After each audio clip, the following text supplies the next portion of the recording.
Replay viewers. Let's see who tunes on in. The ABX girl is first one in the room, and Paul Greenwell, welcome. Good to see you, Michelle, out there in Oregon, and Rouge Jones, welcome. Good to see you, Donna Knight and Land Rover 1965, hello, and Coconut Telegraph, welcome, and JC Droid with a $2 super chat. JC Droid, thanks for getting the donation train rolling with a very generous $2 super chat. Thank you so much for joining today's $2 Club, JC. Good to see you and much appreciated. Good to see you, Dave Jeffries in Niagara Falls, welcome. Good to see you, Jack Spencer, welcome. Good to see you, Jay Chulo, welcome. Good to see you, Michelle King and Juice Golden, welcome. Good to see you, Strawberry Fields, welcome. And Mark Friedman, welcome. Good to see you, Griff in Vancouver, Canada, welcome. Good to see you, Griff in Vancouver, Canada. And Pretty Girl Nay, welcome. Good to see you, Robert T, welcome. Good to see you, Nicolas, welcome. It's going great today. Hope it's going great for you. Good to see you, Ramona and Girl in the Curl, welcome. Good to see everybody, people. Welcome to Central Park. We're just inside the park here at Columbus Circle. And we are going to see a big chunk of New York. Got some new art to show you guys. Beautiful day in New York, absolutely. Good to see you, John Lore, welcome. Good to see you, Dan Elise, watching out there in London. We got 61 people in the room. Let's get moving. We got more than 50. We got more than 50 people. Good to see everybody. Let's go up to Strawberry Fields first, since Strawberry Fields is in the room. Let's go to Strawberry Fields first. And then we're going to do a little lower loop of the park, and then we'll exit the park. We're going to make our way down Broadway and make our way over to the Highline Park, then down to Highline Park. And then let's see how far south we go until my feet go numb. We should do around 14,000, maybe 13,000 steps today, but it is a beautiful day. Good to see you, Barbara C. Welcome. Good to see you. Din Din's in the house. Good to see you, Din Din, out there in Amsterdam. Good to see you, the Din Din. Hope you're doing well. I hope the cruise was fun, Din Din. Din Din was on a cruise. I think still are, right? Up there in the Netherlands right now. Good to see you out there in Amsterdamski. Major day, Strawberry, awesome. We're just starting up. We're only 5 minutes into the broadcast here. Good to see you, Nebul. Bienvenue. Everybody follow Nebul. He's in the south of France, live streaming there. See Saint-Tropez with Nebul. Give him a big follow, give him a big subscription. Make sure you hit the notification bell because so you know when he goes live next. Columbus Circle, everybody, right here. Finish the cruise, now on your own now. Nice. Well, I hope you enjoyed the cruise. Columbus Circle, everybody. Look at it. It's New York on an unbelievably beautiful spring day. New York on an unbelievably spring day. And if you stay tuned in, you're going to see a big chunk of the city today. The Deutsche Bank Center, formerly known as the Time Warner Center, right over there.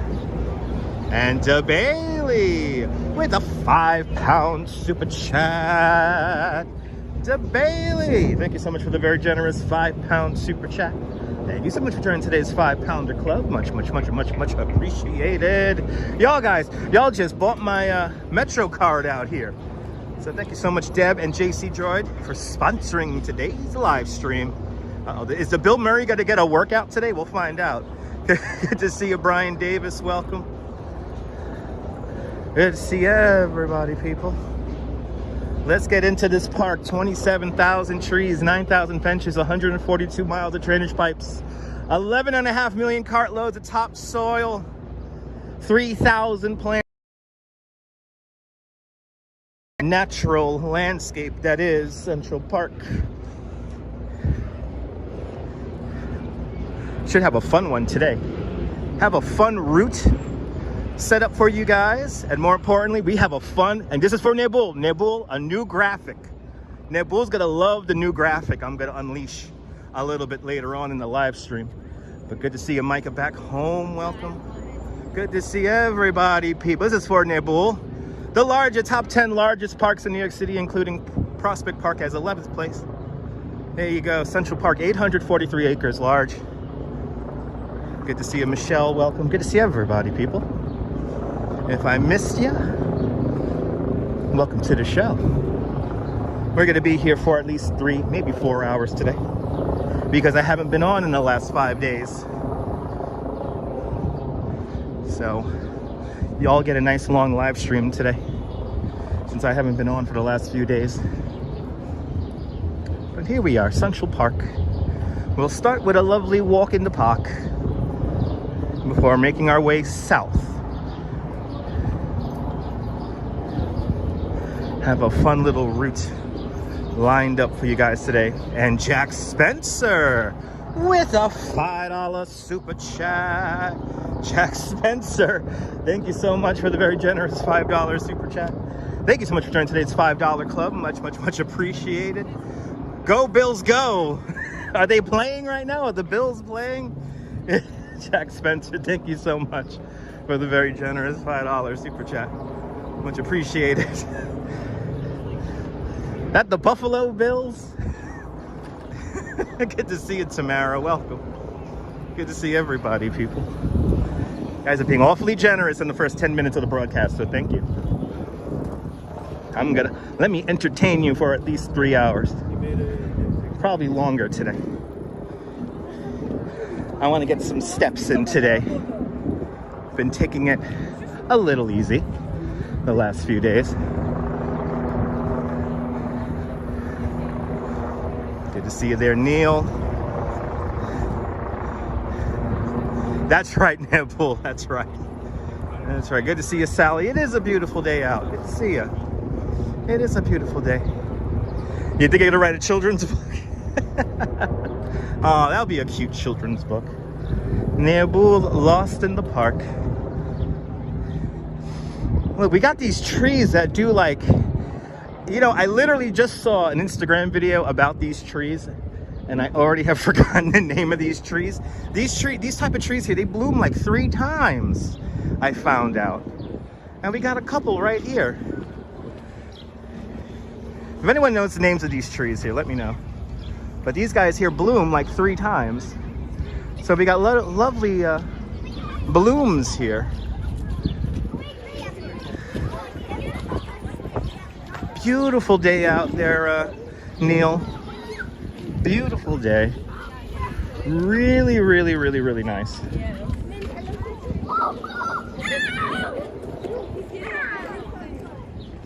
Good to see a Metalhead Warrior. Welcome. How's everyone doing on this beautiful Wednesday? And it is already Wednesday. The week is already pretty much almost over already. But that gets us 1 week closer to a few events. We got the New York Dance Parade coming up in a week, and also the Norwegian Day Parade out in Bay Ridge. That's coming up next weekend. So lots of warmer place. Cannot wait for the dance parade. Gonna make sure I stock up on liquids. That's gonna be a long one. Good to see you, Nelly. Welcome. Good to see everybody, people. And those comments are bursting. So if I missed a comment, sorry about that. The comments, once again, are bursting.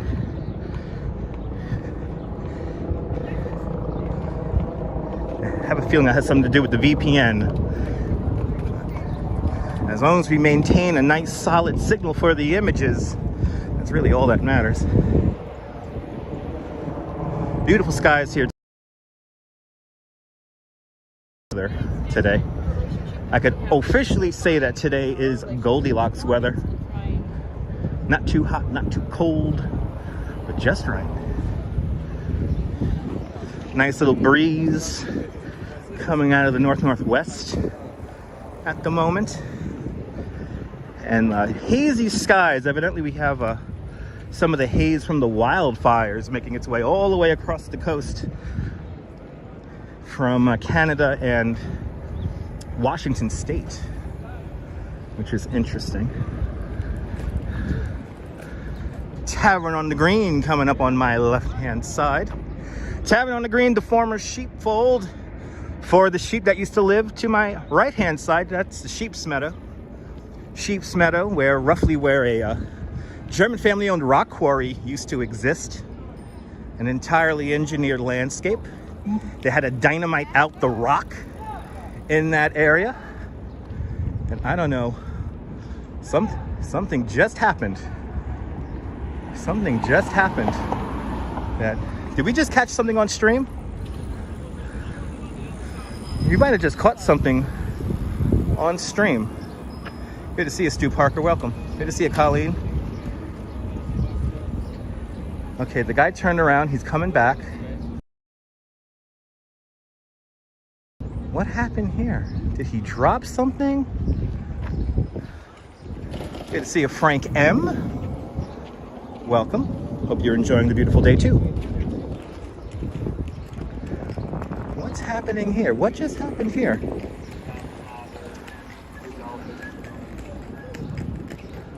Huh. Something happened out there.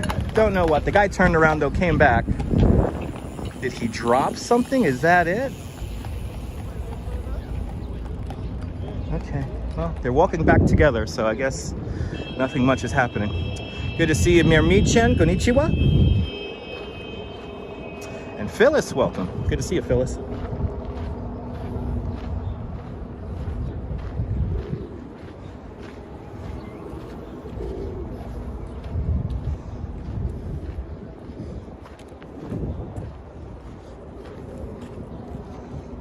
Frank, you're watching in California, right?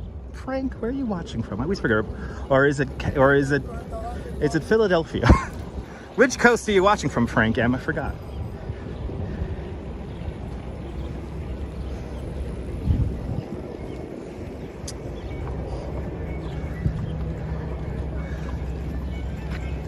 Good to see you, Sandra Ann. I'm feeling great. Be a good New Yorker. No, yes, that's right. Good to see you, Phyllis. Welcome.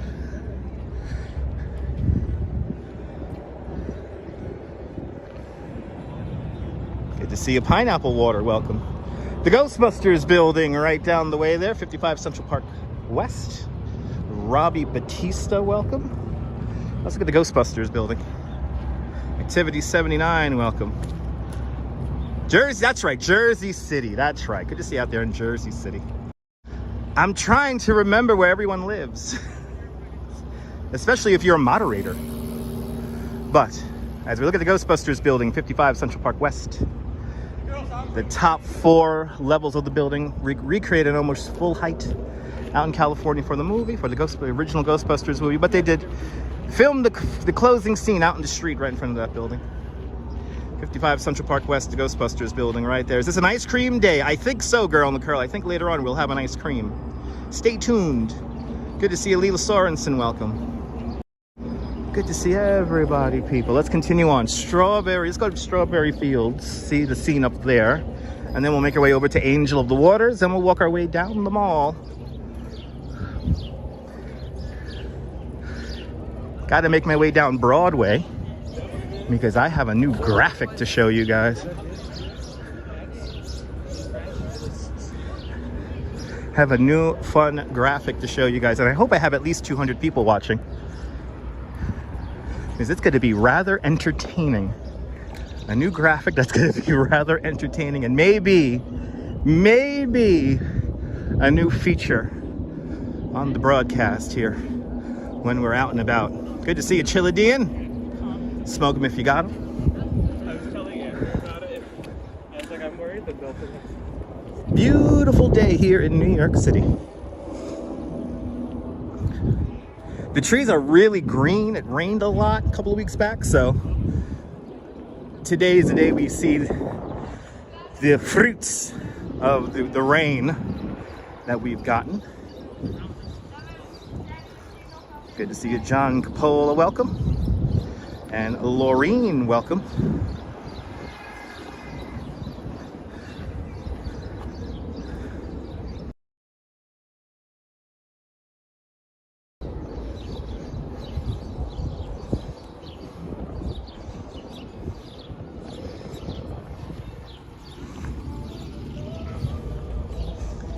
Signal getting a little weird as we get into the park here. Awesome. Today's Colleen's birthday. Happy birthday, Colleen. Every day is going to get a little bit warmer until Friday, Saturday. They're actually saying Saturday may be 90 degrees, which is too warm for this time of year. On a blanket in my radio, where are we? Gotta get over that copyright, right? On the copyright. Under the copyright. Under the copyright. There we go.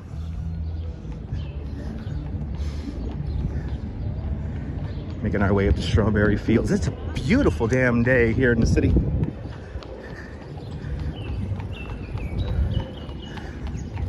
Happy birthday, Colleen out there in Cyprus. Hope you're having the greatest birthdays out there. Mary Lily, welcome.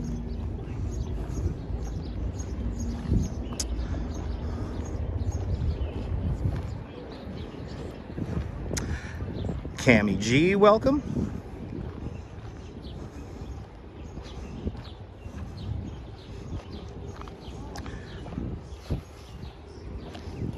This is where I met for the first time Yoko Ono, right along this pathway right here. Back when I was a new tour guide. Now evidently I'm a seasoned tour guide. Good to see you, Jerry, welcome. And Raul Kumar, welcome. Good to see everybody, people.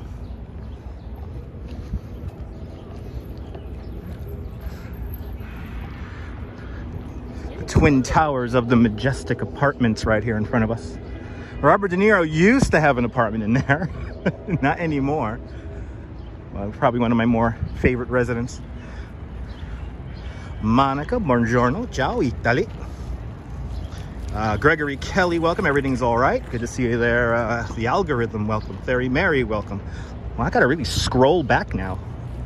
Comments are bursting. Gotta scroll back a lot.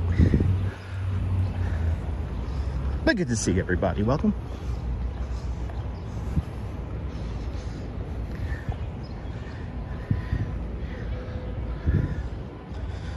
Dennis, welcome. Bonjour, bienvenue. Yeah, Robert De Niro just became a father again at what, 73, 79 years old? The old bird still has it in him. Literatively and figuratively. So that whenever they get a bill. All right. Coming up on my left-hand side is going to be the Dakota Apartments. The Dakota, literally the first building on the Upper West Side. The developers had a joke amongst themselves. It was so far north, it might as well be the Dakotas. And the name stuck. Sounds much better than 1 West 72nd Street. The Dakota is as old as the Brooklyn Bridge, completed in 1884. And only one movie has ever been filmed inside, and that's Rosemary's Baby. Kind of amazing. But you're more than welcome, Colleen. Happy birthday. Yeah, Robert De Niro thinks he's Jack Palance. Yeah. The grid in all of its glory right here at 72nd Street in Central Park West.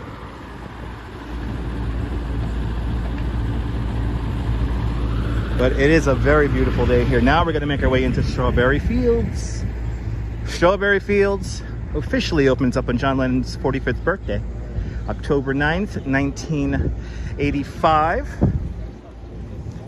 Huberto Ortiz, good to see you. George Rucker, welcome. Today is Fayette Johnson's birthday. Okay. Super random comments and birthday wishes brought to us by Schaefer Beer. For people who like having fun, for people who like having more than one. Schaefer is the one beer to have when you're having more than one. Donna Lynn, welcome. Out there in British Columbia, Canada. Shout out to all the channel members, including Donna Lynn. And everybody.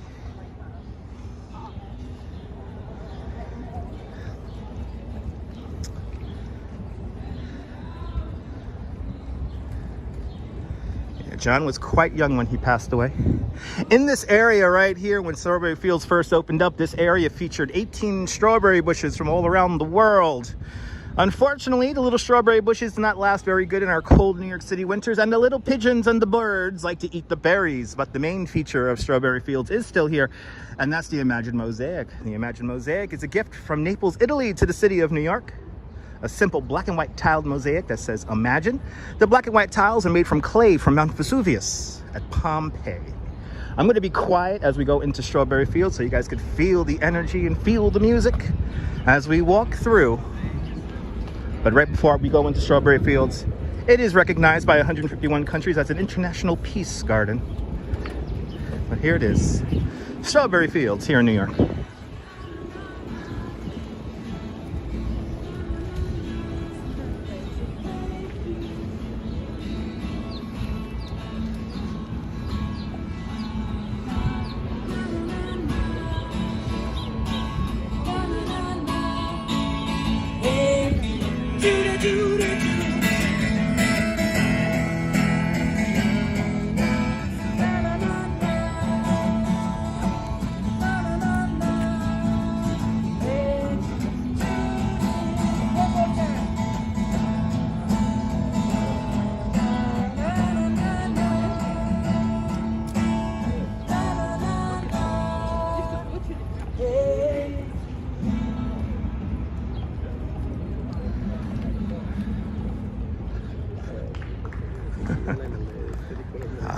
Nice calm vibe in Strawberry Fields. The dedication plaque is just up the pathway here. I'll quickly show you guys the dedication plaque, and then we'll make our way to the Angel of the Waters. Bethesda Terrace coming up next.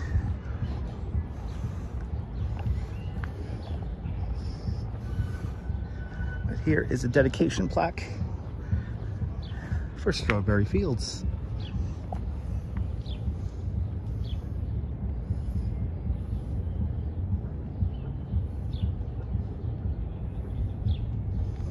A little bit tough to read because it's so sunny out here.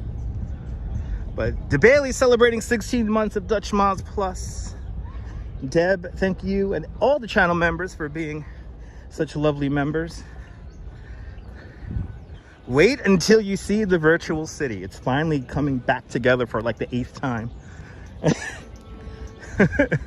I spent a good like 8 hours yesterday messing around with the city yesterday for the members of the channel.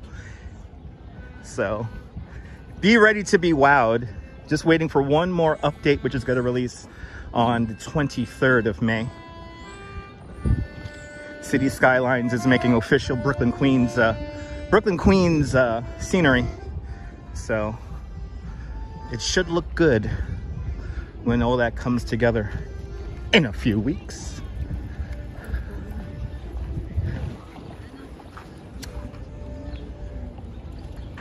The West Drive here as we impatiently wait to cross the way.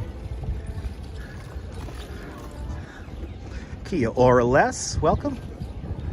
Metalhead Warrior, good to see ya. Thank you so much to all the channel members, much appreciated. You guys help the broadcasts. More importantly, you guys help present this broadcast in stunning 1080. That is thanks to all the channel members. So thanks to all the members for making this happen.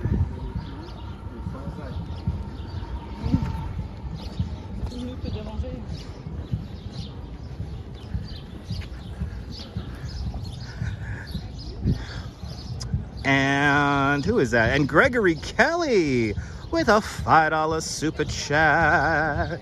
Gregory Kelly, thank you so much for the very generous $5 super chat. Thank you so much for joining today's $5 club. Much, much, much appreciated, Gregory. I'm glad you enjoy the walks. They're entertaining, all the info. It's more than a walk, it's an experience. It's more than just a mere walk, it's an experience, it's a tour. And I appreciate that you acknowledge that. So thank you so much for the very generous $5 super chat. All right, we're so far now paying off my breakfast.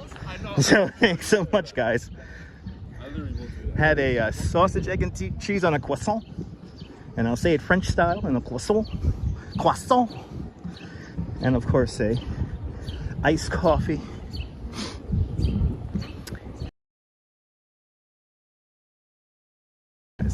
Good to see you, Arjan. Welcome. That's right.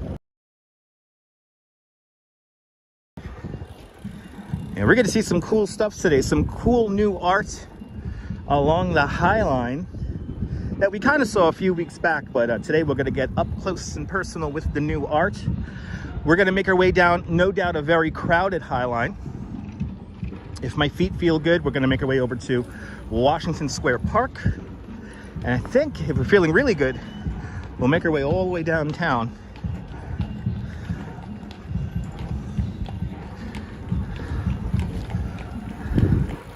That is the plan today.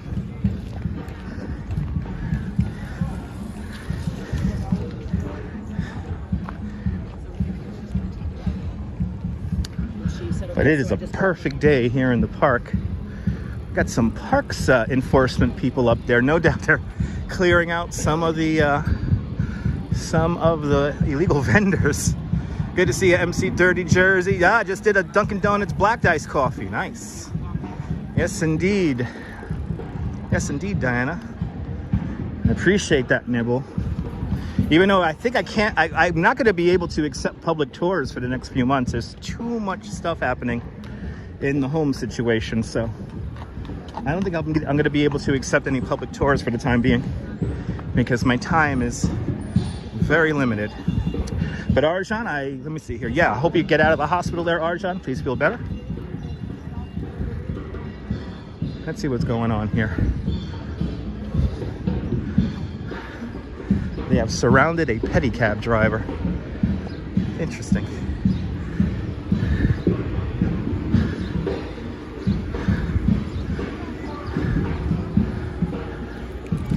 Interesting. Always something going on here in Central Park.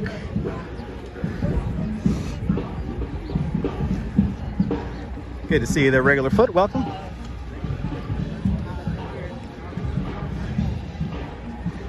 But here it is, ladies and gentlemen, the heart of Central Park. Here is Bethesda Terrace and the beautiful Angel of the Waters Fountain. Look at that. My goodness. There it is, everyone. The Angel of the Waters Fountain, the first The first public commission work of art for the city of New York, designed by a woman. Her name was Emma Stubbins. Emma Stubbins designs a rather ordinary looking angel, so ordinary in fact that a lot of people in New York press upon her unveiling dub her the milkmaid. Hand outstretched, blessing the waters of Bethesda. Bethesda Fountain references the Gospel of John. This fountain was created to celebrate the opening of the Croton Aqueduct System, the first freshwater system for the city of New York. Used in John Wick. Yeah, John Wick sat down right there, amongst many other movies, or Hair. I like to think of the big scene in Hair they film here. Is it time for a cold beverage? It's not regular foot, not just yet. Beverage. Yes, we're not ready for a cold beverage just yet. We're just starting. We're only a half hour in. But there it is, Angel of the Waters Fountain. Bethesda Terrace, designed by Jacob Ray Mould. This entire landscape here celebrates the 4 seasons of the year. The Homestead walks in. Gregory, I just explained it. I hope you paid attention. But let's continue on. Right here we have the skylight to Bethesda Arcade, and this is almost the very center of Manhattan Island. Manhattan Island is 11.5 miles north to south and about 2.5 miles wide at its widest point, way down south at 14th Street. But this is about halfway from north to south right here. Having a viewing party. Awesome. There, programmer check. I hope Arjan feels better. Let's see who's playing the drums over here. The only straight pathway in all of Central Park, the mall, coming up next. The mall features almost 400 Great American elm trees. One of the largest collections of Great American elm trees outside of Washington, D.C. No, Gregory, I was just in the middle of explaining it.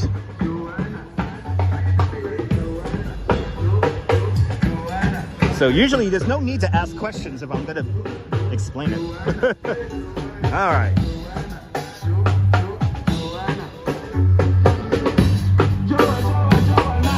Oh yeah, this guy. We heard this guy before. There's one guy on the drums with a little bit of musical accompaniment. Give me your goodie bag, I want your goodie bag, baby. Give me your goodie bag, I want your goodie bag, baby. No doubt that's going to be the copyright right there. I have a feeling that's going to be the copyright right there. It's 2:21 this afternoon. Welcome on into the show, everybody. Up to my my left-hand side is going to be the Namburg Bandshell. Namburg Bandshell, built in 1923. Many people perform there, like the Jefferson Airplane, an unknown Bob Dylan, Jimi Hendrix, the Grateful Dead, just to name a few. But my fear performance that happened here happened in April 2020, when the pandemic started getting really serious here in New York City. The entire New York Philharmonic had a spontaneous performance right here, and it was a full 3-hour show. And to the astonishment of random New Yorkers who came upon it, there was certainly a little bit of happiness during a dark time here in the city. The Namburg Bandshell. We're now continuing south along the only straight pathway in all the park. The mall. Central Park, the first section of Central Park, including the mall, opens up in 1858. The full park is realized by 1872, but we were still building landscapes in the park like Bethesda Terrace. Good to see you, William, out there in Brooklyn. Good to see you, Reza Jafari. Welcome.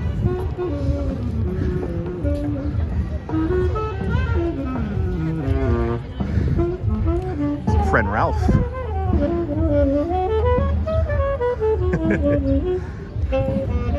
But the trees are pretty today. You know, it's the rain that we had last week. I think this is why the trees look so good. All this rain we had last week definitely benefited that.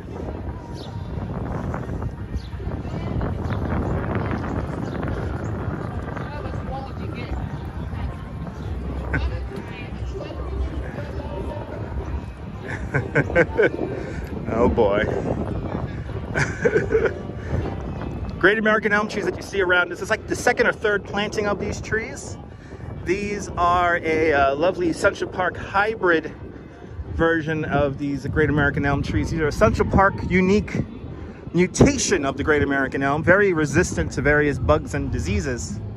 You can't find Great American elm trees across the country due to a little thing called Dutch elms disease, and luckily the city grew up around the park before the park could be ravaged by Dutch elms disease. Raining out there in Houston. Stay dry. Stay dry with me. Let me entertain you, regular foot. Let me entertain you.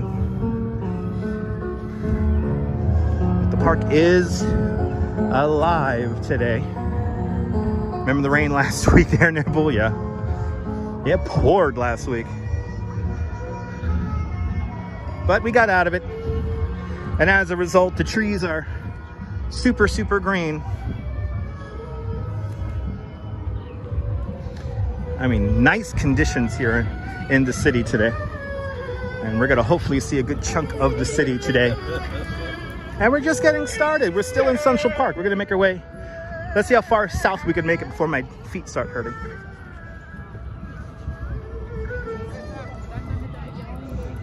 Yeah, gotta just follow the bikes.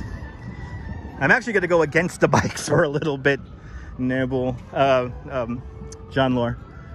Gotta go against the bikes for a little bit.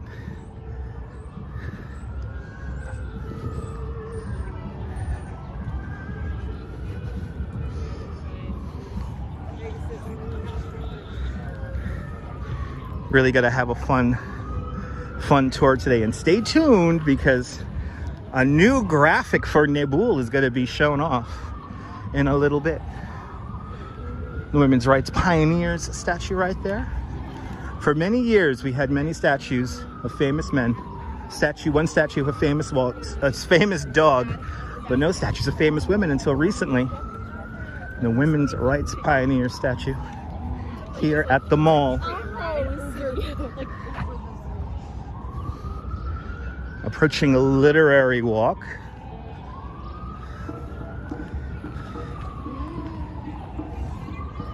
Alibaba, welcome. Just finished a book, Tracking Time. Central Park is predominant in it. Yeah. A lot of photography happened for the first time here in Central Park, so it was a thing. Good to see you, Andrea Jordan. Welcome. Yeah, Balto the dog got a statue 1925. So technically a dog got a statue first. They were mythological women always represented in the park, like Juliet, Alice in Wonderland.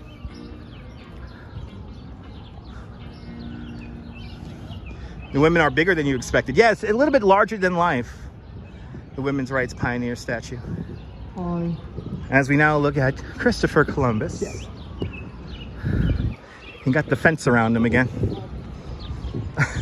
Hopefully nobody throws paint up on him. Okay.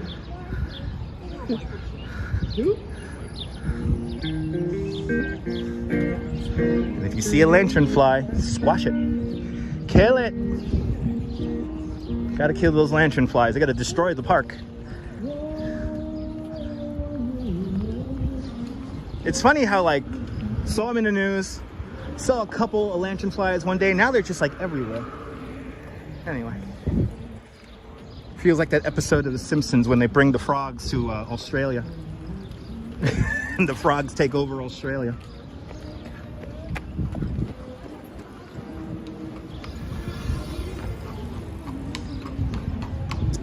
And kill all those lantern flies, absolutely.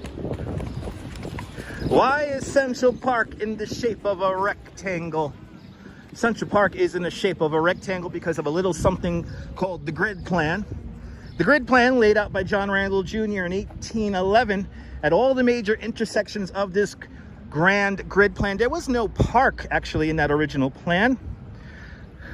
But at all the major intersections of this grid plan, John Randall Jr. and his team either placed an iron spike or a stone column to show where the intersection was. And when he did this survey work, many of the landowners despised himself and the team coming onto their property to lay out this grid plan.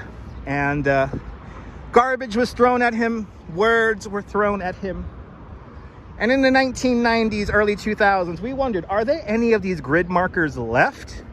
And of course, the natural spot to search will be Central Park. And this is one of the last grid markers in existence. Welcome to the intersection of 65th Street and 6th Avenue. We're looking down 6th Avenue right here. That's 111 West 57th Street, the Steinway Tower right there, the narrowest skyscraper in the world.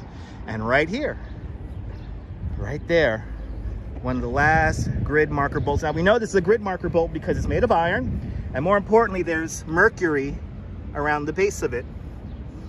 So there you go. One of the last gridiron markers, the grid marker bolt. From 1811, 1812 it was placed there. Kind of amazing. Let's continue on.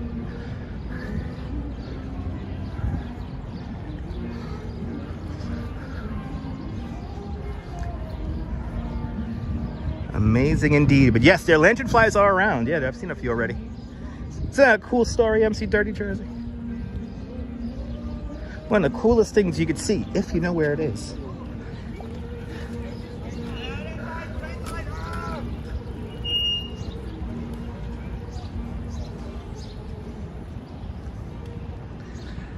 Guess we're gonna make our way along the main drive here. I want to make my way back to Broadway. So we're gonna go back to Columbus Circle right now. And we're getting to make our way down Broadway. I think we're gonna go through the Petri dish today. Does the schist interest you? These outcroppings of rock you see as we make our way around the park. Manhattan schist, the bedrock of Manhattan Island. We use 266 tons of gunpowder to sculpt the glacier rock here in the confines of Central Park. That is more gunpowder that was used in the Battle of Gettysburg. Good to see you there, Emily. Awesome. Hope you're having a great day, Emily. Let me entertain you for the next few hours.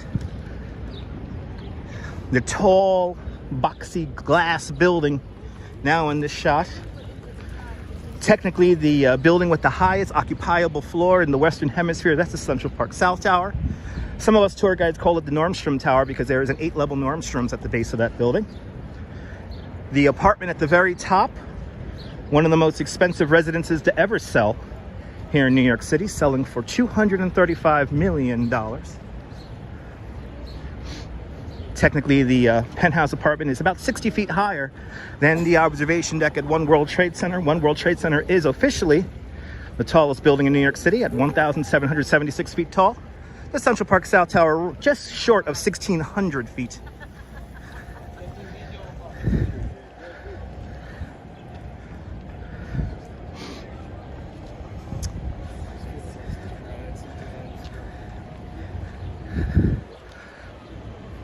Off to my left-hand side, some of the construction from the Chess and Checkers house over here.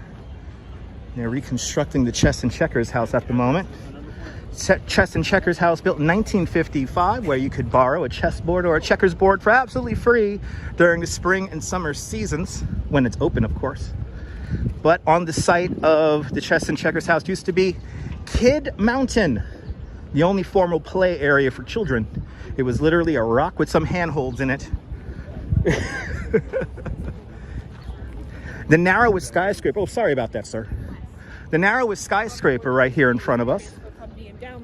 Narrowest skyscraper right here in front of us, 111 Central Park. 111 West 57th Street. Also known as the Steinway Tower. At the base of that building is the Steinway Piano Factory and Showroom Building. Steinway Tower, the narrowest skyscraper in the world with a 1:24 width to height ratio. So narrow. And almost all the buildings along Billionaires Row have this. They have tuned mass dampers to eliminate the swaying in the building. And you may see some vents along the way in 111 West 57th Street. And those are to allow wind to pass through the building. 111 Central Park's West 57th Street features the only perfectly symmetrical view of Central Park. But I have to say that probably the Central Park South Tower probably has better sunsets.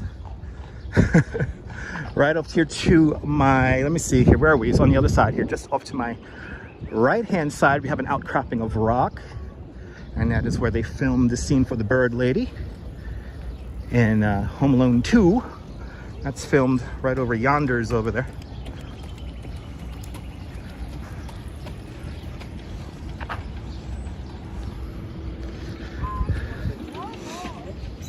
But you're gonna get nighttime live streams. Yeah, there'll be more nighttime live streams coming up. Fireworks Friday is coming up in a few weeks. That's when we'll be consistently on at night, beginning in the second or third week of June.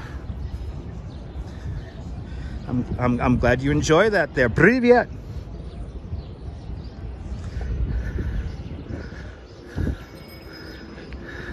Great view here of the super talls here. Starting out from the left, 111 West 57th Street. Almost in the center of the screen, underneath the sun, 157 West 57th Street. Then off to the right-hand side, the Central Park South Tower. And then just next to that, 220 Central Park South, which is going to feature one of the most expensive apartments ever sold in New York City history at $250 million. Yeah, Fireworks Fridays coming back in just a few weeks. Of course, we're going to kick that off with Mermaid Parade on the 17th of June. But as for this month, we have the New York Dance Parade coming up. We have the Norwegian Day Parade out in Bay Ridge. And we also have the Memorial Day Parade out in Bay Ridge. They're trying to eliminate the horses, but they're trying to figure out how to work them into the park. Yes, I did say right over yonder. Yes, I did. Viking, good to see you. If I missed your comment saying hello, sorry about that. The comments are bursting on me. So it's a little tough to keep up with everyone. Gotta scroll back. Good to see everybody, people. Making our way over to Broadway now, back to Columbus Circle, where we're gonna exit the park and start making our way south along Broadway. I think we're gonna go to the Petri Dish for the one time this month. I think we're gonna do the Petri Dish for the one time this month, because I have a new graphic to show you, and it requires me to enter or be near the Petri Dish. As everyone comes in with bikes. Yes. Doing great, Paul. Yeah, it does. Phil is absolutely insane. Mark, you love the parades? Awesome. How's the press pass going? I am still waiting for my email back from the NYPD. I'm still waiting for an email back. So, I am also in the process of getting myself a real ID. So, just one problem. I need a new Social Security card. So I'm in the process of getting a new Social Security card. At least it's in the daylight. That's right, Neil. But yeah, we're doing the Petri Dish today for the one time this month. So then we could say, just check out my replays and you can see Times Square. So you don't need to be there every day.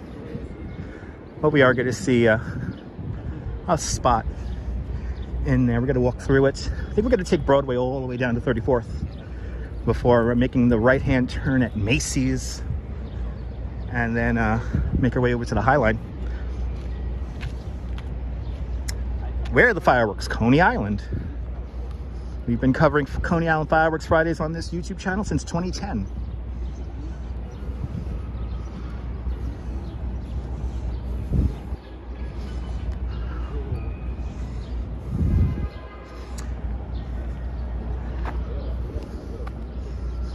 On the beach, Coney Island, every Friday beginning on the second or third Friday in June.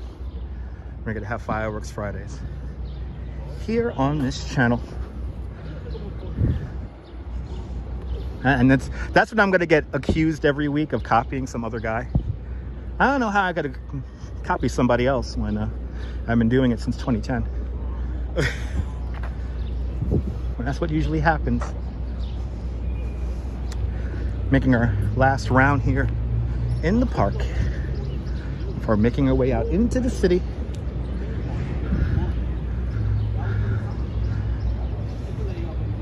Yeah, the park has bloomed really fast in the last few days. It really has.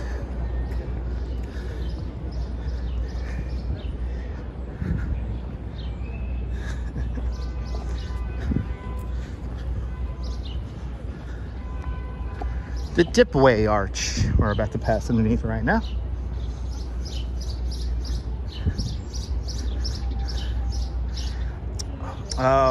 Marco Jose Cintrella, boa tarde, Brazil.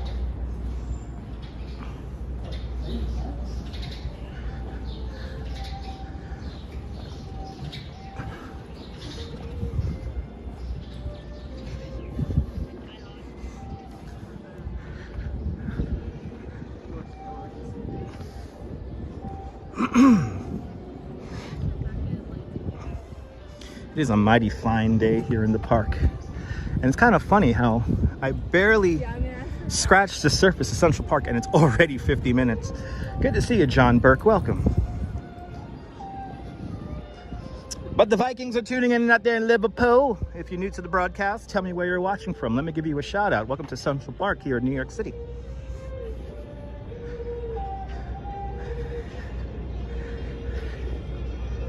Gonna put some steps on my feet today for y'all. Should be doing around 14,000 steps today. Yeah, remember that, John? See? The Chinese expensive a lot.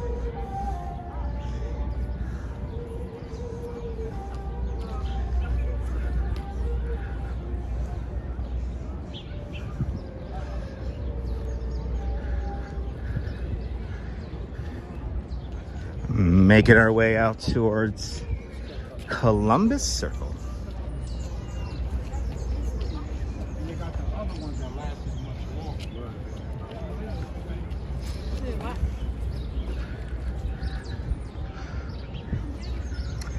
Have a little split in the road here and a cast iron bridge. Well, you can't really see it, but believe me when I say that just over there in that direction is a little cast iron bridge, and that's where they filmed the snowball fight scene in the movie Elf.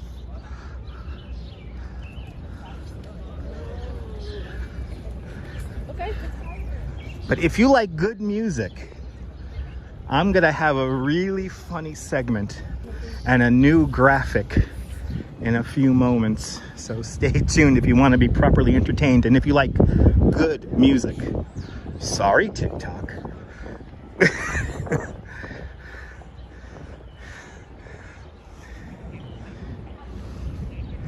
Gotta start making our way down Broadway. Good to see you, Henry. Welcome. There's no cars in the park. Cars have been banned from Central Park about 7-8 years ago now. Alfred Clues, welcome. Miss Viking, I'm doing great. I'm doing great. But yes, cars have been banned from the park about 7-8 years ago. Cars could still use the traverses to make their way east-west across the park, but that's about it. They can't use the main drives anymore.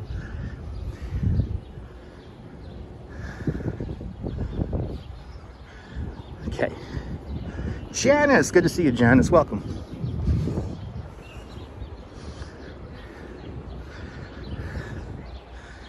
The Gulf and Western Building is the black and gold building in front of us. Today called the Trump International Hotel and Tower. The Gulf and Western Building, when it was completed in the early 1970s, one of the lightest office buildings ever constructed. It was so light, in fact, that the upper floors swayed just a little bit too much. Used to make some of the workers on the top floors a little bit queasy, a little bit seasick. When the Gulf and Western Company moved out, Donald John Trump bought it, turned it into a hotel. He eliminated the swaying of the building by weighing down the walls. Philip Johnson designs the exterior of the building. He puts little kind of winglets in the exterior of the building to take out some of that wind energy. And then Costas Kondylis, an architect you probably never heard of, but have seen his work if you ever visited New York. He redesigns the interiors, and basically what he does is he weighs down the internal walls with concrete, thus making the building a lot heavier. But because of that, you have some of the best hotel rooms in all of New York City because you're literally blocked off from your neighbor with like a 1.5 foot thick concrete wall. Costas Kondylis, he designs over 200 buildings here on the island of Manhattan alone. The developer's architect, always finishing on time, on spec, and to budget. There you go.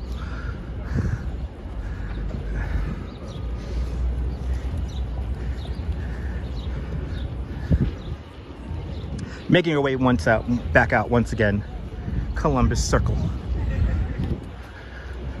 We have done a nice little loop here in the park.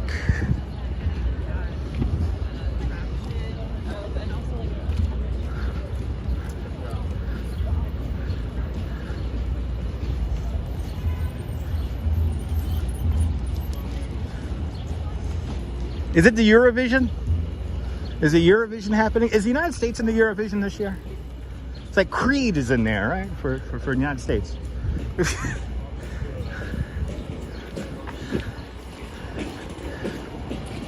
This drummer has been going ever since I got here. And that's over an hour ago now. All right, Columbus Circle.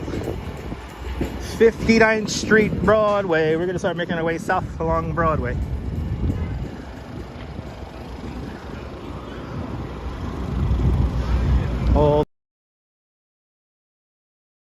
All out and about. Competition out in Flushing Meadows, Corona Park, Queens. And I got to meet Dr. Pole.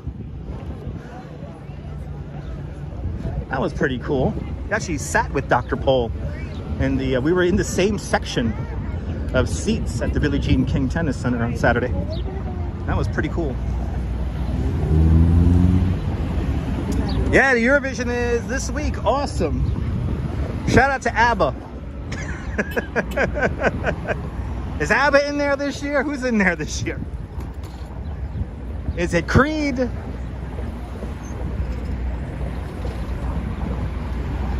Actually in the EU. Oh, really? That's interesting. I thought they added a bunch of countries that were not in the EU into the Eurovision as of late.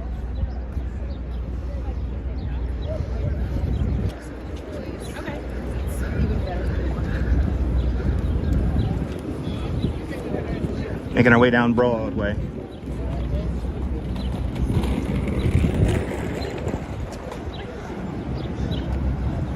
Oh, Laureen is in the Eurovision. Okay, cool.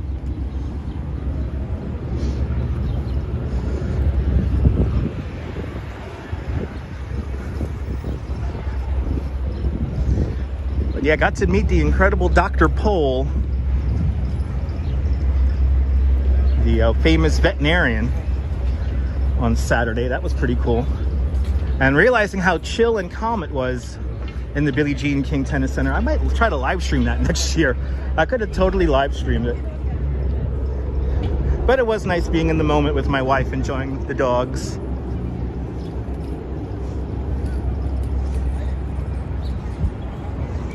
Broadway, everybody. Broadway, 58th Street. What happened to Coliseum Books? Who remembers Coliseum Books? They're on that corner over there. Who remembers Coliseum Books? Yeah, I got to meet him. Pineapple Water is pretty cool. It was pretty cool. Got to meet Dr. Pole and his wife and got a picture with him. I got to post that. I got to post it on Instagram.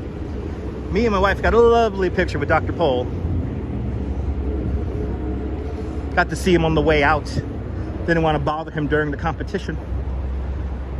Some people just bothered him during the competition. Here we are sitting 2 rows back from him, and we're like, they're not going to bother Dr. Pole.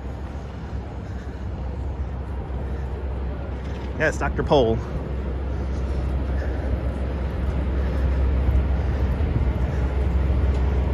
So again, the occasion was the 10th annual Masters Agility Contest for Dog Week here in New York City. They did crown a new Best in Show last night.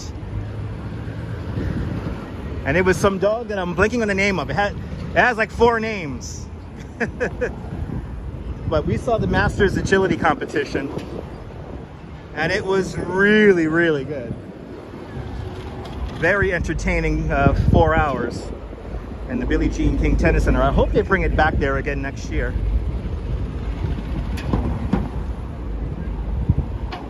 I don't have dogs, Jazz Dog. No, I don't have dogs. But I do want to get a dog once my home situation gets a little bit more solid. I would like to get some Chihuahuas. I want to get 2 or 3 Chihuahuas and name them Kojak, Quincy, and Columbo. Good to see you, Sean Kelly. Welcome. The boats are, I believe, are good. They're going to be deployed, I think, this week or next week. So there may be boats already in there. I didn't see any boats in the pond when we were there, but I think boats will be deployed soon. Check out the Central Park website, Central Park, nyc.org for more information.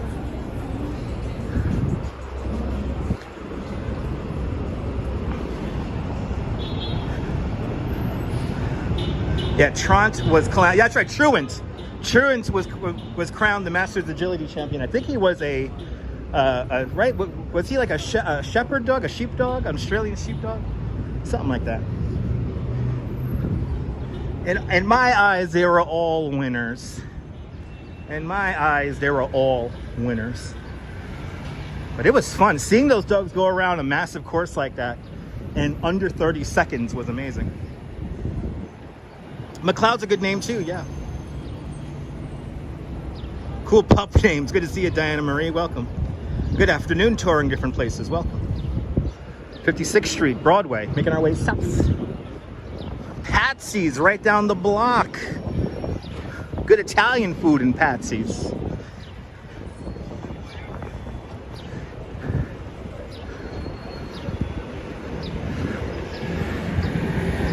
It was a border collie. There we go. Okay, border collie. Thank you so much, Neil. See, I don't even remember who won. It was all a blur. We ended up going to a lovely Mexican restaurant on Roosevelt Avenue. It was a great evening. Had a lovely night with my wife. It was fantastic.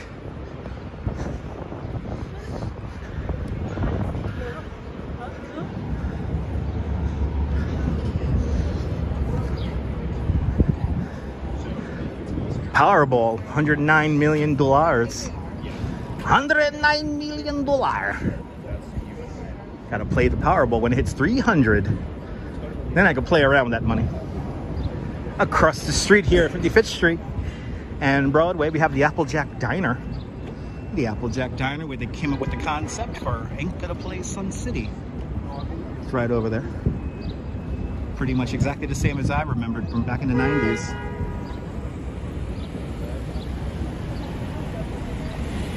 Patsy's is great. Scored points with the misses. Yes, I did. Jennifer Herring. Good to see you, Jennifer. Yes, I am going to walk right past Bad Boy. Building's on the next corner, 54th Street. The old Bad Boy offices. I heard the building was going to be demolished and turned into a residential building, but it's been like that now for like 5 years. Back when he was called the Puff Daddy.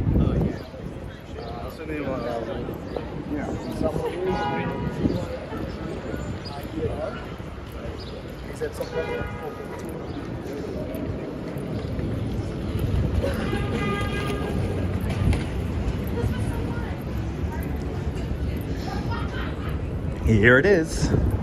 The old Bad Boy Worldwide headquarters right here. The signage is still surviving after all this time. So I heard this building's completely empty, and I heard it's going to become residential, but they haven't started the conversion yet.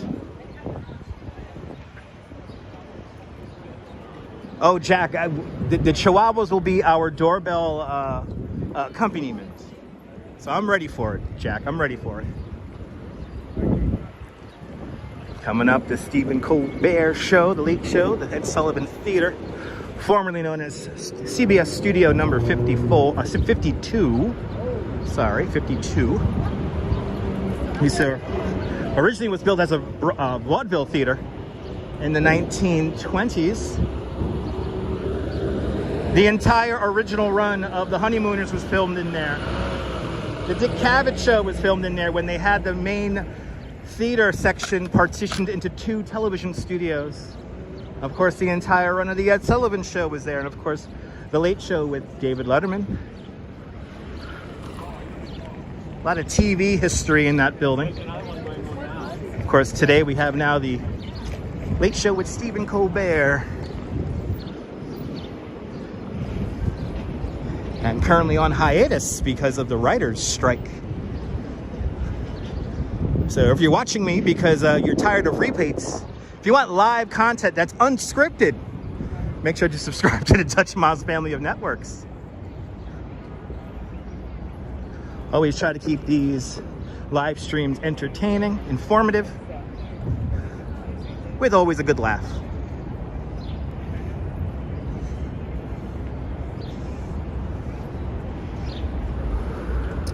53rd Street and the Broadway Theater, just off to my right-hand side. Of course, behind the Broadway Theater used to be one of my favorite places in New York City called the Roseland Ballroom. Roseland, long gone. And now across the street, the Hello Deli, Rupert G's Hello Deli, closing, I think he just closed recently. Yes, David Letterman used to throw water. Actually, no, David Letterman's biggest skit probably here. I think the watermelons were thrown at NBC. Oh wait, no, actually no, he did do the watermelons here too. He did the watermelons here in the street. And then remember here on the corner, he had the hose. There was like a hose he had on like a really hot day. He would spray people in the street with it. Oh yeah, the pumpkins he tossed out right here. They happened right here.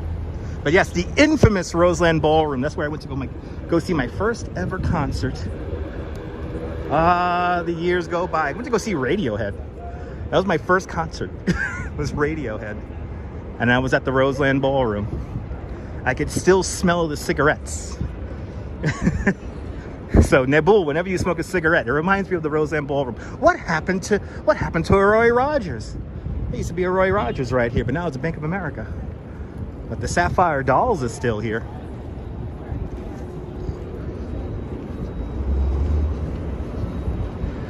As we make our way down Broadway.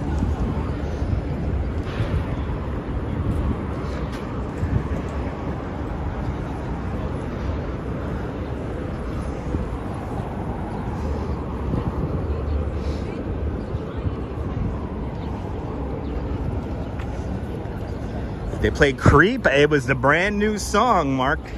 It was still on the MTV when they played it. Khalid Rapersad, welcome. But yeah, Creep was like their new song. I think Creep came out maybe a month or 2 before I got to see them at the Roseland. It was brand new. Simon Rex on the MTV. He debuted the song, I believe it was. Simon Rex or Serena Oswald. Amongst many other great shows. Paisano de Nazas, welcome. Yes, we are going to walk by the former TRL studio. Yes, we are.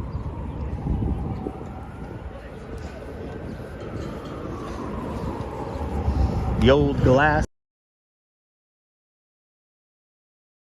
That's what we're going to see. Julie Ross, good to see you, Julie. And if you're just tuning in, shout out to all the channel members. Thanks to all the channel members. Because of the channel members, this broadcast is brought to you in stunning 1080. Thanks to the channel members, I'm able to afford a second cell phone plan and thus give you a broadcast brought to you in beautiful 1080. CS, Guten Tag, Germany. Guten Tag. Coming up to the Winter Garden Theater, home of a show that I'm a little bit intrigued about. Back to the Future, the musical, playing over here. Become a member of Dutch Moz Plus. Get all those custom emojis Ramona just put in the chat. Good to see you, Rick Fisher. Welcome. If I missed you coming in, welcome to the show. Hope everyone's having a great Wednesday.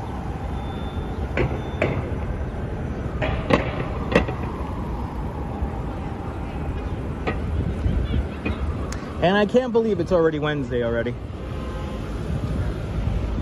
I can't believe it's already Wednesday. The Stardust! Nebul went to the Stardust. Check out Nebul's short videos. And you can see what it's like inside the Stardust. And then here, Back to the Future. You know what I love about this show is they have these fake posters here. These are just fun to take pictures next to. Look at this. Tonight, Marty McFly is playing with the Pinheads, the Heavy Duty Tour. Yeah. Good to see you, Scott Chrysler. Welcome. Micah, we're going to have a lovely afternoon today. We're just getting started. And then Saturday night, the Enchantment Under the Sea Dance, starring Marvin Berry and the Starliners. Be there, be square. What? I love those posters. Those are just cool to have a picture in front of if you visit New York. As we get closer and closer to the Petri dish, formerly known as Longacre Square, today called Times Square, where we have our New Year's tradition. Cliff Padilla, good to see you. Never ate at the Stardust. It's pretty good. I mean, it's not bad, but a little overpriced. You're paying for the singers. Let's be honest. You're paying for the singers. Yeah, I know. Make like a tree and get out of here. That's what I'm going to say to all the Jersey drivers. All right.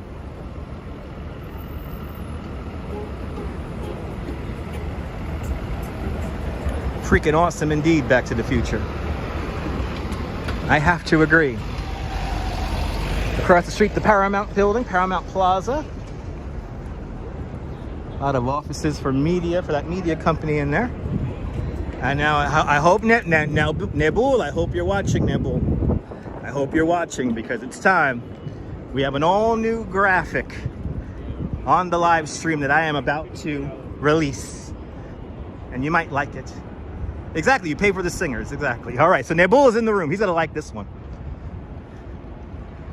As an aficionado of good music, this building is extremely important to that. This is the Brill Building, ladies and gentlemen.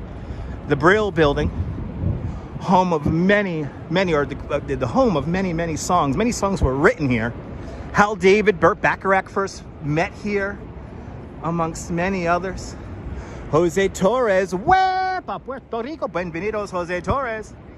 We're looking at the Brill Building here on 50th Street, the Jack Dempsey corner here, 50th Street and Broadway, or 49th Street and Broadway.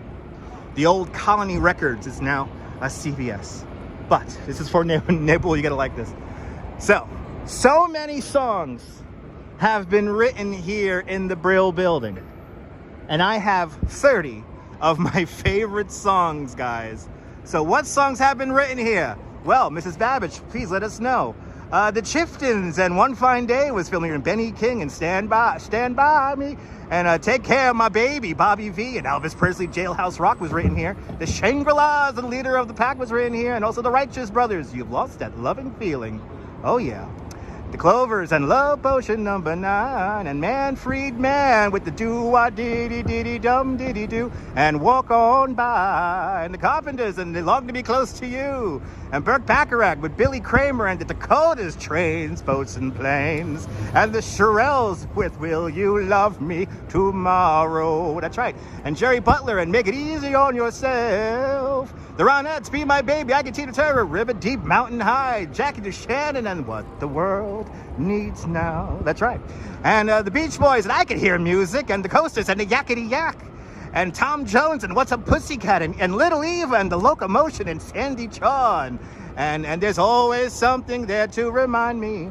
And Dusty Springfield, I Just Don't Know What to Do with Myself. That's right. And Gene Payne, 24 hours till 24 hours from Tulsa. Cass Elliot with It's Getting Better, Dion and the Belmonts, A Teenager in Love. And the Paris Sisters, and I Love How You Love Me. And the Beatles, Baby It's You. The Walker Brothers, and Walking in the Rain, and the Animals. We gotta get out of this place. And the Shiftins, One Fine Day. Yes, indeed. There you go, people. Just a few of the songs that were written here at the Brill Building. And Andrea Jordan with a $10 super chat. Andrea Jordan, Thank you so much for the very generous $10 super chat. Thank you so much for joining today's $5 club 2 times today. Much, much, much appreciated, Andrea. I'm glad you're enjoying today's nonsensical live stream.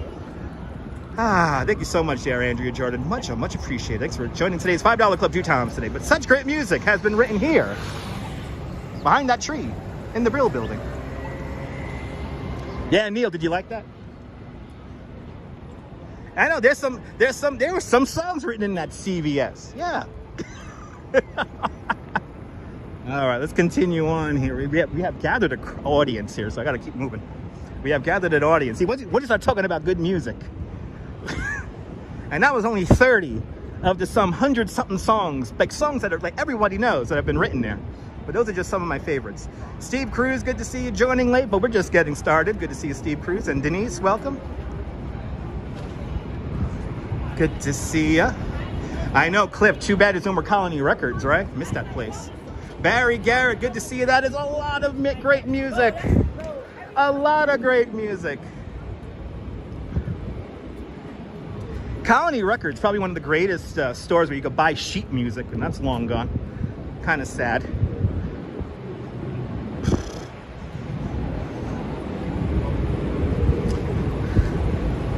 Yeah, Burke Bacharach does rule. Vaughn Williams, good to see you. Stand By Ya. Stand By Me, one of your wedding songs. Awesome. It's a good song. Great, great song.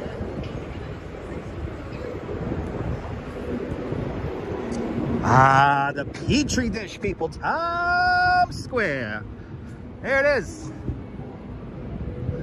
Oh, and this is a good luck spot. That's a good luck spot right there. I'm surprised there's a good luck spot here in the Petri dish. Longacre Square, everybody. Today known as Times Square.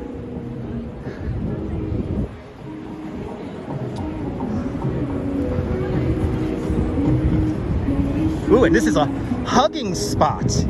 That's a hugging spot right there.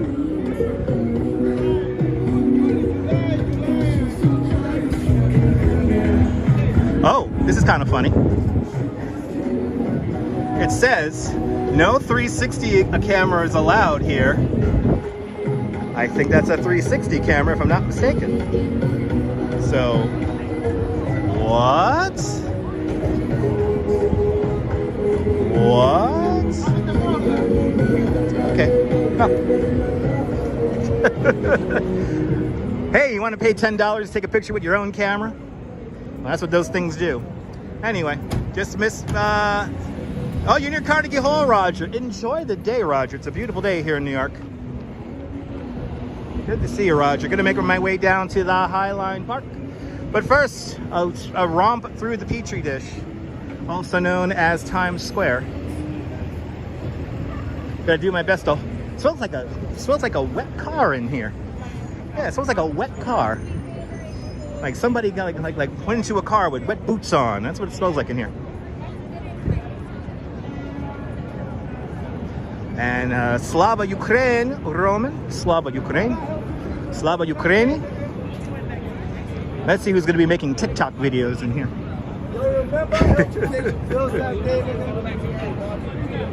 I shouldn't be fucking talking. Wow, a lot of just angry young people energy in here. I already want to get out of here. Look, here's a map of all the Broadway show theaters. That's kind of cool. I know, Mark, I got to put on a mask. I feel it. I know, walk faster, right? I am. I actually am.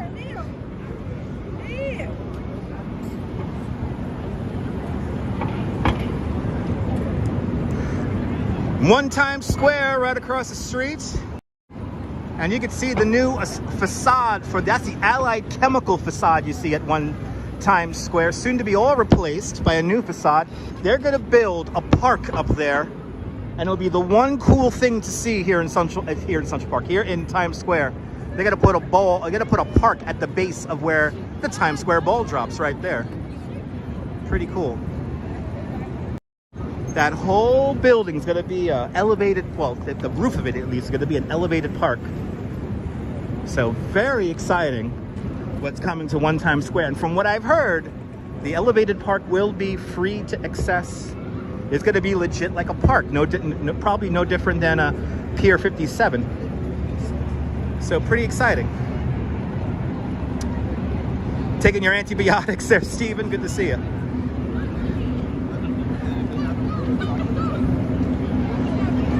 Take your antibiotics and don't forget to take some joint supplement pills from Cosequin.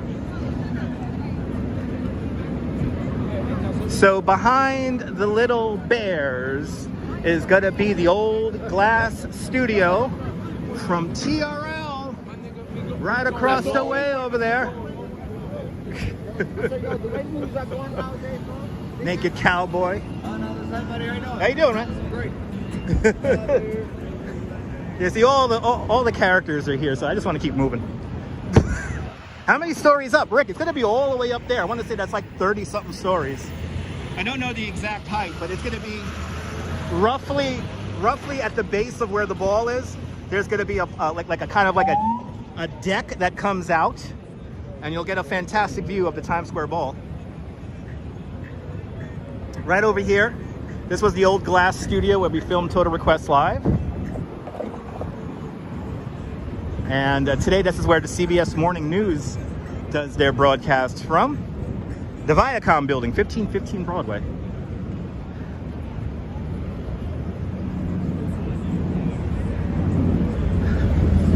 But I need some Lysol. I need to Lysol my lungs. I think I need to Lysol my lungs. The one time a month we walk through Times Square. Yeah, Rick, it's gonna be cool, Rick. It's literally like the one exciting thing that's coming to Times Square. An elevated park that's gonna be way up high. It's very exciting. But it's kind of cool that now you could see the old Allied Chemical facade that they put up there in the 70s. You know, at one point they wanted to turn that entire building into a glass facade, like a mirrored facade. But that was a little bit too disco for the people who were doing the redevelopment. So, yeah, Viacom building's pretty cool.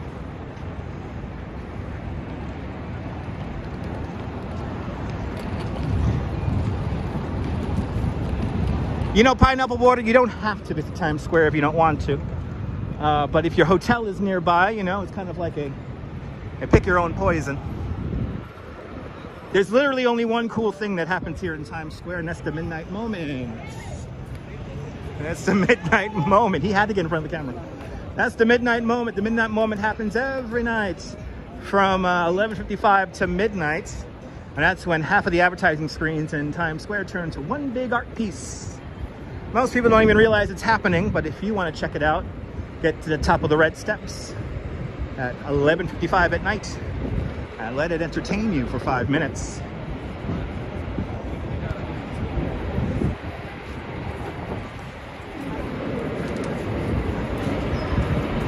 So here we have this big scaffolding setup here. Big scaffolding setup. That's going to be here for the next few years as they redo the whole facade here. This whole facade is going to be covered in LED lights, signage. Very exciting what's happening to this building here, but they got to get it done. So that requires an entire massive roof shed over Broadway.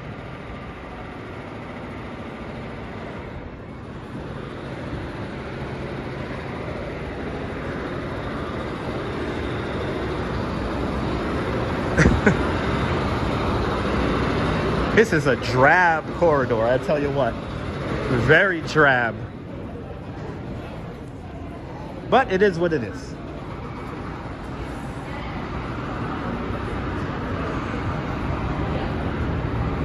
Approaching the Deuce, 42nd Street. Oh, awesome, yeah. Yeah, Pineapple Water, you can just stay away from it, it's fine. It's like a Times Square warehouse, right? I mean, at least the musicians can like perform in like shelter. Norm is watching in Bangor, Pennsylvania. Good to see you. 42nd Street, everybody. 42nd Street. The Deuce. As we continue south along Broadway, we're going to take this to 34th Street. Good to see you there, Beach Bum. Have a great afternoon.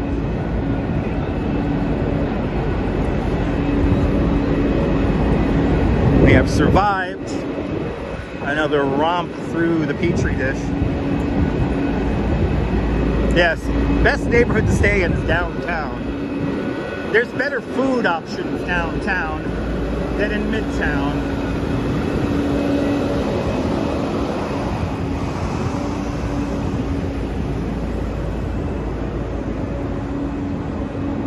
Les douce, ouais. Les douce. All right, now we're gonna make our way down to Macy's and 34th Street. And after that, we'll make our way over to the Highline Park and see some new artwork that is up on the Highline. Well, we're continuing south along Broadway at the moment.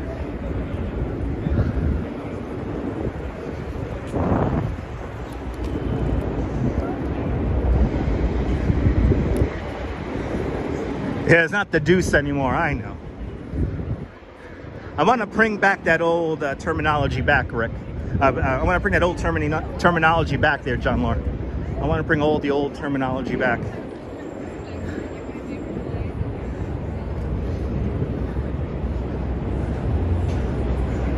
Yeah, Joe's Pizza, right over yonder.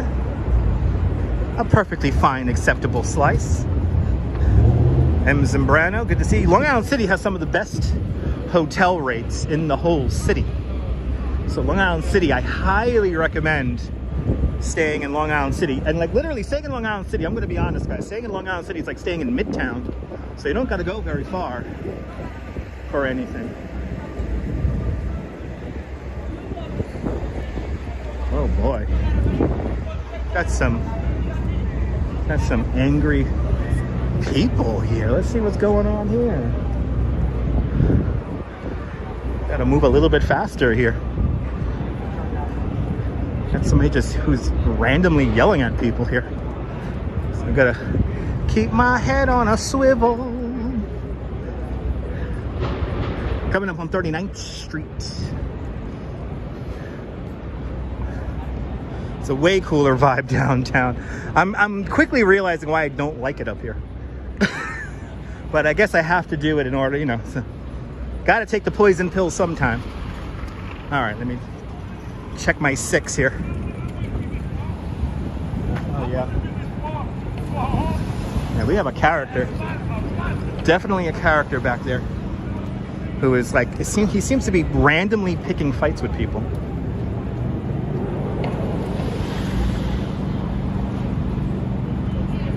Oh, very interesting.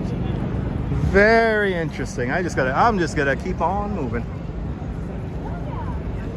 Some people have gotten angrier since the pandemic. Yeah, some people have. Downtown Brooklyn, another great place to stay when visiting the city.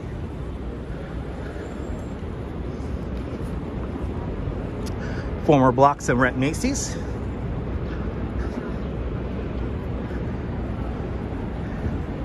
Then we'll hang the right-hand turn onto 34th Street.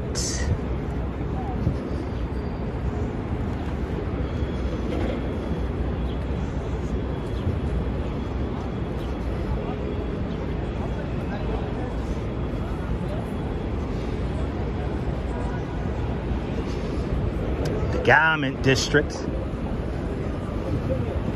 Even though a lot of the garment industry is long gone, but they still call it the garment district.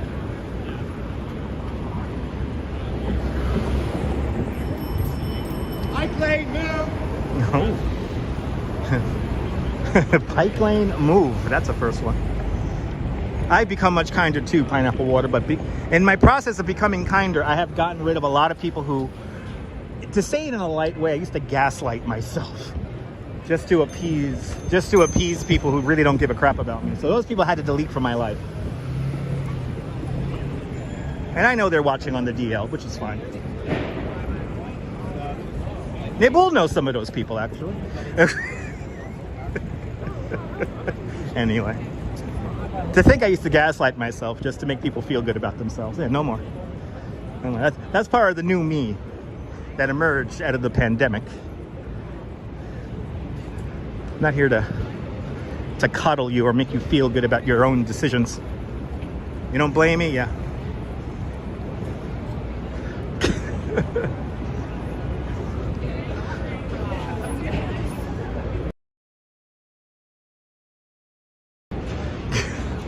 I'm gonna say true to my principles and more importantly, my ethics.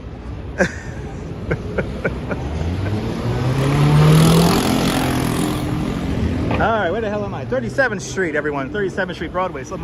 Still going south along Broadway at the moment. And keep your mouth shut, that's right. Ibrahim Merhaba. I won't coddle you. I'm sorry, John. Yeah, I won't coddle you. Look at that old school signage right there. Look at that. See, this is why you gotta slow down and just look up. Look at that. How old is this? Wow. I would love to know how old that signage is. Lombardi Dresses Incorporated. Wow. Ethical ethics, metalhead. Ethical ethics. Wow. I always say, just slow down and look up and you never know what you're going to see. You never know what you're going to see. Absolutely, Strawberry. Absolutely. As we continue on. Yeah, ghost signs are fantastic. I just love showing those because you don't know how long they're going to last. You don't know how long it's going to be until they get covered up by something else or a building. So it's always good to enjoy that when you see those. So always slow down and look up because you never know what you're going to see. Look at all these bikes, people. Look at all these bikes. Wow. As we pass through the canopy, this is a winter exhibition here. I think it's going to be going away soon. These little lights up here. Oh, there we go. 1949 Lombardi dresses. Wow. 1949. That if that isn't vintage, I don't know what is. Thank you so much for the information there, metalhead. But they should, I mean, they can keep those signs like survived, but you know, again, it's private property, so it's up to the private property owner, the building owner, to either get rid of or maintain stuff like that. So signs from the 1930s, 1940s, India's exposed. Good to see you. And if we continue on south along Broadway, got a little bit of a breeze coming up Broadway here. Oh, they redid the front of Macy's in clouds here.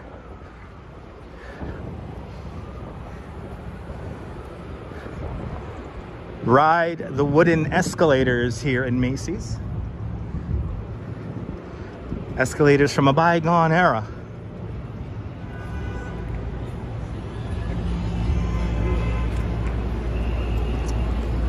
Mary, good to see you. Welcome. Really found an old sign for measuring tape. Wow. Wasn't even born yet, John. Yeah, it's vintage.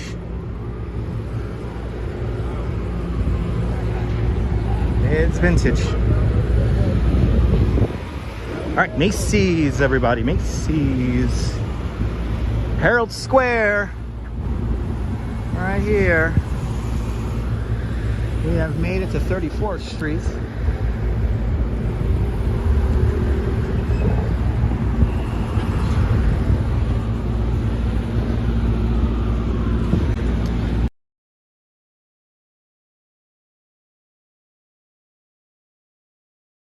Some interesting windows here. Do people really lock up their bikes in front of a window? I guess it's kind of like the flower show, but not.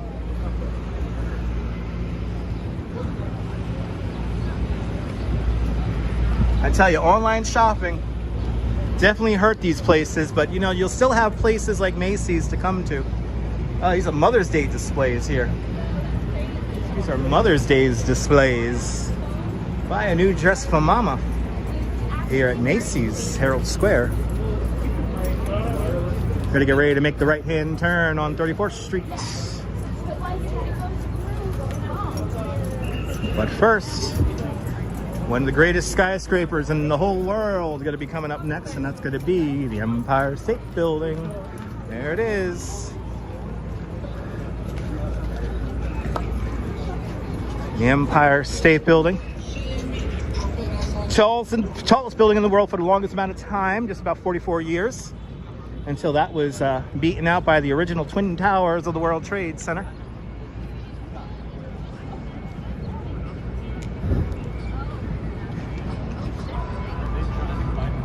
Welcome, Beach Bum. There it is, Empire State Building. Right there. King Kong climbed that. Beach Bum, I appreciate that. Let's go down 34th Street, Highline Park, and the Hudson Yards coming up next. Gonna make our way west along 34th Street.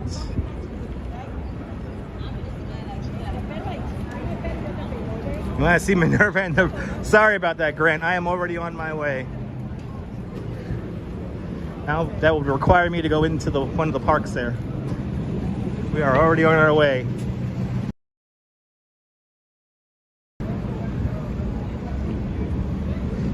Got a lot of distance to cover today. And we are only 96 minutes into the broadcast. Oh, is this the AI Karl Lagerfeld? Yeah, this is the artificial intelligence Karl Lagerfeld here. And of course we can't see it. And there's a big whatchamacallit, there's a big screen that evidently shows Karl Lagerfeld. Can't see it, oh well.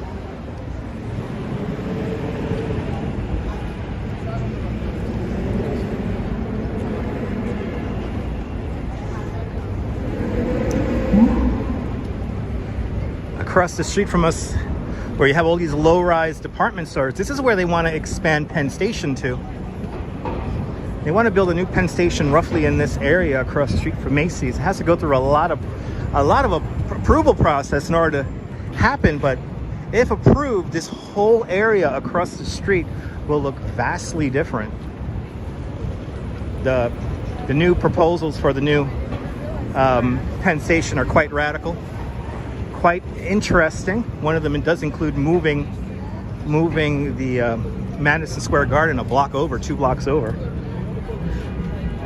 So lots of new development. And once we figure out when that's going to happen, I'll, of course, report back to you guys. Approaching 7th Avenue, 34th Street. We're going west along 34th Street.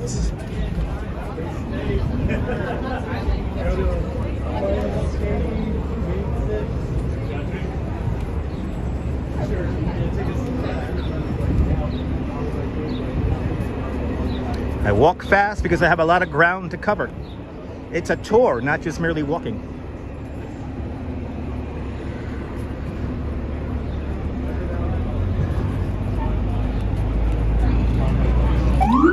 Oh yeah.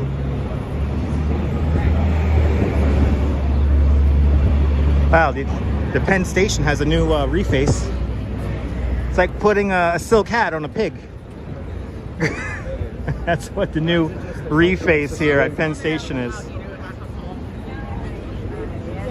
Okay, we got some time here. Let's hang out here and look at the new Penn Station. This is one Penn Station right here. And, well, actually, no, that's one Penn Station. This is, I guess, the entrance. But this building here has a whole new reface. So it's the same building, just with a new face on it. But yeah, it's like putting a silk hat on a pig. Yeah.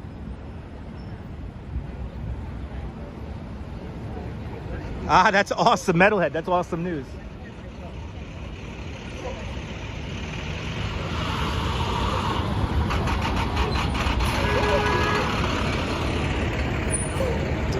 Seventh Avenue, the back end of Macy's, Penn Station, and the former site of the Pennsylvania Hotel down the block. Almost completely gone now. I think there's only about 4 stories left. When we get across the street, I'm going to show you the old Pennsylvania Hotel before continuing. Look at this guy right here in the middle of the intersection. Let's see, is he from Jersey? Oh no, it's an Uber. Makes sense. Totally makes sense. All right, look at it. Right across the street, right over there, Right over there is the old Pennsylvania Hotel, quickly coming down and being taken away, being erased from existence right now. Pennsylvania Hotel, ton of history in that building, now almost completely gone. Kind of sad. The Pennsylvania Hotel, right over there. Beautiful view of the Empire State Building. And clearly the traffic cop not letting people make the right-hand turn. That's how they keep traffic moving. There is a method to the madness. Let's continue on.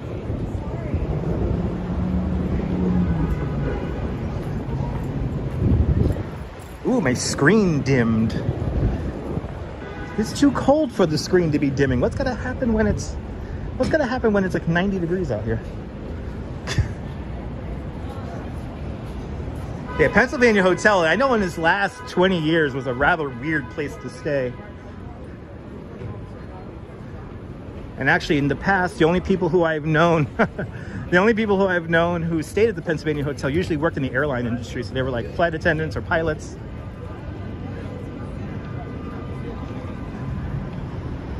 But now, being erased from existence, who knows what's going to go in there in the future? I actually don't know what's going to be built in the Pennsylvania Hotel. It's too warm soon. Good to see you, Jim. Yes, indeed. It's going to be too warm indeed. You know, granted, the Pennsylvania Hotel could have been like a landmark, but unfortunately mismanagement made it get a little funky.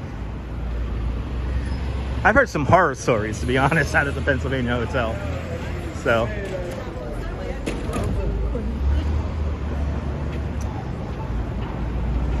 Oh yeah, it used to be very luxurious.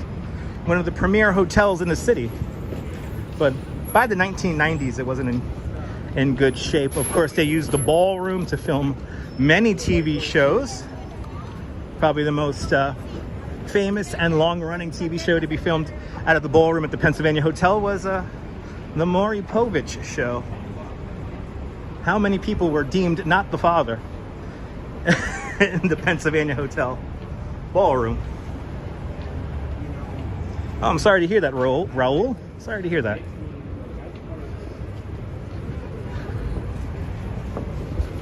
Making our way to 8th Avenue.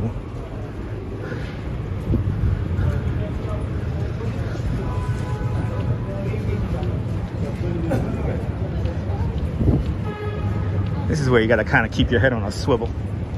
This intersection right here is usually the wild one. Will Fargus, good to see you. Welcome.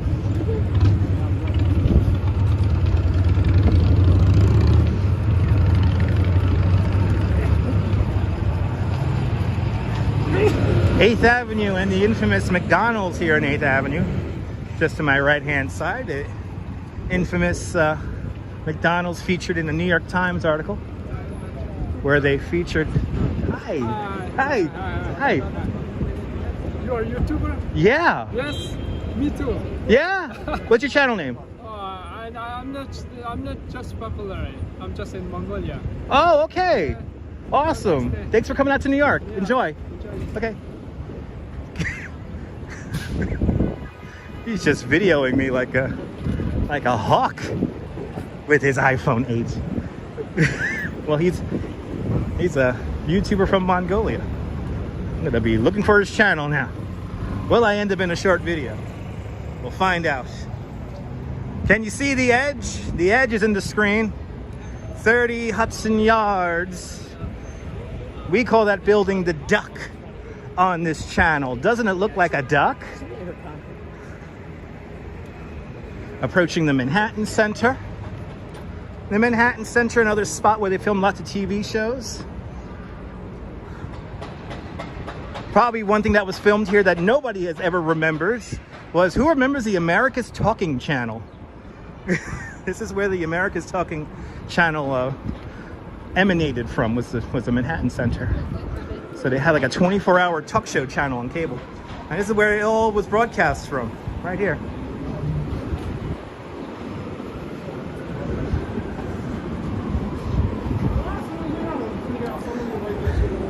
But right up there, the duck, sneaking a view on in, number 30 Hudson Yards. I wish I had a better name for it.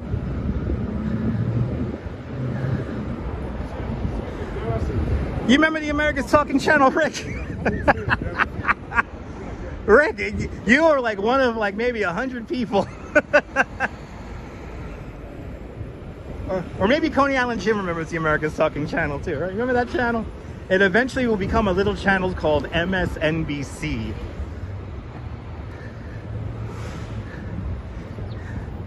A 24-hour talk show channel that featured most of the talk shows had studio audiences.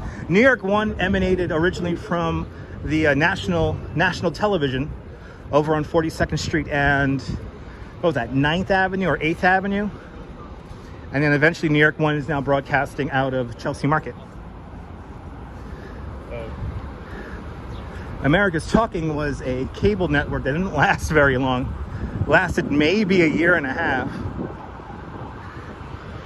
But they had a lot of talk shows that featured live studio audiences. So they were all filmed at the Manhattan Center. Are you still trying to forget that channel?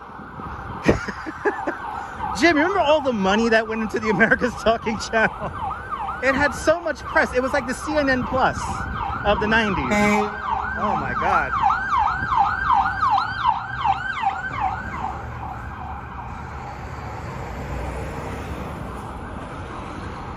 Ninth Avenue.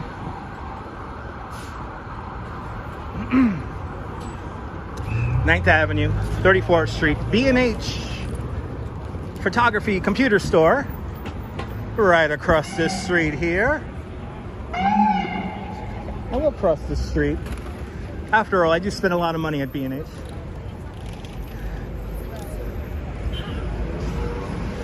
And actually, the gimbal I'm using right now, I bought from right here.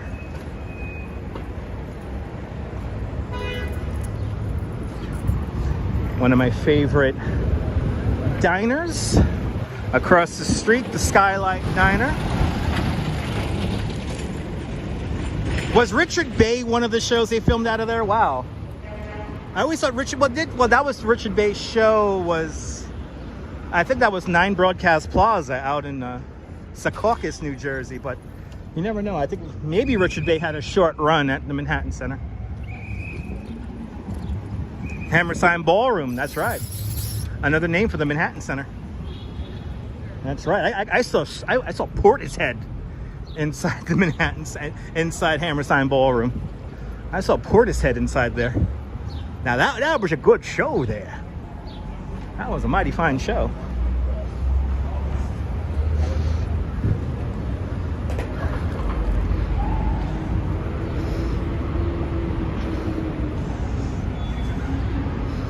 As we make our way over,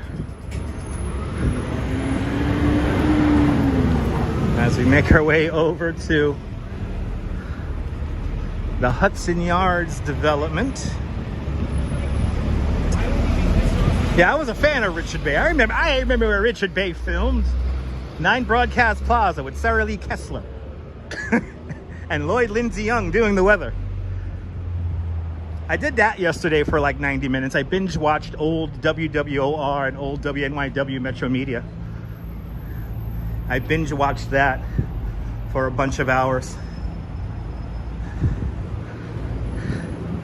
I love watching old TV here on YouTube.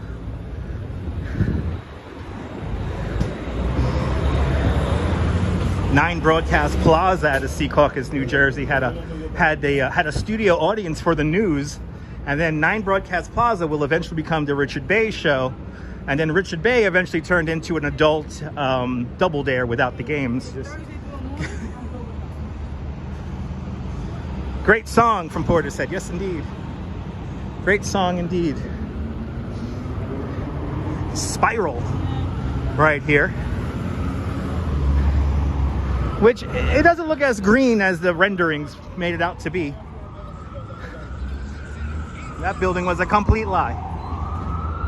One of the largest developments and construction sites in the entire country is coming up.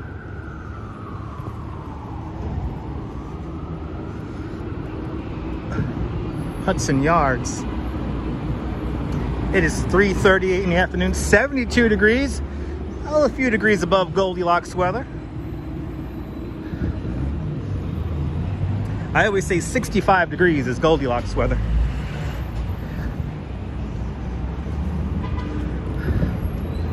We're getting into the High Line now. Coming up next, we're first going to see Thomas Heatherwick's Vessel. And then we'll make our way down the High Line Park. But we have a new piece of art we're going to be checking out, and it's called, I believe it's called The Old Tree. We can see it from here. This is 11th Avenue. Oh yeah, we got a beautiful view of it. Look at this thing. Wow, we're going to get an up-close look at this thing in a bit.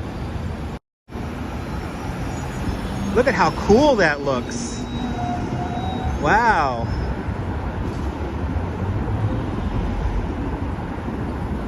And it looks like there's some media over there too.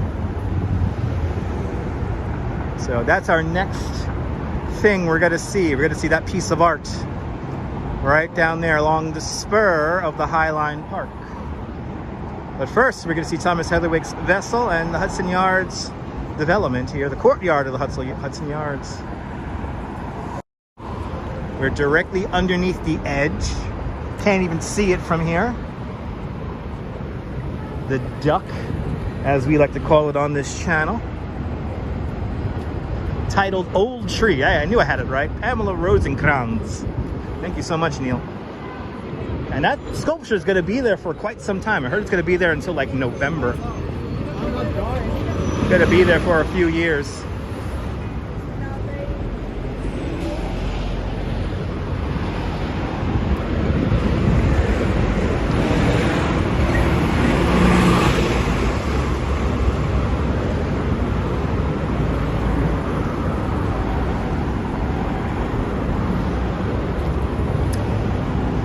It's amazing how different this area looks compared to what it used to look like. And it's nice to know that when you go to the Jacob Javits Convention Center, you can take a subway straight there. That's probably the one good thing about the Hudson Yards development. Of course, the Hudson Yards development came into being during our attempt to win the 2012 Olympics. This was going to be the area where the Olympic Stadium was going to be. Unfortunately, we did not win the bid, but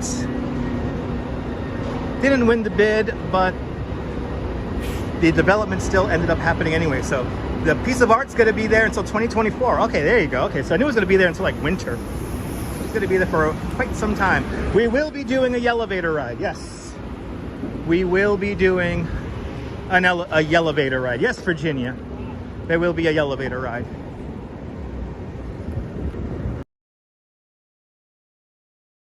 Hudson Yards. Begin to make our way south once again.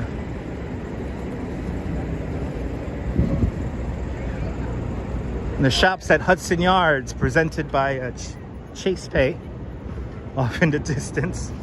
One of the newest subway stations, the deepest subway stations in the whole network right here. 34th Street, Hudson Yards. It's a whole new neighborhood here on the far west side.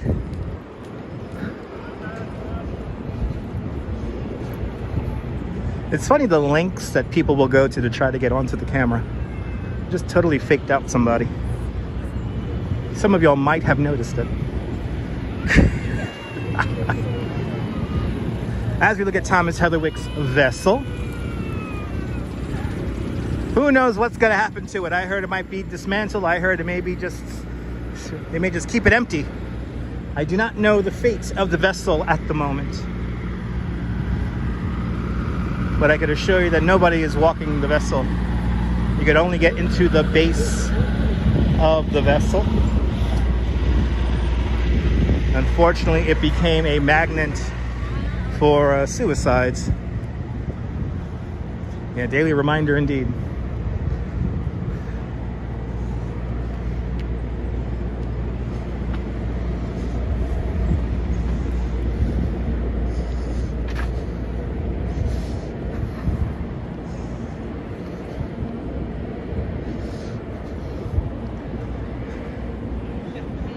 There it is. Good to see you, Susan Ingalls. Welcome. Welcome to Hudson Yards. To think we are approaching the 2-hour mark of our fun romp through the city, and we're not even done yet. Feel like we're just getting warmed up still, even though we are firmly into the meat and potatoes of the broadcast. Thomas Heatherwick's vessel, everyone. You'll see another work from Thomas Heatherwick a little bit further down on the High Line. He designs one of the apartment buildings along the High Line Park. It's a conversation piece, yeah, pretty much. Yeah, Route 440, the netting, good to see you, Route 440. They don't, Thomas Heatherwick doesn't want netting on the structure. He doesn't want anything to take away from the original structure. So he does not like the netting proposals. So this is what's holding everything up. He does not want anything to distract from his original vision. And there was a testing piece of netting just over here, but that is like gone. Hasn't been there for a few months now. Well, who knows? They made. I heard from somebody who lives here at Hudson Yards that they're gonna eventually tear it down, but who knows? Tear it down, place it somewhere else. We don't know. We don't know.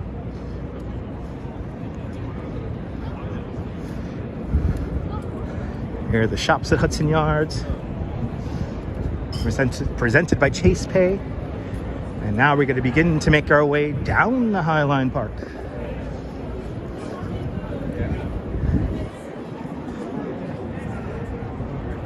Centipede, welcome on into the show.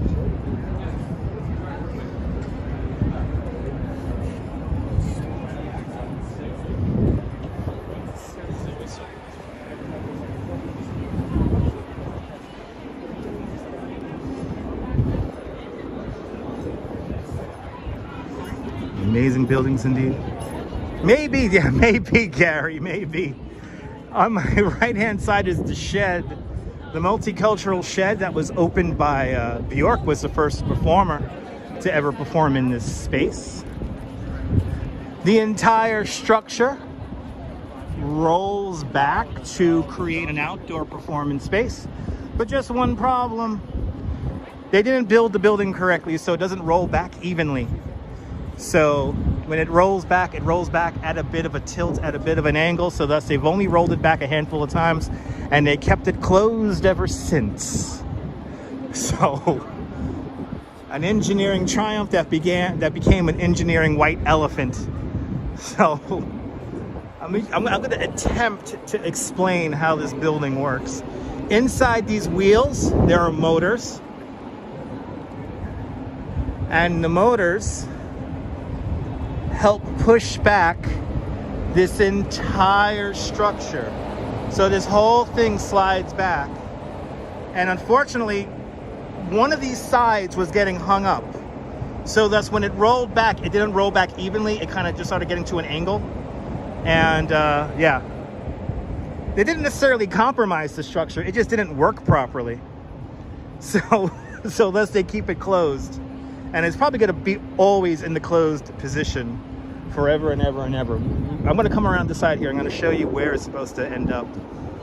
It's an engineering error. Yes, indeed. It's a big error on the engineering front. And this thing cost a lot of money. So you got to love engineering problems.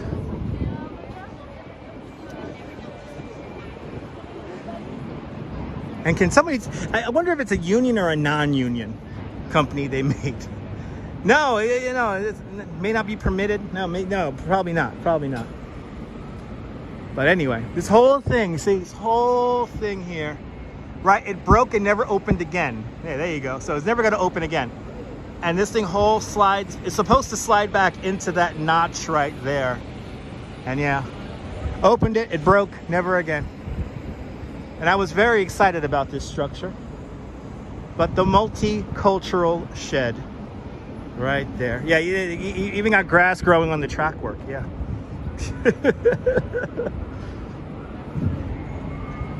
It adds to the certain je ne sais quoi of the Highline Park. And we are on the Highline Park now. Today's Highline Park, originally called the West Side Improvement, built back in 1931, 1932. This version of the structure created into a park. The head landscape architect was Piet Oudolf. He is a Dutch-born landscape architect. He kept a lot of the original elements of the structure intact. Did Bjork break it? I wouldn't be surprised if Bjork broke it.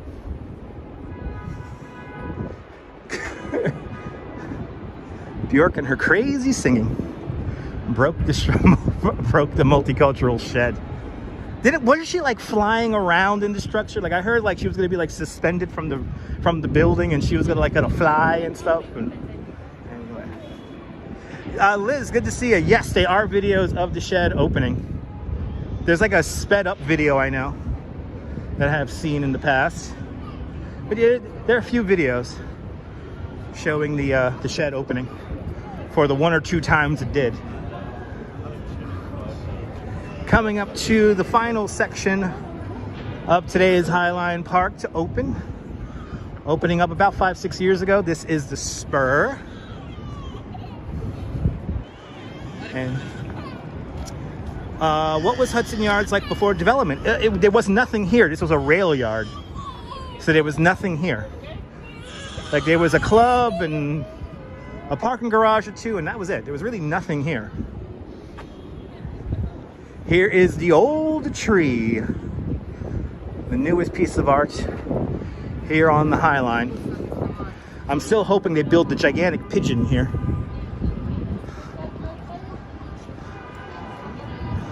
Bill Thomas, there you go, $475 million.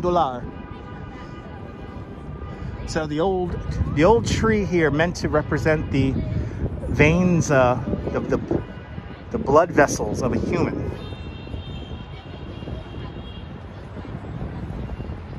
It's a pretty cool structure here, and they're having some kind of soiree here.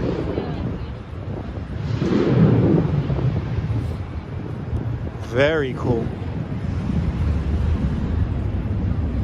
Very exciting. Very exciting seeing this thing come together.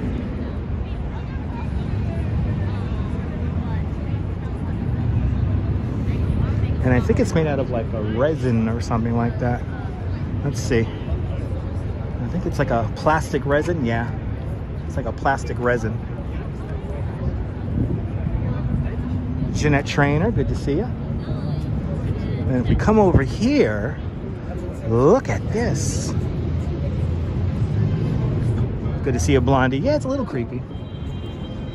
But look at this. The new connector coming together here at 31st Street.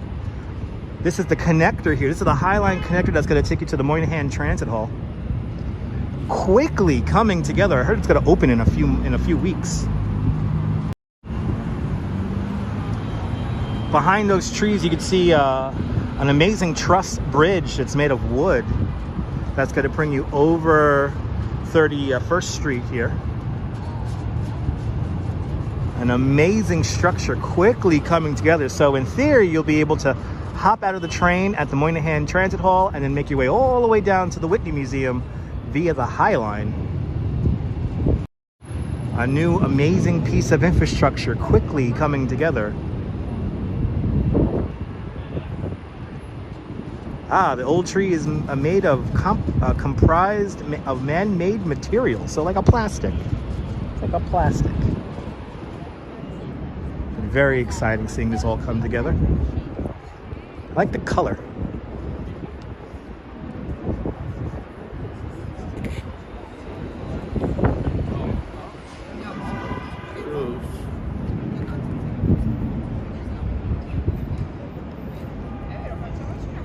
It does feel summery, yes it does.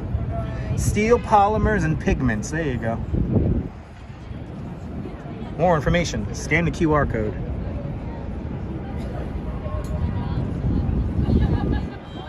But there it is. The old tree, gonna be here for quite some time.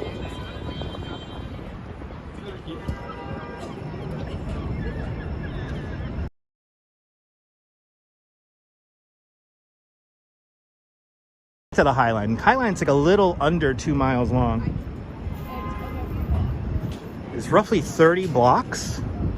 So it's like almost 2 miles long.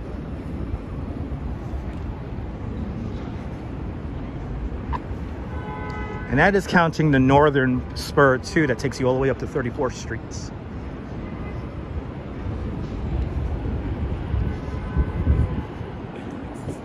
But do you like this nonsense? Make sure you smash the thumbs up button, lets me know you care. It'll help more people find the broadcast. We're now going to begin to make our way down the High Line Park. Still got a lot more to see today.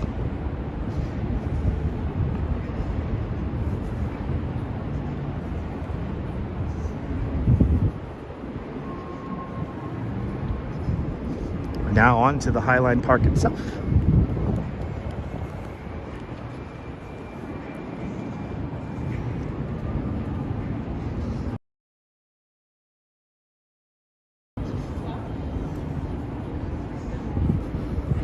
The High Line goes from Gansevoort Street all the way up to 34th Street, between 10th and 11th Avenues for the most part, through the neighborhoods of Chelsea, Soho, Meatpacking District,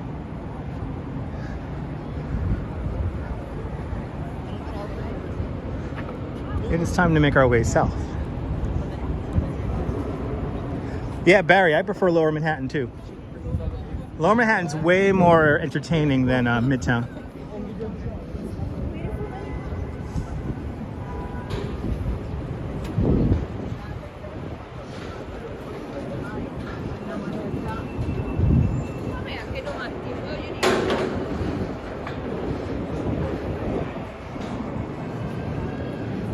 I am so happy that this mural has been unveiled.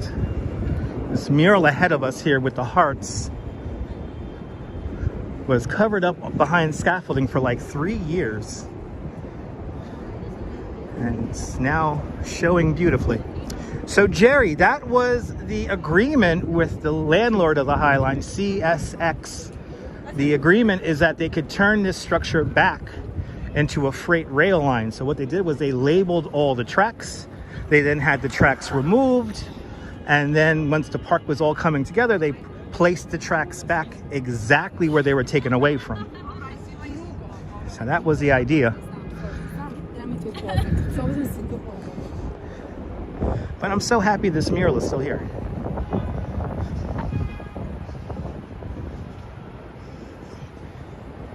And now those trees have really come into place here. Yeah, for like 3 years. Look at how beautiful this mural is. Can I ask you something? I'm broadcasting live, so there's 300 people listening to you right now. Okay, there you go. There you go, everyone. What Lifts You by Kelsey Montague Art. I love that mural. One of my favorites. Let's continue down the High Line Park. We're gonna get a lot of that right now, I have a feeling, so let's see what happens. Well, you gotta say there's 300 people watching, then everyone gets all quiet.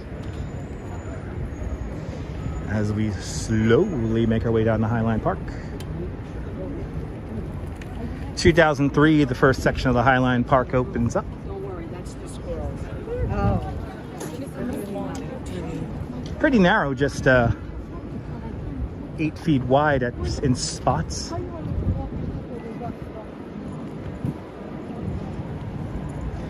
Liz, yeah, the mural's behind scaffolding for quite some time, so.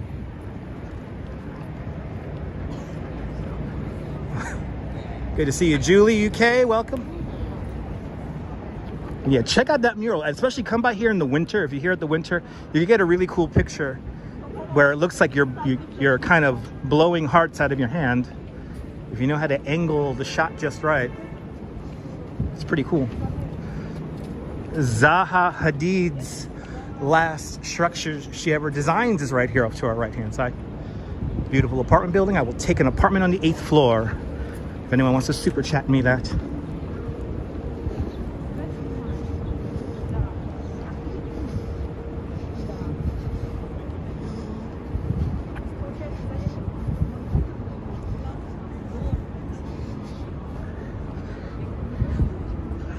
Coming up to one of the only structures that's built on top of the High Line Park. This is the 26th Street flyover. When people High Line, he noticed that this section right here had a whole bunch of wild trees growing out of it. So what he does in this section of the High Line Park, he adds more trees to the structure, and then the trees that were here, growing for some 30 years in some cases, he moves those trees around to create an amazing green canopied walk. The 26th Street flyover. Bagels and Walks is in the house. Everybody follow Bagels and Walks. Sean's a great live streamer from the Upper East Side. Good to see you there, Sean. Welcome on into the show. Hope you, the baby, and the missus are doing well on this beautiful Wednesday.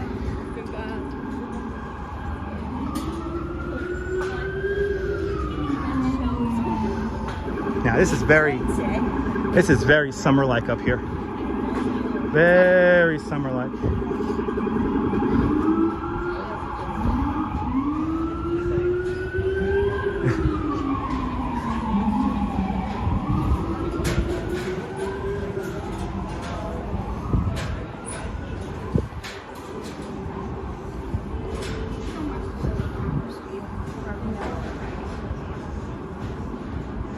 Yeah, it's pretty narrow, Grant. At times, this thing gets just 8 feet wide. And at its widest, it's about 16, 18 feet wide, not counting the underpass underneath the Standard Hotel and Chelsea Market. It gets pretty narrow. That's why you cannot ride a bike on the High Line Park. It's like a bookstore right there, huh? That's cool. Always something new along the High Line here. I miss the almost empty pandemic days. I miss those days in a weird way. I guess as a lifelong New Yorker, I'm going to cherish the pandemic to a certain extent. Because everything was empty. You could visit the museums without a crowd. Especially places like MoMA, were especially really nice to stay at during the pandemic. But yeah, here on the High Line, we had timed tickets.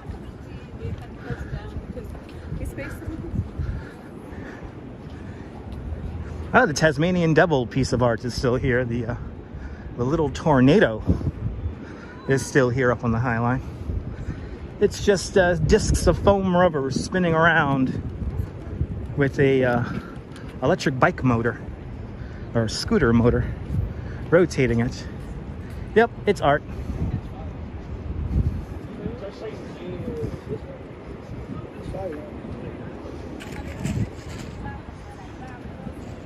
It's windy.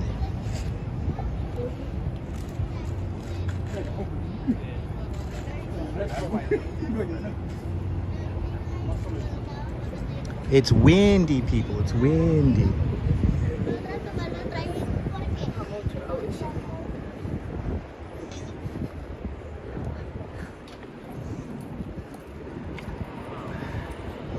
I am going to cheer the day that scaffolding is no longer along the High Line.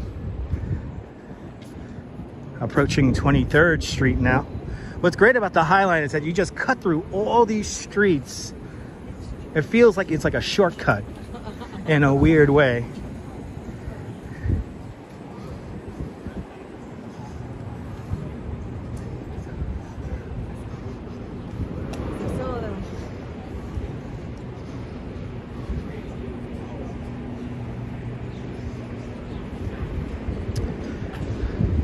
(23rd Street).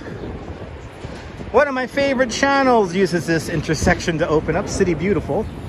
You ever seen a City Beautiful video? It opens up with this intersection right here, coming into place.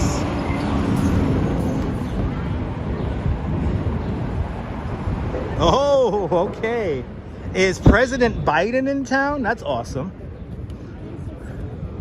President Biden's in town. I wonder if we're going to see any motorcades. Do you know what? Does anybody know what time he's flying out? Maybe we should make it to the Lower Manhattan Heliport, or maybe to Pier 15 to see him fly away.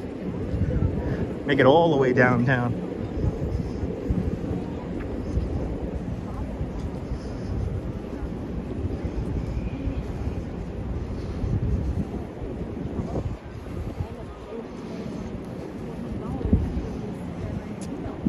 Yeah, Sean, I want to get another motorcade video, but I don't know his schedule.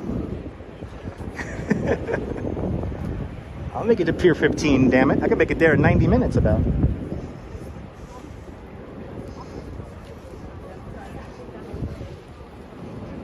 Continue south. Ah, okay, he was at Westchester Community College. Has he already left? Is that it?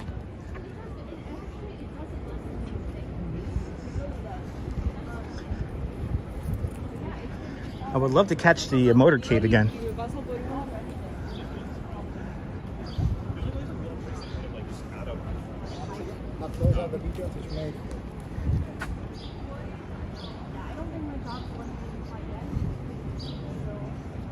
It is already 4 o'clock. Wow. He's applying for a professorship, maybe.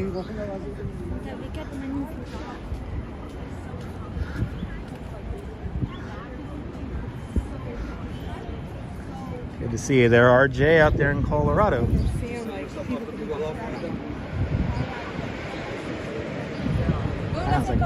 I got a traffic jam there. Sorry.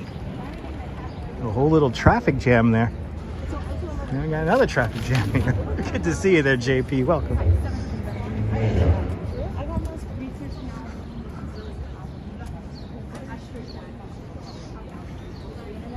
Beautiful canopy of trees here. One of those trees that blooms 3 times right there. I literally just watched an Instagram video about that right before I started the live stream.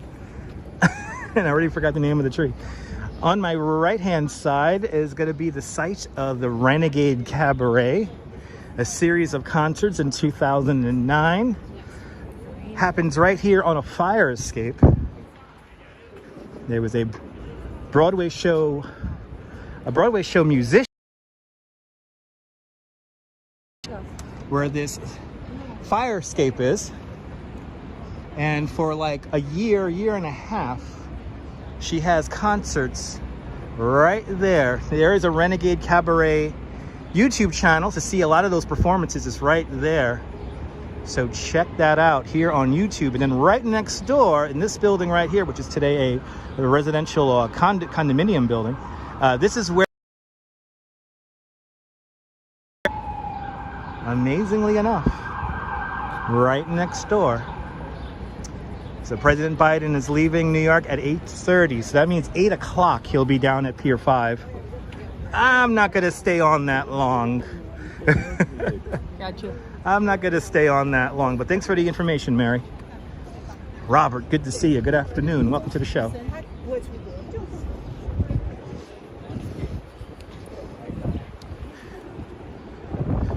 Approaching Thomas Heatherwick. These amazing apartments with really cool windows facing the High Line. If anyone wants to super chat me in an apartment inside Lantern House, it'll be much appreciated. Yeah, no, that would require me to be on for like 5 hours, 6 hours, Mary. So that's a long live stream.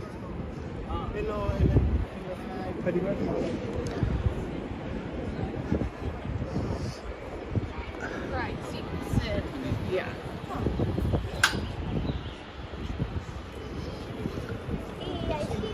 Sorry, it's possible? Somebody just stuck a camera in my hand. Somebody just stuck a camera in my hand. I should have just took the camera and kept on walking. I don't recommend doing that, folks. If you see a random New Yorker with holding a gimbal in his hand, don't just hand them a camera with the words, "Is it possible?" We're in the middle of the damn live stream here, people. I'm looking into the woman's apartment. Oh, this one, is she really like, wow, she's like narrating. She's narrating what they're doing inside their apartment. That's so creepy. That's so creepy. She's like looking inside of somebody's apartment and she's narrating it. That's so weird.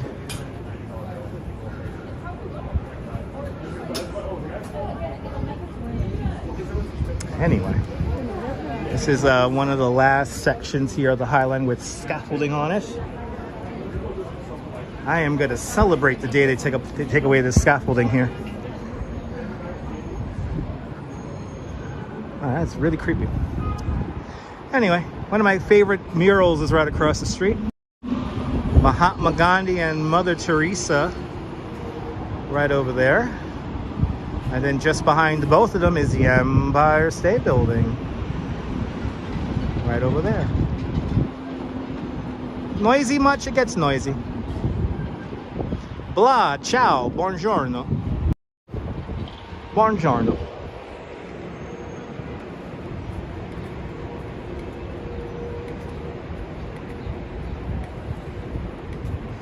Pretty quiet over here, which is nice.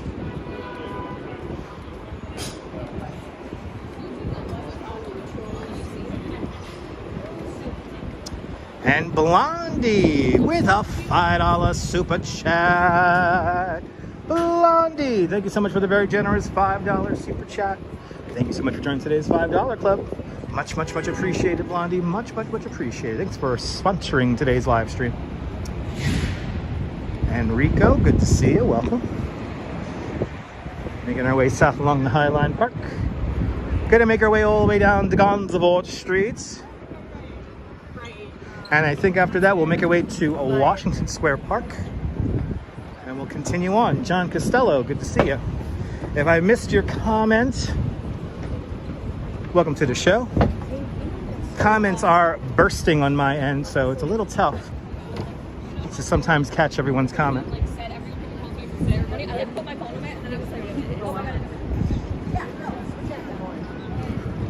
Little crowded here in the southern end of the High Line. Approaching the Chelsea Market. This used to be the largest national biscuit company factory on the East Coast. We now know that company as Nabisco. But right here in 1912, this is where the Oreo cookie was invented. Today, this is where we have the Chelsea Market and also Channel 1, New York 1, local news channel. They broadcast from here.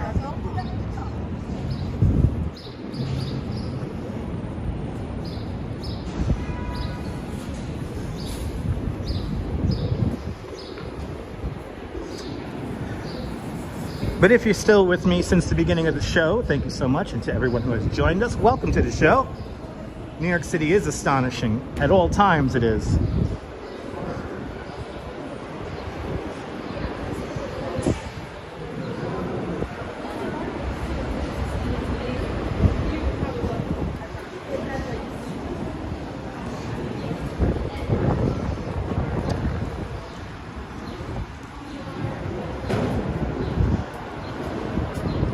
Across the way we have Pier 54. That's today Little Island, NYC. And then right across the street from me is Pier 57, the largest rooftop park in New York City, with an all-new eatery at Pier 57. We saw sunset there a couple of days back on our last live stream, and it was a pretty cool sunset and a rainbow we caught, which was pretty neat. And somebody is flying a drone over our heads. Is it Casey Neistat? Is Casey Neistat vlogging?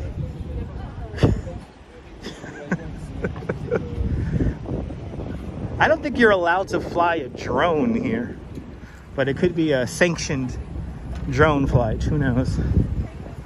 Of course, Pier 54, where Little Island is, that used to be where the pier used to be. That was the pier that the Carpathia came with all the survivors of the Titanic, and also the Lusitania left from that pier. It's a great time of year. Yes, not so hot. It's about 5 degrees warmer than Goldilocks weather, so it's pretty good weather today. Humidity still fairly low. Nice breeze. Perfect kind of day to wander around. 14th Street, everybody. This is 14th Street.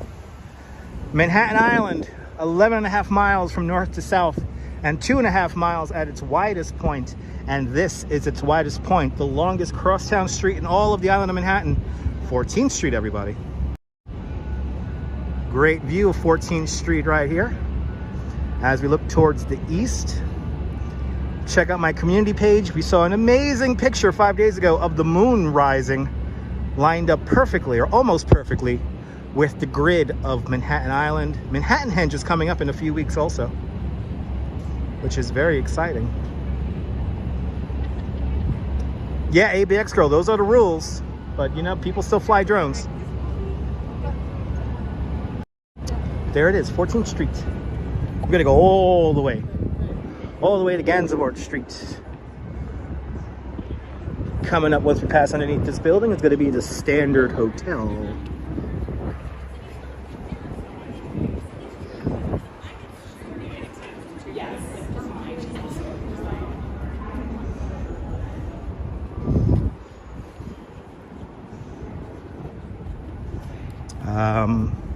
Miss Portland, #1 fan, yeah. Keep New York safe, but no need to tell people what to vote for. We don't talk about politics here. This live stream tends to be a break from the everyday. So thus we don't talk about politics, breaking news, or anything kind of stressful, if you will. And politics has certainly become a stressful place.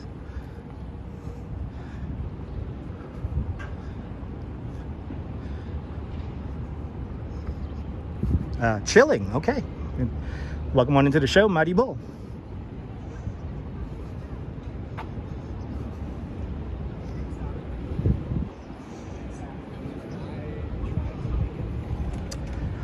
Passing underneath the Standard Hotel, right there. And I heard it's not doing good, the Standard, so maybe they'll drop the room rates. And then coming into view, we have the Whitney Museum. Whitney Museum, the southern end of the Highline Park. Buddy the AI, or Al, hello from cyberspace, welcome.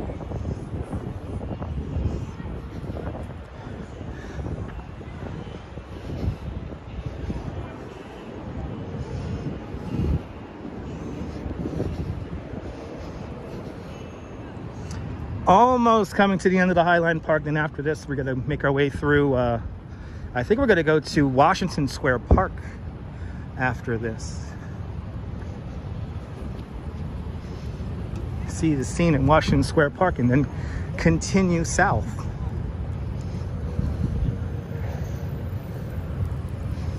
Lovely canopy of trees here, finishing out the southern end of the Highline Park. The structure originally went as far south as Canal Street and as far north as 54th Street. Over the years, it slowly got cut down to its current length from Gansevoort Street to 34th Street. Current weather brought to you by JP. Conditions across the river out in Brooklyn. It's 70 degrees. That's 21 Celsius to you and me, with the wind blowing out of the south-southwest at 8 miles an hour. That's 13 kilometers an hour to you and me, with a current relative humidity of 32%. Pretty damn good weather, if I may say so myself. Evidently all the meat packing thrilling the crowds here at Gansevoort Street. Oh my God, that's like one group. Nelly, this is a park. This is the Highline Park. Well, Miss Portland, let me do the walking for you. How about that? Let me do the walking. I've been walking now for only 2.5 hours. Probably approaching around 9,000 steps right now. And oh, we have new art right here. That's a little kitty drawing. Yep. It's art. Go west, young man, they're saying, right? I guess, I don't know. Is he swimming with the boat or lifting the boat? I'm confused. But yes, the structure used to go straight through the building across the street from us. So the Highline used to go straight through that structure, but no more. And for Nebul and Ramona, right here on the corner, this used to be the Louis Vuitton pop-up with Kasama.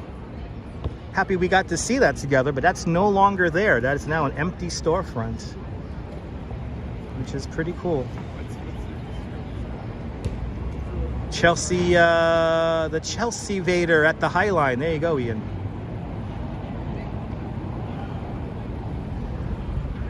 One last view of the duck. Let's look at the duck. One last time. There it is, 30 Hudson Yards.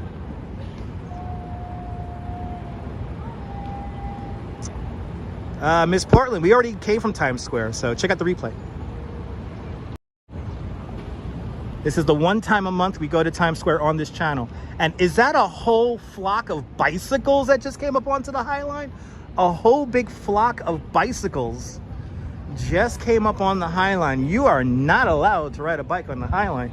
If you are caught riding a bike on the High Line, that is immediate expulsion from the structure. So I'm kind of amazed that the whole group of people just came out of the elevator with bicycles. Do not do that. But it's time. It's time to ride the elevator. It's yellow. It's an elevator. It's the elevator.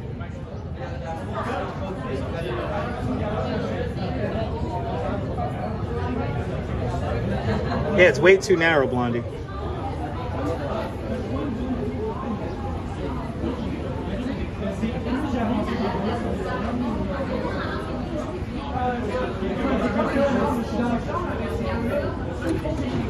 All right, let's quickly get into this thing.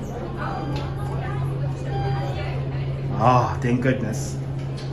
Thank goodness. Going down! Down to the rest of our lives! Down to the ground! Down to where our dreams become reality. Welcome to the ground and thank you for visiting the Highline Park. Gansevoort Street! Coming up next, here it is. Welcome to Gansevoort Street.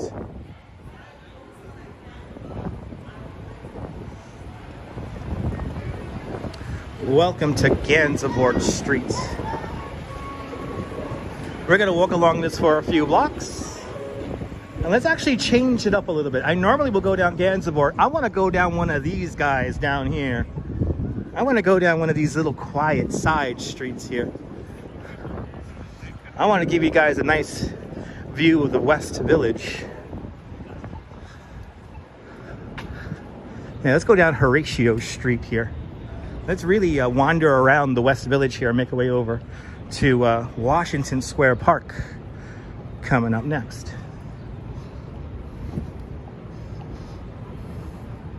Yeah, let's go down Horatio here. Let's really meander through the buildings.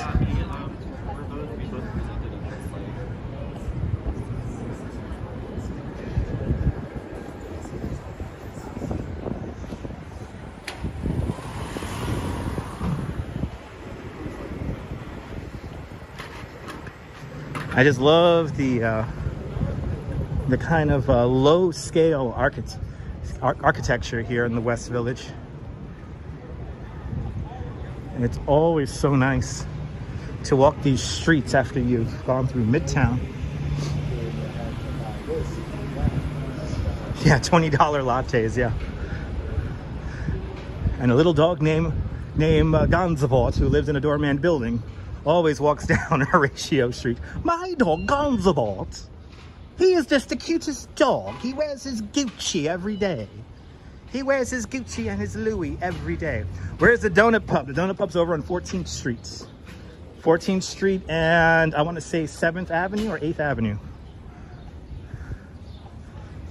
But I could be wrong. That's a question for the Google. Zamir working the room for the ladies. Awesome. Zamir's here just to talk to the ladies.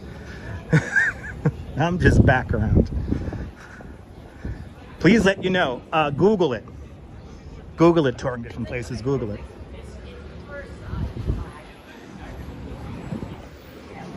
Greenwich Street. Crossing over right now. We're going to stay on Horatio here for a few blocks and really zigzag our way down to the Washington Square Park. Ooh, somebody's playing the truck sim, driving a bus.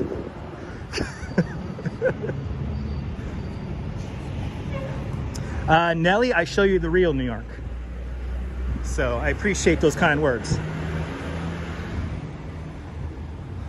A lot of live streamers focus on Midtown, and there's so many more places to show than just Midtown. Tomorrow, I am going to live stream something that I've been meaning to live stream for a very long time, and a place that nobody has live streamed from. Stay tuned tomorrow. It's going to be a good one. Maybe, Nebul, maybe. What are we at here? This is Hudson Street. Hudson Street.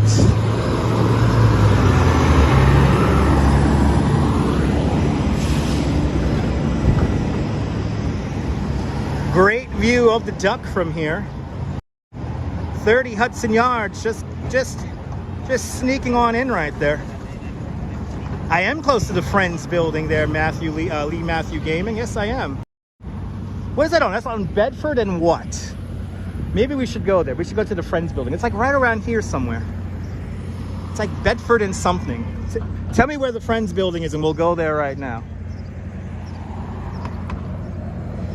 Let's see if we catch any tourists behaving badly by the Friends building. That sounds like fun. I've been meaning to live stream that for a while. It's like Bedford Street and something. And I always forget. And I don't have a second device. Grove Street. Grove and Bedford. Thank you so much, Robert. All right, so once I see... I think I'm going to see Grove, if I'm not mistaken. Let's start meandering through the West Village.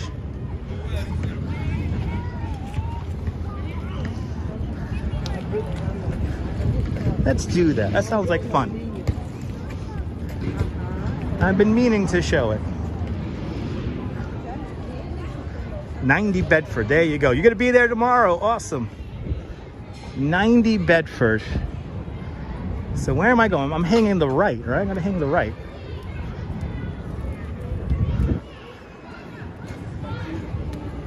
Let's see. I think I'm hanging the right. That's what I'm going to do. Come on. Here we go. Okay. Okay. I'm waving the Uber through, and he doesn't want to go. He's enthralled by the Gimble.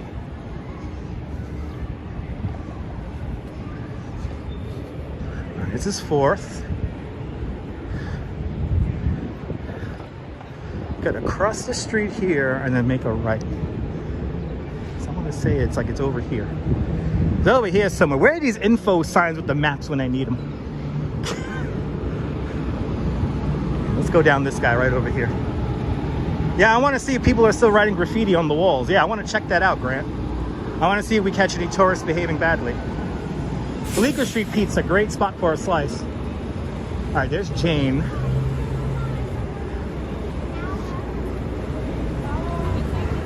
We're now on 8th Avenue.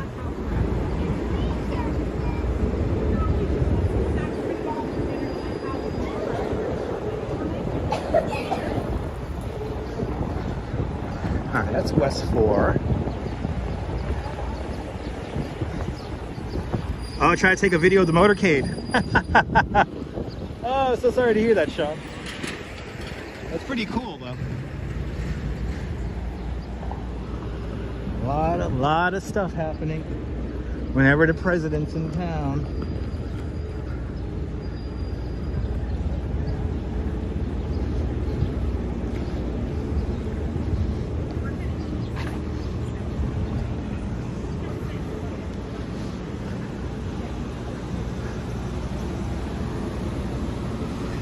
Okay, here air conditioner's on, so that's how you know it's summer. I love the architecture down here. Such a difference from Midtown. This is 12.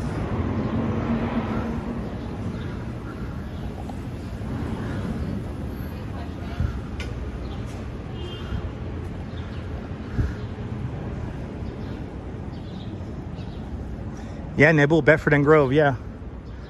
I just gotta find Grove. You know, unfortunately I haven't, while I have a lot of streets memorized, I don't have all the streets memorized, especially here in the West Village.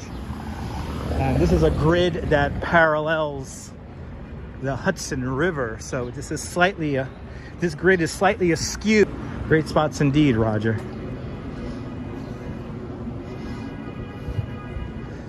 I'm looking for one of these streets now, Bedford or Grove Street. I wish I had my second device. I'll be able to bring up a map. Let's see, is this Bank? This is Bank. Bank Street, where John Lennon, Yoko Ono, they first moved in on here. Katie woke up, it's a birthday. Happy birthday, Katie. Many more from New York City. All right, crossing over Bank. What is next?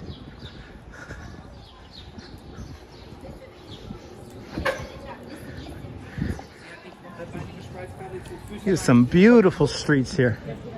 West 11th Street coming up. So I'm approaching West 11th and we're on West 4th. So West 11th and West 4th. And I'm gonna stop right here, Nibble. I'm gonna stop right here and you could direct me. Let me know where I should go.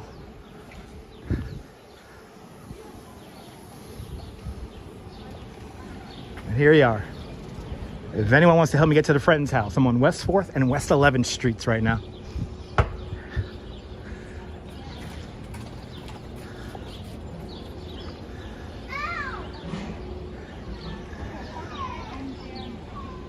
Love the ivy on this house here. So nice.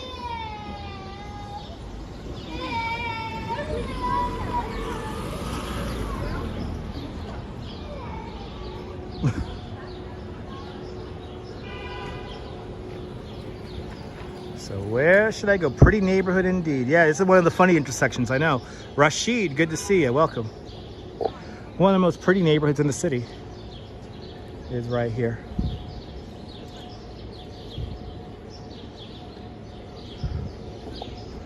We're waiting for further instructions now. Where should we go?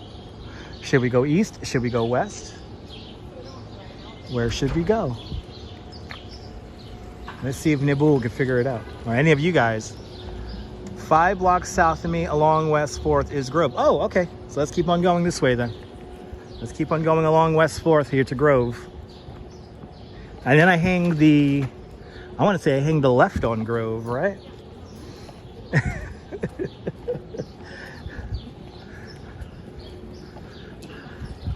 Let's see. Let's see where we end up. This is fun today.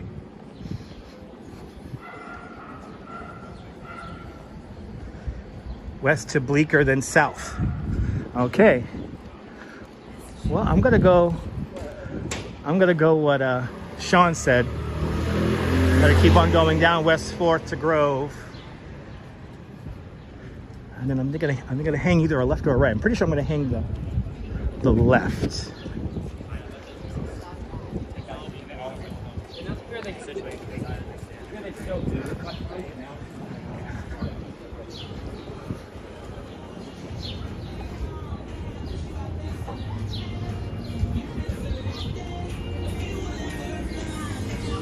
Such a great part of the city indeed. A lot of great restaurants around here.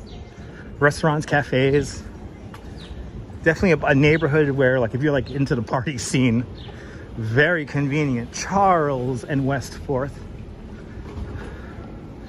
Coming up right here.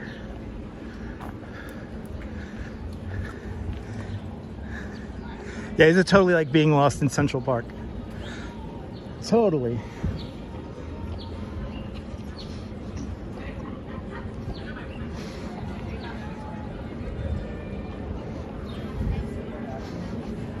West 10th coming up, and then is that 7th Avenue South? Okay. Uh-oh, we're coming up to 7th Avenue South now.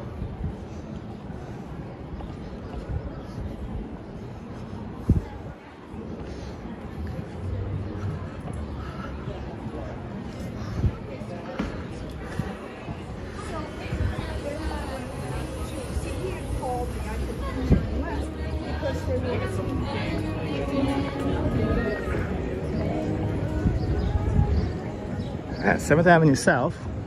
Here's West 10th Street. Looks like I'm going to continue on here. This is a very confusing part of town.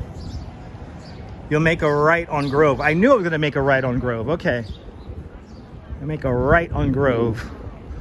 So we're going to follow this straight through here. Oh, and I see Grove.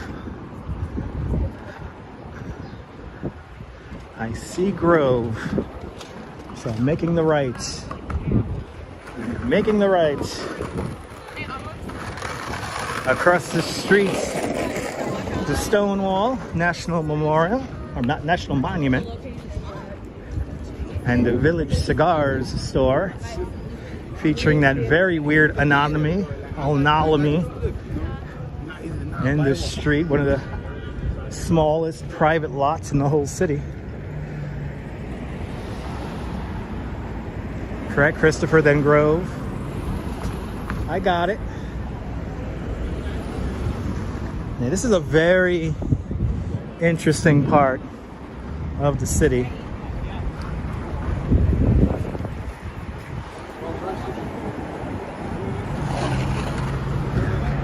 Yep, here's Grove. Hang the rights.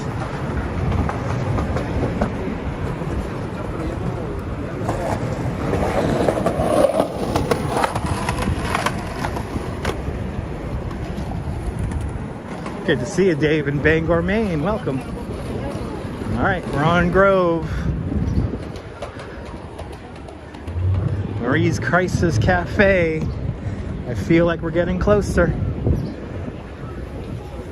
I feel like we're getting closer. Making our way to the Friends apartment. Will we catch tourists behaving badly? We'll find out. Doing a little bit of a loop now. Kind of backtracking ever so slightly. Good to see you, Marty. Welcome. I think the oldest Dunkin' Donuts is up in near Boston or something like that. I'm pretty sure it's not here in New York.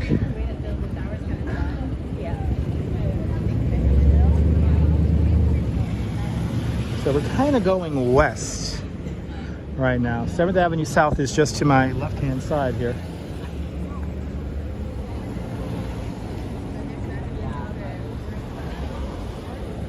It's past Bleecker. Okay, so we're on Bleecker right now. Yeah, this is Bleecker.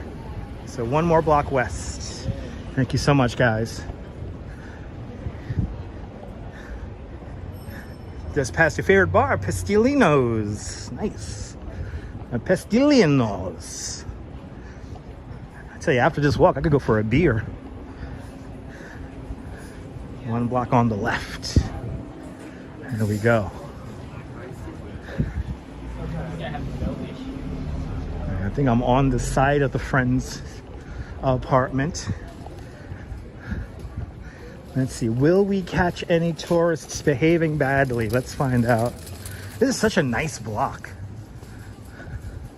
Such a great little block here. This is New York living. Oh yeah, it's right here. Right here.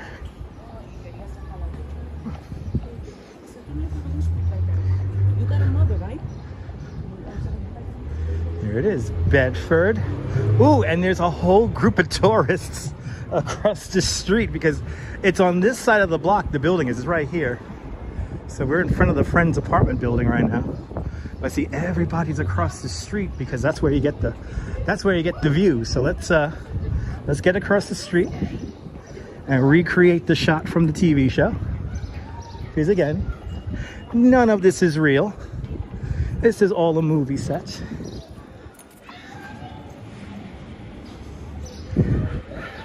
This is one of the most expensive neighborhoods to live in the whole city, Nelly. There it is. Yay.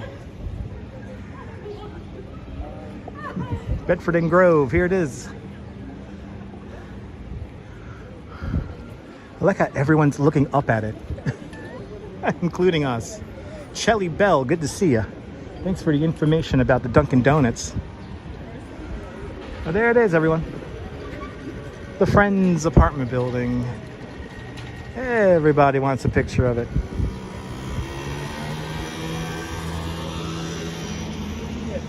Such beautiful architecture around here. Really quiet street here. It's a shame. The old Cherry Lane Theater, which is not that far from here, slated to close soon. But there it is. You saw it here, ladies and gentlemen. Let's see. Do I see? No, I don't see any graffiti in the stonework across the street. I heard that tourists were like carving their names into the building, but I don't see any of that from here. So I think the tourists have finished doing that, which I don't. Ladies and gentlemen, don't come to New York and just graffiti everywhere. It's not your place to do that. Robojack's out there in London. Welcome to the show. Good to see ya. We're making our way now to Washington Square Park. See the scene in Washington Square Park for a little bit.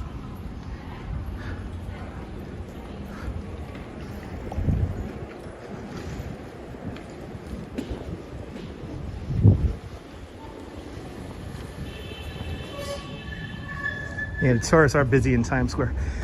J. Chulo, one of the best neighborhoods.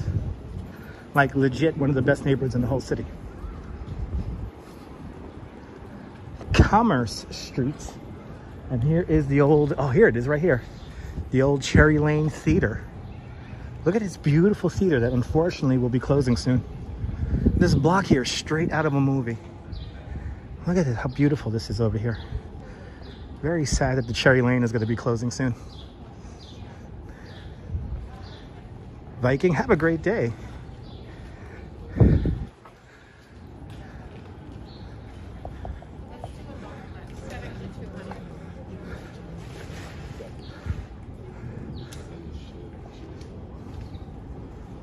Such a great little block here.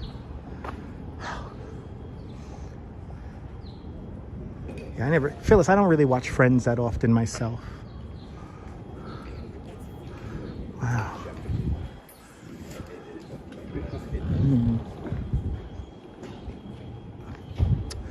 Love that little Cherry Lane Theater. All right, let's make our way back over to 7th Avenue South.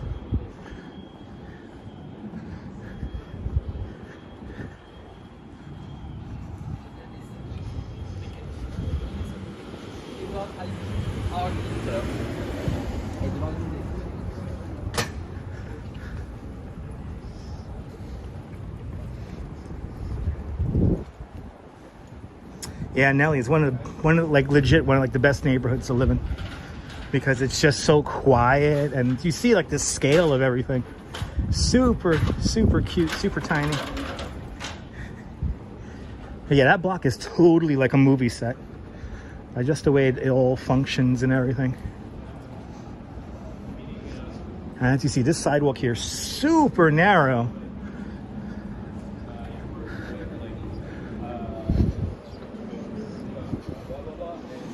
All right, we're gonna take Bedford here all the way across. Enthralled looking at the Gimble while he has a green light.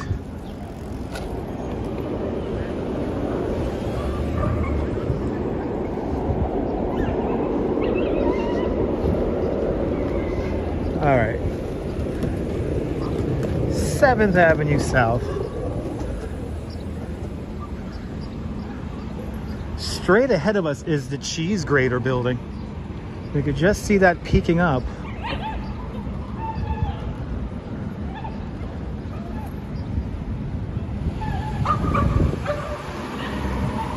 As the dogs bark.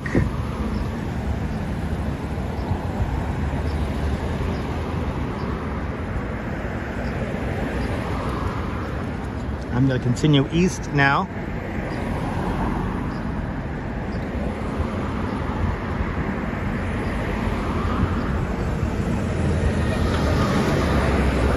Washington Square Park coming up next.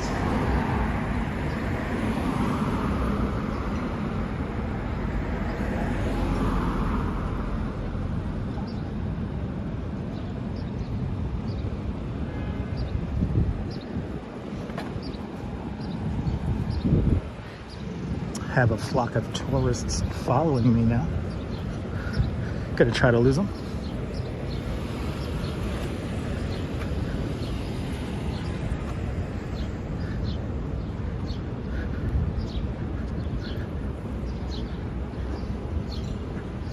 Gotta head over to Bleecker. Let's do a little zigzag over to Bleecker.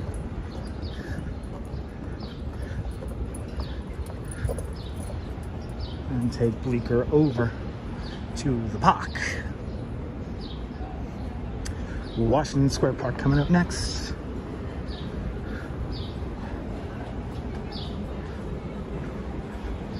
Carmine Street, we're gonna make a left-hand turn here on the Carmine Street. We are really meandering through the West Village today. Seeing some beautiful scenes here.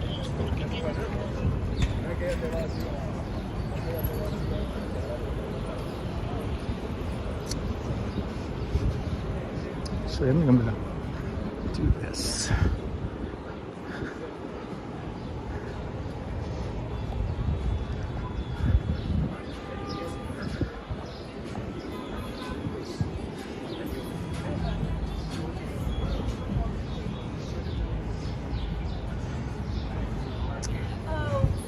Ooh, Ashley's birthday. Awesome. Didn't know that.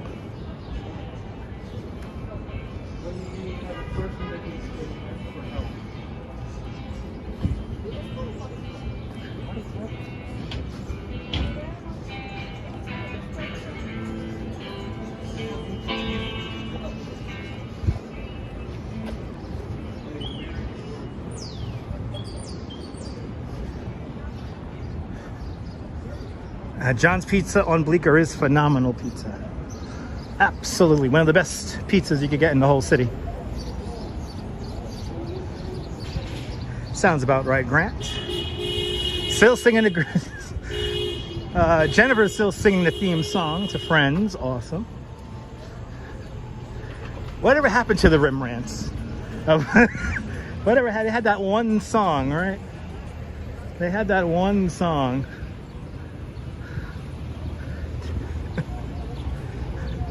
Beautiful church across the street. Our Lady of Pompeii Church right here. Beautiful architecture.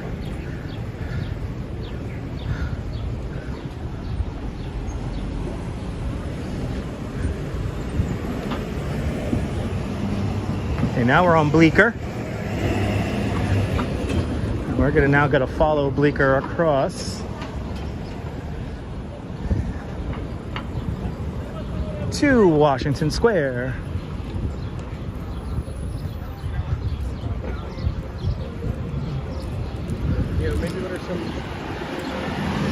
I think in a few months this will be where the Village Halloween Parade is going to be taking place. A few more months and it'll be October all over again. Yeah, near NYU, the Picasso is nice. Yes, indeed. Oh my God, Simon and Garfunkel, Just Kate, great song. Good old Bleecker Street. Might go to Tower Records. I might go to Tower Records. I'm just going to continue south. So that's the idea, is to go south until my feet give out. We are approaching the 3-hour mark. If you've been hanging on out with me for the last 3 hours, thank you so much. And if you're just joining me, welcome to the show. If it's your first time watching, tell me where you're watching from. Let me give you a shout out. My name is Dutch Maz. I'm a licensed New York City tour guide.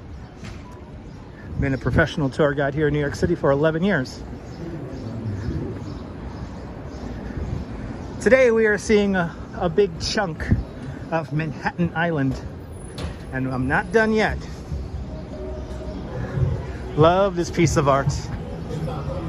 Love this piece of art.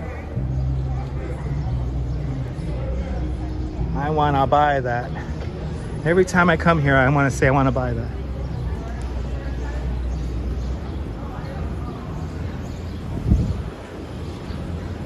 right, walking on Bleecker, approaching McDougal Street. Watching from Germany, Kate. Guten Tag from Germany.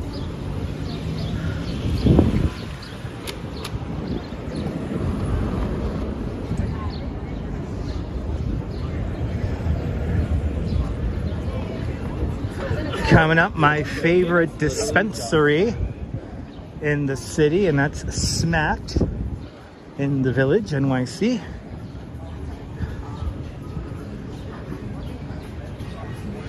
And yes, some of you people don't like it, so I'm gonna say it now. I partake in cannabis. Yes, I do. And if you don't like that, don't preach to me saying that cannabis is bad, because I'm not gonna listen.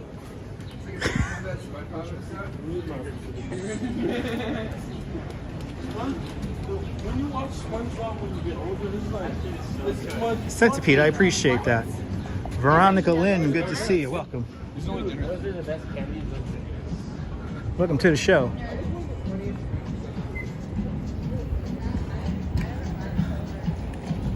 Jessica, I appreciate that. Thanks so much for hanging on out.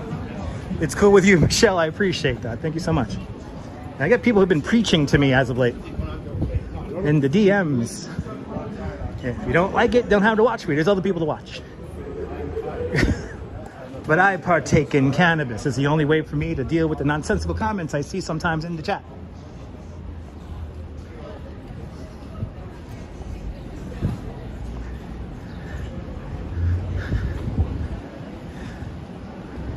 Oh, awesome, Marty. Yeah, you just get stoned walking down the streets nowadays. Sorry about that, Nibble. The kids learned some valuable life lessons when they were here in New York. Here it is. Here's the dispensary.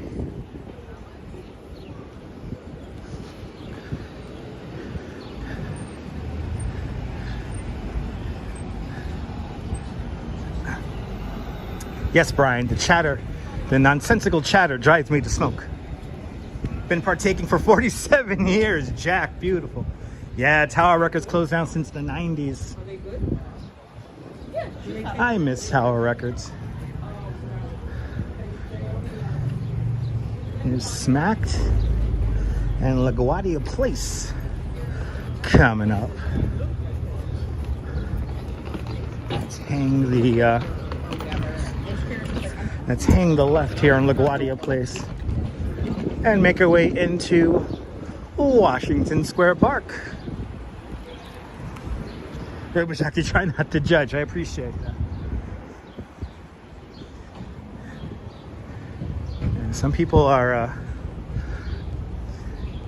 been rather vocal about me and their disdain for cannabis use, and it's fine. If you don't like it, that's fine, but don't preach to me.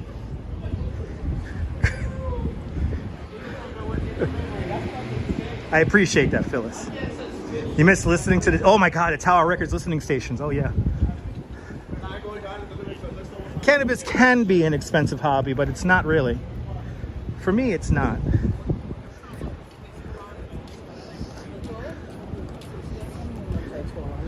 But especially when I get home after doing 14,000, 20,000 steps in a day, it's nice to have a nice ice cold glass of water and a little bit of indica to mellow out. Yeah, Carrie, remember that? You used to get concert tickets at Tower Records. Listening stations, you could buy concert tickets when they were on paper. Where would we be without our phones today, you know? Like, the phones do so much. But absolutely, Susan. Absolutely.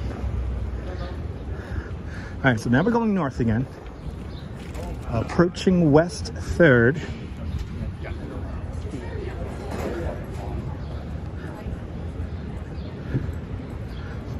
Got to get a great view of the Washington Square Arch. It is, Roger, absolutely. Roger, it is. I should just break out my pen right now. When I get, oh, I love how that mural looks. How cool that mural looks. Look at how cool that mural looks from all the way back here. That's one of my earliest memories. I remember this mural from the 80s. It's still up there. It's still up there. It looks so cool from here. Wow. Bonjour, Lawrence. Bonjour, bienvenue. Few minutes late, but so what? Exactly. Is it really 4:20? Perfect timing. Perfect timing. No doubt I'm gonna get a buzz here. Well, I got my pen. I'll bring out my pen. Take me a little toque to keep going. Right, 3D, right, Susan? That's like one of my earliest memories is seeing that mural. Midnight release parties. Oh my God, metalhead, right? Holy cow! Man, remember midnight release parties?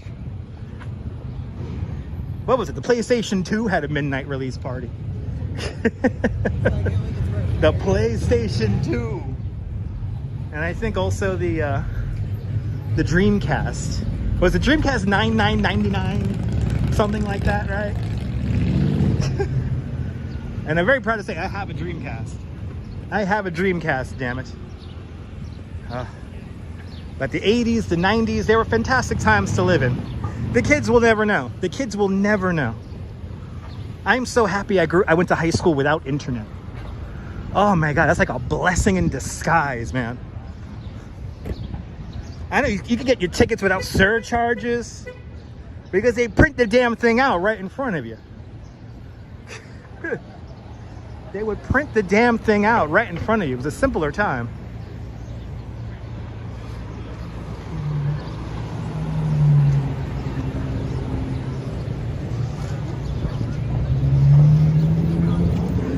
Gonna make a grand reveal as we get ready to hang the right-hand turn into Washington Square Park.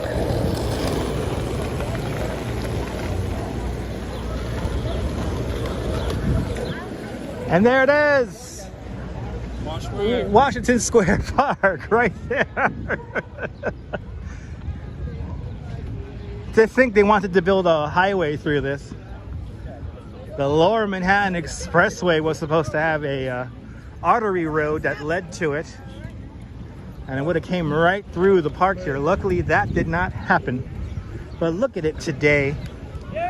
Good old Washington Square Park.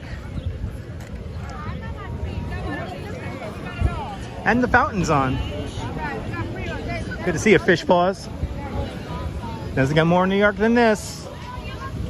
Doesn't get more New York than this.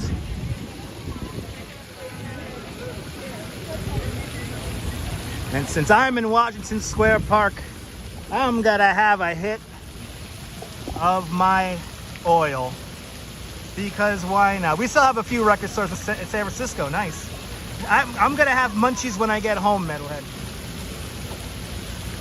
I'm gonna hold out. I love the city too, Roger. I'm glad you're enjoying your stay up here in New York.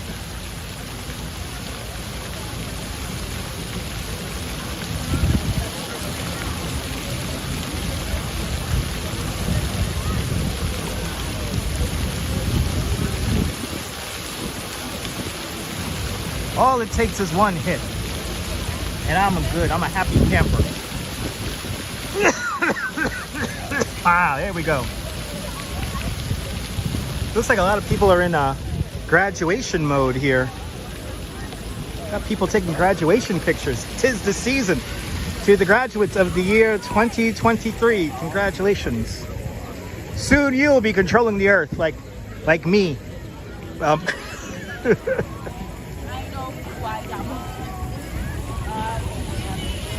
Miss Lobo, welcome.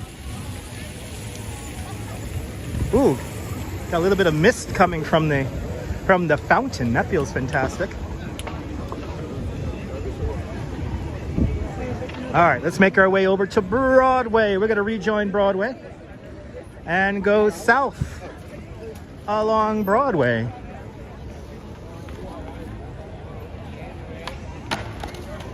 Oh, you live here, Roger. Awesome. More than welcome, Mr. Lobo. Thanks for tuning in. If you like what you're watching, make sure you hit that thumbs up. I want to get to 300 likes today. So we can get to 300 likes. I will be forever, eternally grateful. We're here at the 3-hour mark. I'm going to keep going on. I think we're going to make it all the way down to World Trade Center.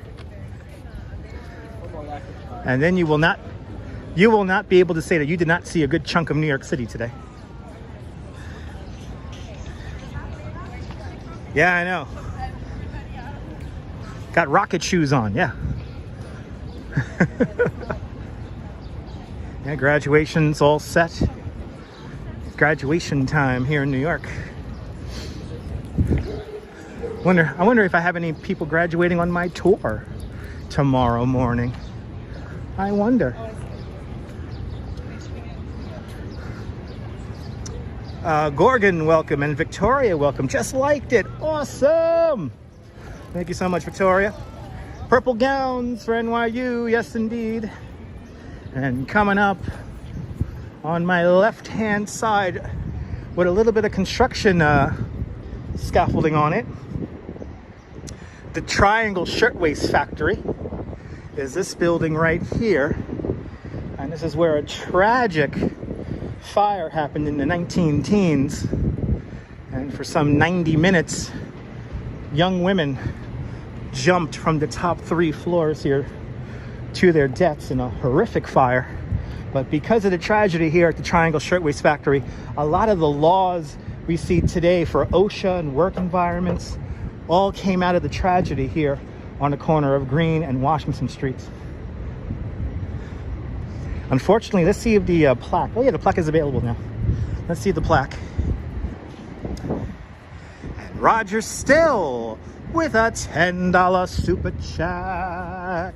Roger, thank you so much for the very generous $10 super chat. Thank you so much for joining today's $5 club 2 times today. Much, much, much appreciated, Roger. I'm glad you're loving the live stream. I'm certainly having a lot of fun broadcasting for you guys, so I'm loving it too. Thank you so much, Roger, and everyone who's given the big super chats today. Thank you so much. Much appreciated. Thanks for sponsoring today's live stream. Camden's Takes, welcome. But yeah, this is a site of a tragic. Here it is, a 10-story neo-Renaissance loft building designed by architect John Woolley, built in 1901. The Triangle Shirtwaist Factory encompassed the top 3 floors of this building in 1909. 146 garment workers were killed here on March 25th, 1911. But this is a New York City landmark, and now the Brown Building is part of the NYU campus.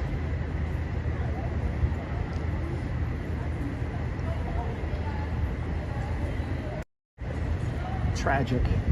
But like I always say, ladies and gentlemen, the history is all around us at all times. Camden's Takes, my day has been going great. I hope your day is going great today.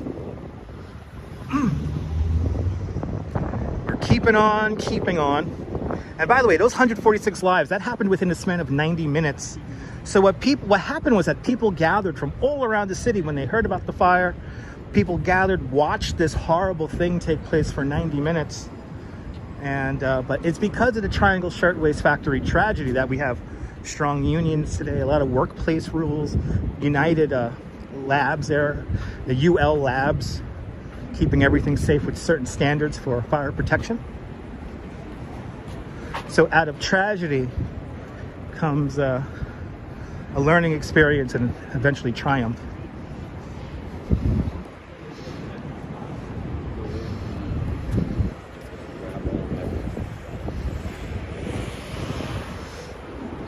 Approaching Broadway.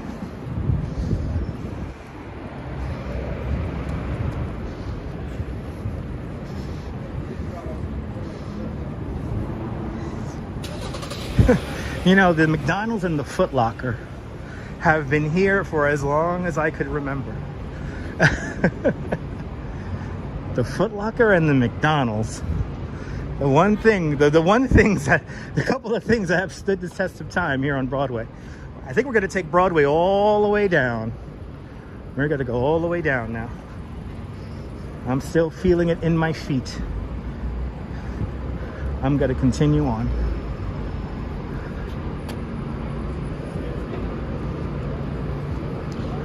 And we're going to hang a right-hand turn on Broadway. Ooh, this taco truck is like always here. Coming up on East 4th Street, Broadway. That's the old Tower Records site. The old Tower Records. One of our favorite record stores of all time. And just like, you know, the Tower Records store space has a similar fate to the FAO Schwartz store space, which is that they have never been able to get an anchor tenant in there for longer than a couple of years.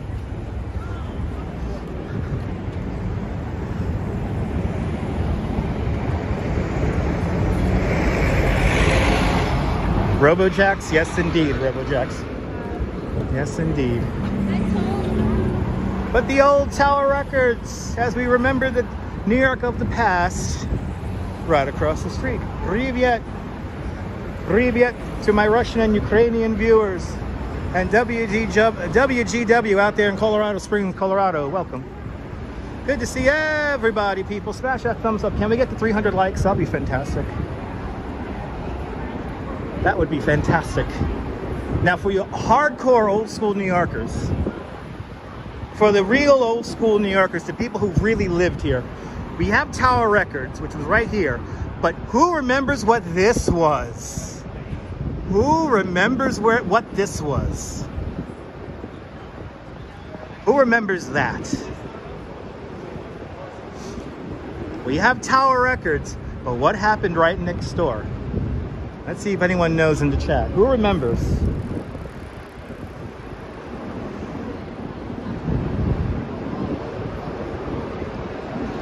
Yeah, lines around the building for midnight launch parties, listening stations. That's right, the Ginchi fashion shops. It was like a flea market. You had Tower Records, and then right next door, this was an empty lot. For many, many years, this was an empty lot. So this building did not exist. This building's barely 10 years old. This was an empty lot, and they would always have little like a tent set up in there. It was a little flea market or a little fashion shop, a little chintzy fashion shops in there. So Tower Records was here in this storefront here that's empty right now. This used to be Tower Records. And then here was an empty lot that had like a little it was like a little flea market. You could buy like little bracelets there or little like clothing items but this building did not exist. Especially when Tower Records was here. Yeah, the dude sold stolen CDs in the lot. That's right. There's a lot of like shady things sold in that empty lot.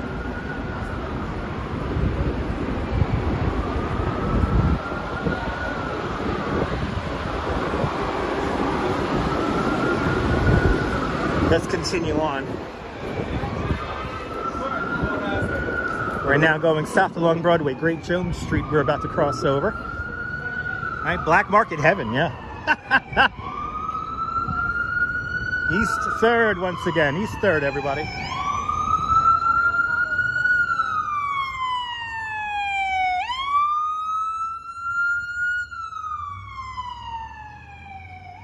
I did not know he was going to make the turn. I thought he was just going to go straight. Well, I'm like half deaf now. Can't hear a thing, but welcome to the show, everybody. Oh my God, bought a Cannibal Corpse, bootleg Cannibal Corpse or Slayer. 89, that was a damn good year. 89 was a good year. Good music in 89. For me, a landmark year for me was 94. I was recently, the other day I was obsessing over 1994.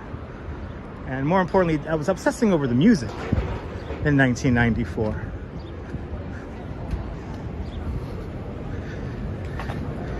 Damn good music. That's all I gotta say. Damn good music.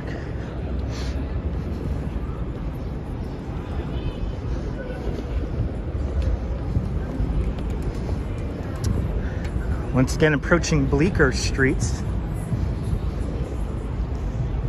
We really did a little meander through the West Village. That was fun.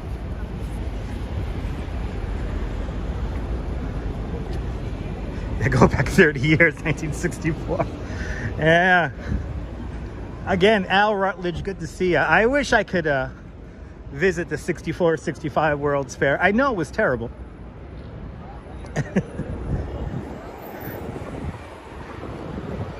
But it must have been a beautiful experience to trudge around the Flushing Meadow. I'm jumping out here. Jumping out here right now. He was in New York City for New Year's Eve, 1994. Nice. 78 for you. We could all agree that pretty much before 2001, everything was awesome. Okay. Can't we just all agree? And if you were born after 2001, I'm sorry. And I know that sounds weird that people could be watching this and they were born after 2001. It's like, it just still sounds weird to me. You graduated in 94. Nice.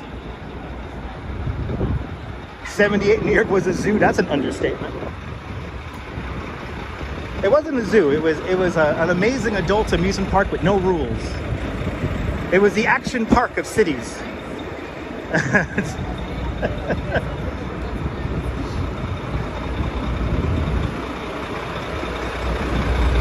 Passing by Rip and Dip. I tell youngins have no idea. It is all a menagerie. It was a menagerie.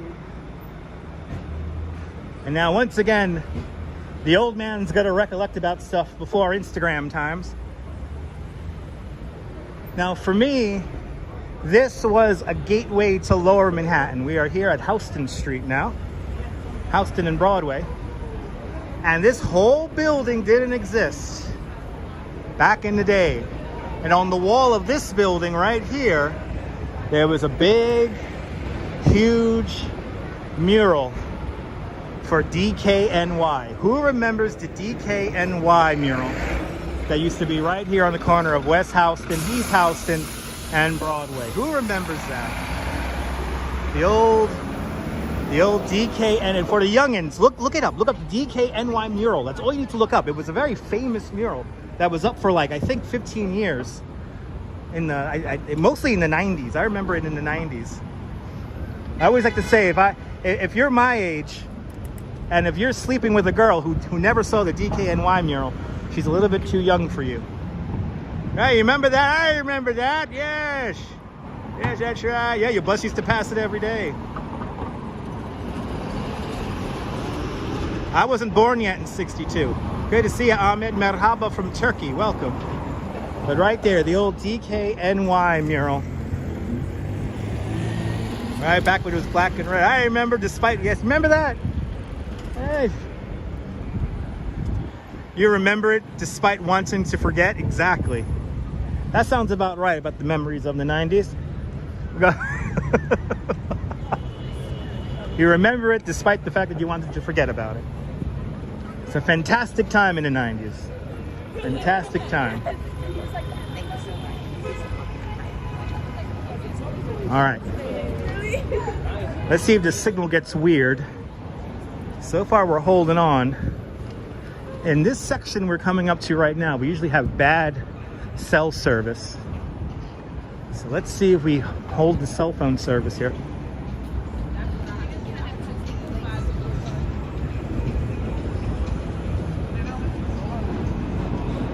Oh my God, Al, you remember? I wish I could have seen that. That was a Camel ad.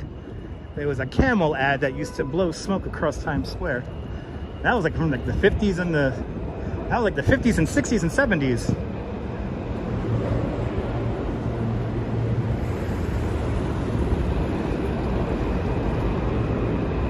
Yeah, indeed. Yeah, Liz. Yeah, it was basically the DKNY letters with the New York City skyline silhouetted onto it. And it was like the same view of the skyline from right there at Houston Street. It was a beautiful mural.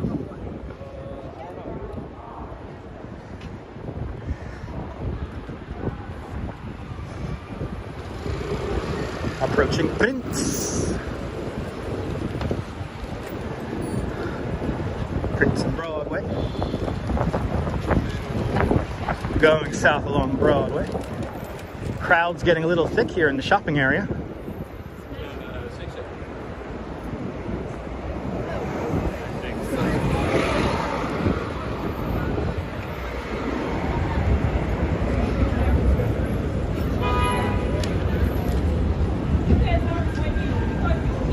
Where were you? Oh yeah, I don't know that. Take it back.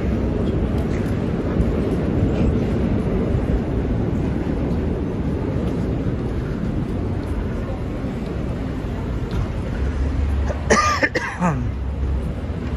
can't believe there's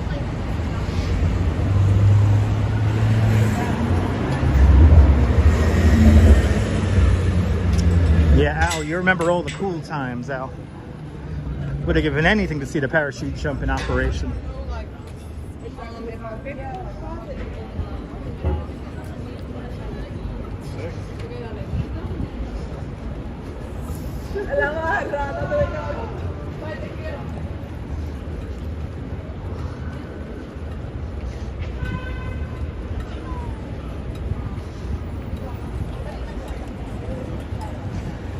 I think I did pass the Harley Davidson store.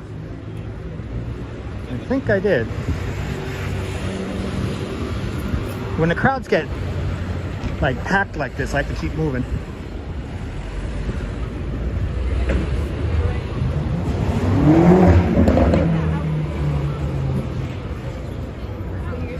I packed it.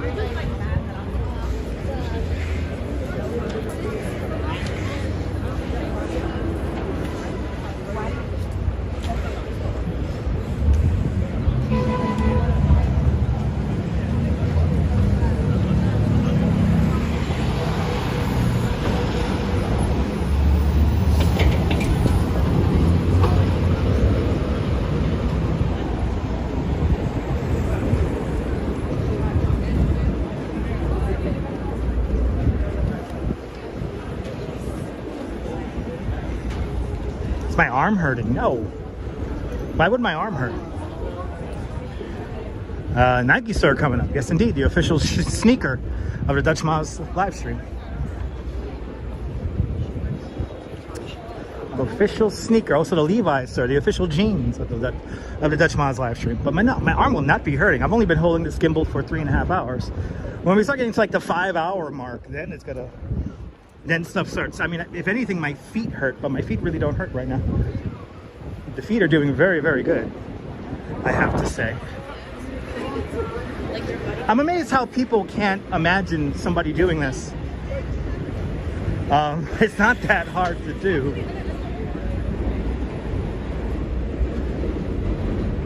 But then again, I know a lot of people, well, people with mobility issues can't walk for 3.5 hours straight. But a lot of able-bodied people can, but the automobile limits their mobility. And that's only because of the circumstances of their environment. It's a beautiful thing here in New York that you could live here without owning a car and traverse many long distances by simply walking. Like I said, today we're going to probably do around 14,000 steps today.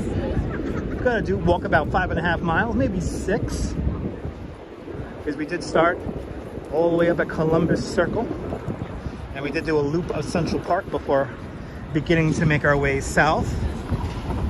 I appreciate that, Janine. As we cross Broome Street, imagine a 6-lane highway above my head. That would have been Lomex. The Lower Manhattan Expressway would have been right there going along Broome Street. But we got to keep it moving. We're coming up to the illegal handbag market of Canal Street, and we're gonna have to be very careful walking around in that area, because a lot of people may not want to be on the live stream because they're selling illegal handbags. Do not come to New York just to buy an illegal handbag. Remember that buying illegal handbags helps supplement the illegal trade of humans. There's a fantastic article that the New York Times wrote about that a few years back. I highly recommend reading it. It's quite eye-opening to find out how these bags are made, how they get here, and who sells them. Oh, did you watch that last time? Yeah. You know, he wasn't even on the live stream, the guy who yelled at me. He was like a blur. Anyway.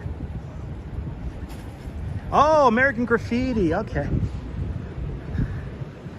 Yeah, I haven't seen American Graffiti in a hot minute. Grand Street. If we go a few blocks east, Little Italy. And one of my favorite pastry stores, Ferrara, is right down the way over there. We're gonna keep on going south along Broadway though. After Canal Street, Casey Neistat's office will be coming up.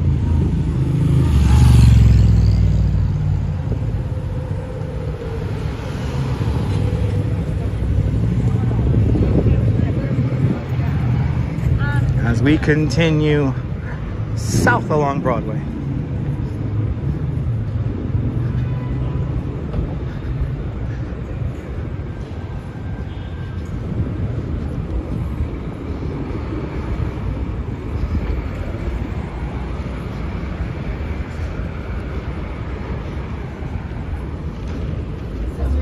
And we're officially now in Soho, south of Houston, for a few more blocks. And then once we get south of Canal Street, then we're technically in TriBeCa.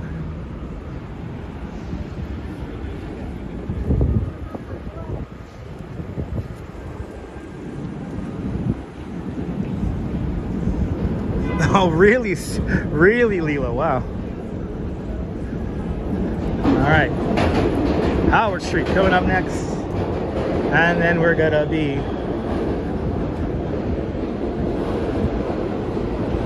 in the handbag market. Or maybe they cleared them out. Let's see. Oh my God, a Chipwich vendor. Do they still make Chipwich? I've been in the mood for one of those.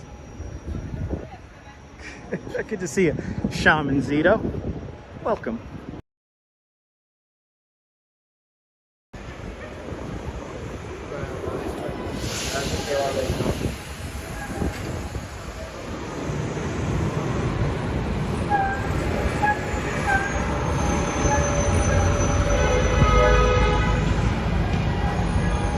I'll see you later, CS.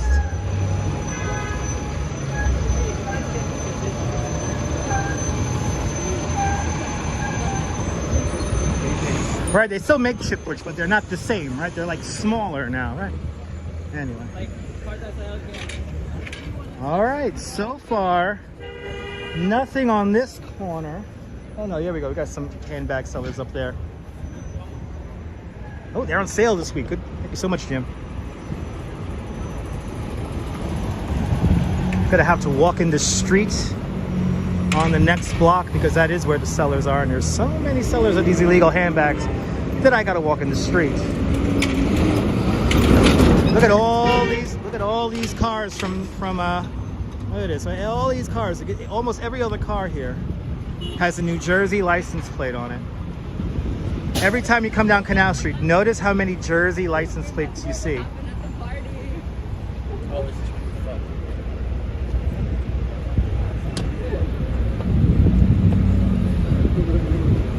As we impatiently wait to cross Canal Street.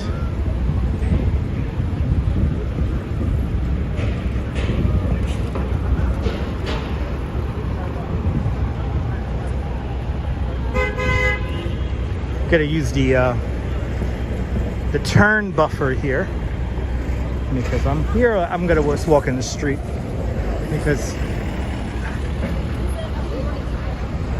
the handbag sellers just like got this whole corner here on the lockdown.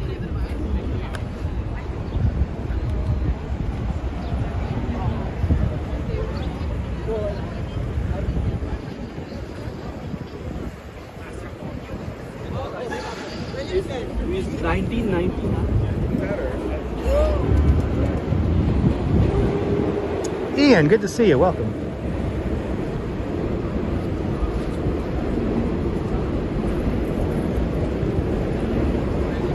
Coming up next, Casey Neistat's office. For all you Casey Neistat fans, it's coming up in a couple of blocks. As we continue on south along Broadway.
Yeah, Shaman Zito was different back then in the early 80s. Well, not so, you know what, it'll be a little bit better tomorrow. But now it's like a whole cottage industry over there. All right, let's see if the lights are on. We know he has a camera pointing out the window.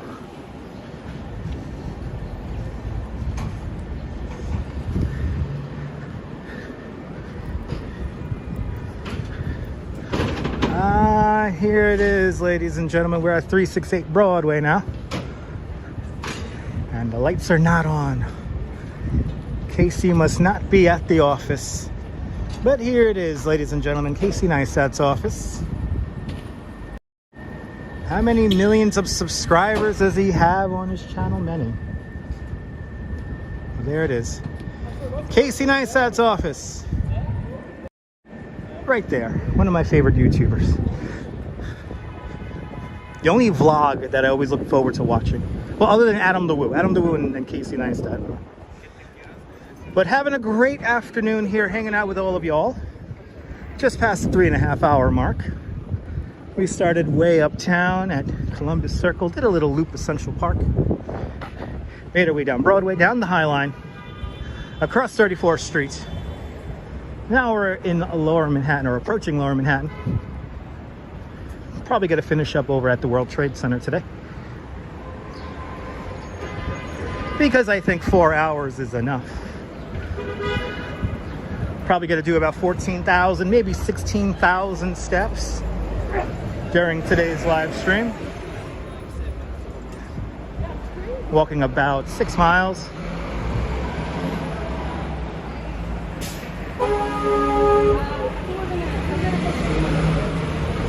But TriBeCa, Triangle Below Canal Street. We are in TriBeCa. Oh, we're wrapped the block from Anish Kapoor's Untitled. The Jenga building right over there, 56 Leonard Street. We're not going to go say hi to the squished piece of mercury today. We'll say hello to Untitled in the near future. We're going to stay going down Broadway. Not that far from Foley Square, about a block over to the left, where all the courthouses are.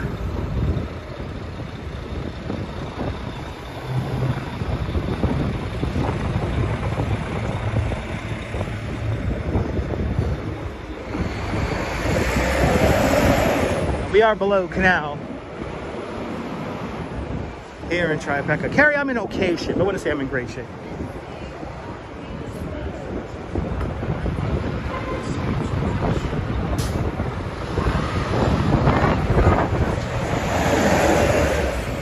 Worth Streets. Worth Streets. Continuing south.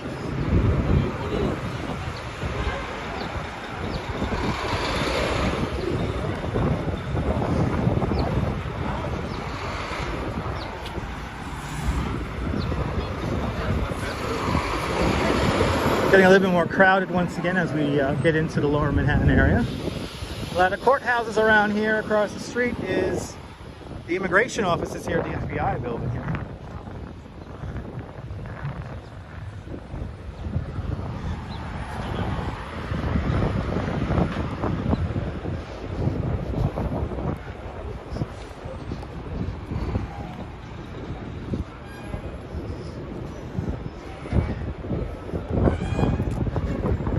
I think I already see City Hall off in the distance.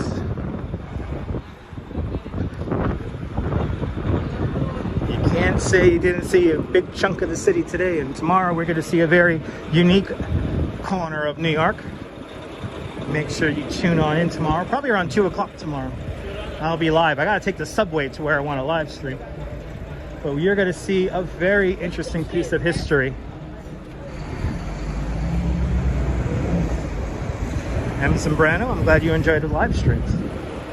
More exciting adventures to come, including tomorrow. I'm gonna live stream something that nobody has live streamed. And I have checked. I have looked all over.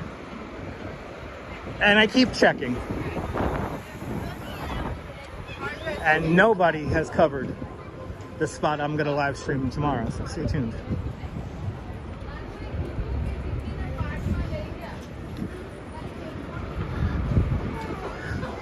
Approaching Reed Street and the old Sun building across the street over there at Reed and Broadway. Yes, Virginia, there is a Santa Claus. That was written in that building right over there.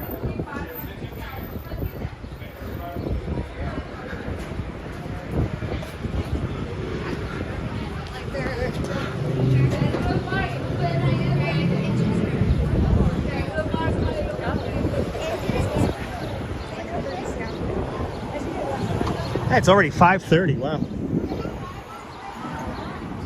Wow, 5:30. As we continue on.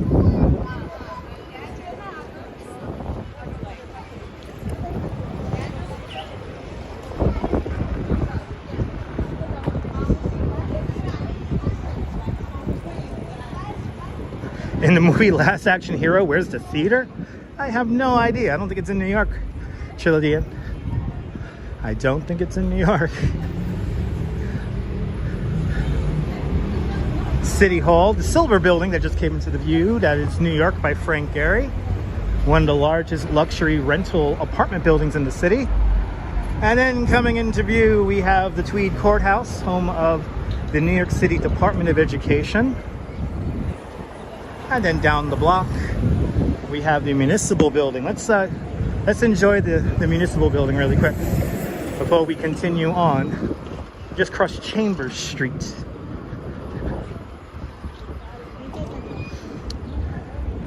Chambers Street right here, and here is the Municipal Building. Perched on top of the Municipal Building is a statue. Her name is Civic Fame. Civic Fame is holding up a crown. It has 5 points in it. One for each of our 5 boroughs here in New York City. She's made of copper, clad in 24-karat gold leaf. And in 2004, her arm got a little tired and her arm broke off. It fell through a skylight in a commissary. Luckily, it happened overnight. Nobody was injured. Nobody was hurt. But in 2007, she was restored and lifted back to where she is today. And I was here when they lifted her up with a helicopter. It was quite the sight. But Civic Fame, everyone, that building was built in 1929. 8 Spruce Street. Got some beautiful buildings down here downtown, I'll tell you what.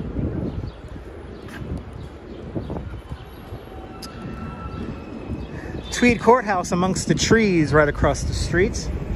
It took 14 long years to build the Brooklyn Bridge. It took 17 years to build the Tweed Courthouse.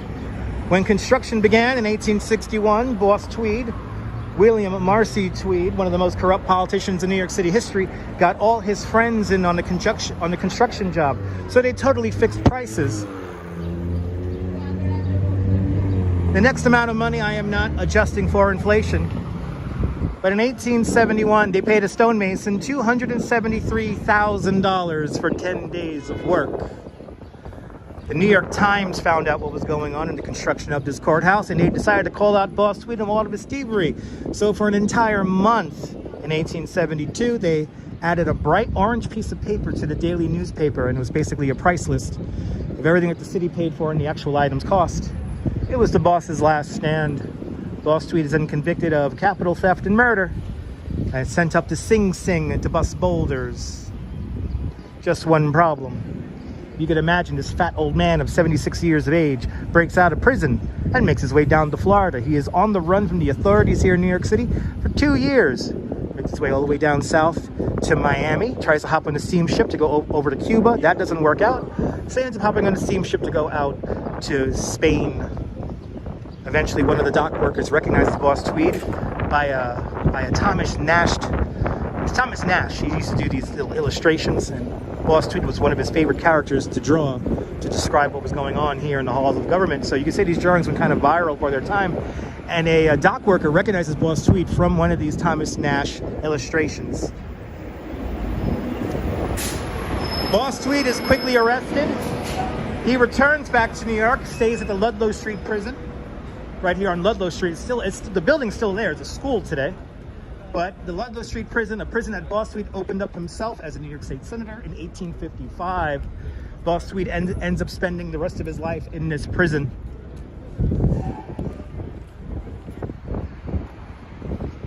But Boss Tweed and Thomas Nash, forever bound by history. Lindy Spencer, you're coming here next Friday from Texas. Hope you have a great trip. Hope you enjoy New York. You're more than welcome. You're more than welcome, arcade action. You know, a lot of New Yorkers don't really call it the Civic Center. I don't know why so many YouTubers call this the Civic Center. I never call this area the Civic Center. I call this area simply Lower Manhattan. Civic Center is like a new thing. Well, not necessarily new. I mean, it goes all the way back to the 30s or to 20s. But good to see you there, Sandra, from Mexico City. Bienvenidos, Mexico. And now we're at City Hall, which is right on the other side of the Tweed Courthouse. New York City Hall, amongst those trees, the oldest continuously operating city hall in the United States, and the only, the oldest continuously operating city hall in the United States. Mayor, the city council still has their chambers in there. Mayor still has his office in there. Built in 1811, the same year we introduced the grid plan to the island of Manhattan. When we were building New York City Hall, we kind of ran out of money, so they finished the back of the building in brownstone because they thought the city wouldn't grow too far north of chambers. Little did they know that the city would be a hit.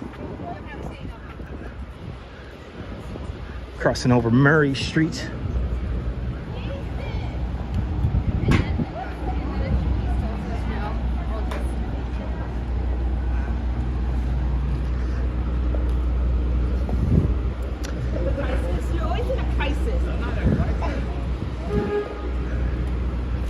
Park Place coming up next. As we walk down the Canyon of Heroes officially, this is where we have all of our ticker tape parades, and we were here for the last couple of parades. The last parade featured all of the people who kept us safe during COVID. All the first responders. Oh, my favorite skyscraper right here, the Woolworth Building. The Woolworth Building, the only skyscraper in skyscraper history to be paid for its construction in cash. $14.5 million back in 1913, the tallest building in the world at the time. In today's money, that is $2.1 billion. The Cathedral of Commerce, it was originally called. The lower part of the building is still office space, but the upper floors are lovely apartments. You really can't call them apartments. They're more like 5-level, 3-level homes, all stacked on top of themselves. You can live at the very top of the Woolworth Building in an apartment called the Pinnacle, also known as the Castle in the Sky. It's inside of the Green Pyramid that's at the very top of the building. 10 bedrooms, 6.5 bathrooms, private elevator, 1 parking spot downstairs. It could be yours for the bargain basement price of $79 million on a discount from $121 million. $79 million, and you can live at the very top of the Woolworth Building. If anyone wants to super chat me that'll be fantastic. The tallest building, 1899, right here. The building with the 2 green points on top of it. That's the Globe Building. Today, lovely apartments. Used to be where the old J&R Music World is, and the last vestige of J&R Music World used to be right there on the corner. Another lot that is becoming apartments. Park Row right across the street over there. The red brick building, that's the Potter Building, built in 1882. One of the first fireproof buildings in the world.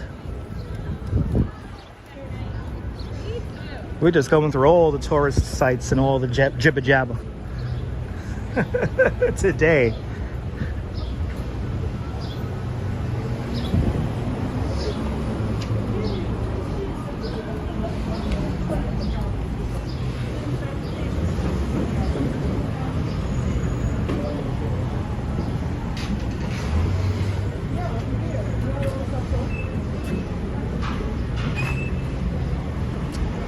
Approaching Vesey Streets.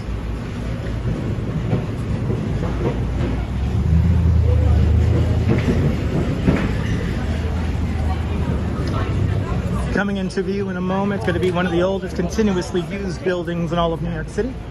Coming up, it's St. Paul's Chapel. This iteration of St. Paul's Chapel was built in 1797. Made of Manhattan schist, the bedrock of Manhattan Island. When George Washington became our first president, they had a procession that brought them up Broadway and then furthermore into St. Paul's Chapel. George Washington kneeled on a pillow and prayed for the prosperity and the safety of the new country. That pillow still lies in that church today under glass.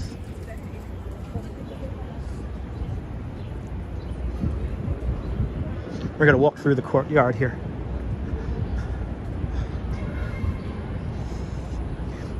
Through the little cemetery.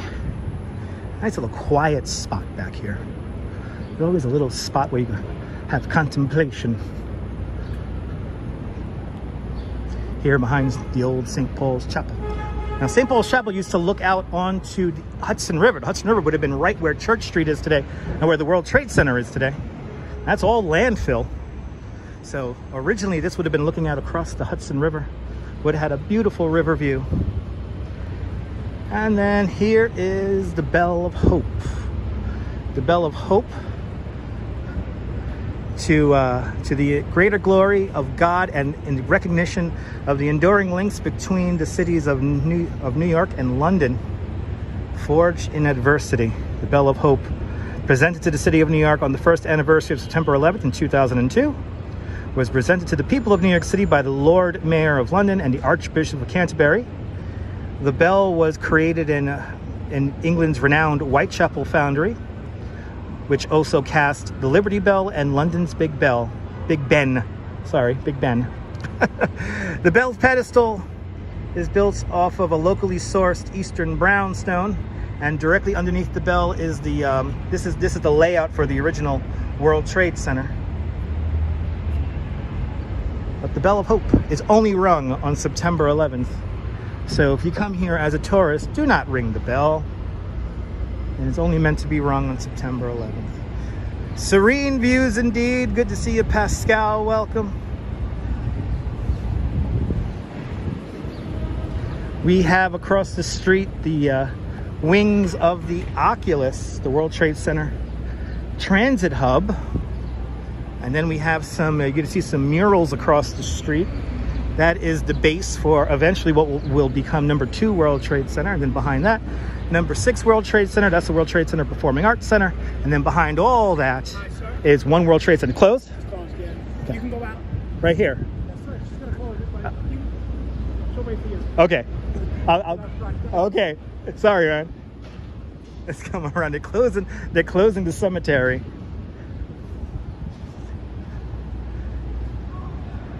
They're closing the cemetery. It is time here at St. Paul's Chapel.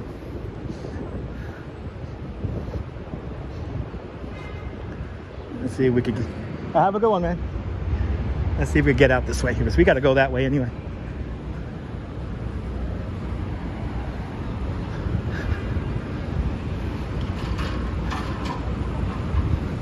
Oh, can I quickly get out? Thank you so much. Have a good one. Okay.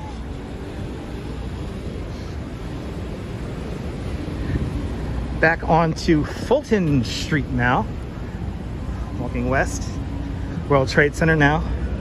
Gotta go take a little loop around World Trade Center.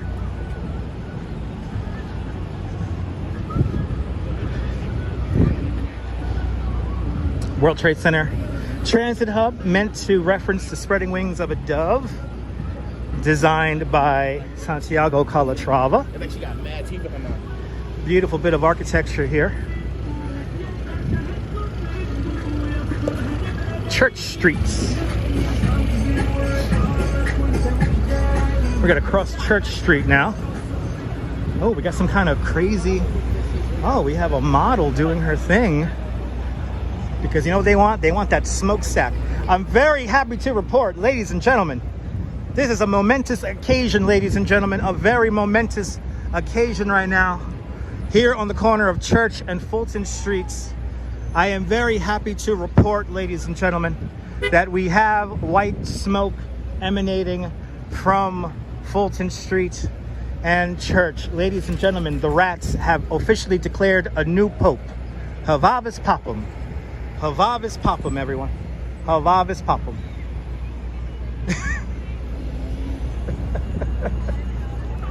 Very exciting. The rats have declared a new pope. Havavis Papam. As we now make our way into the World Trade Center.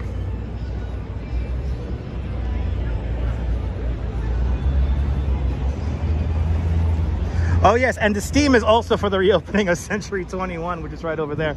That's gonna open up in a few weeks. So the white smoke is also for the opening and the coronation of the new Century 21. Happy to report.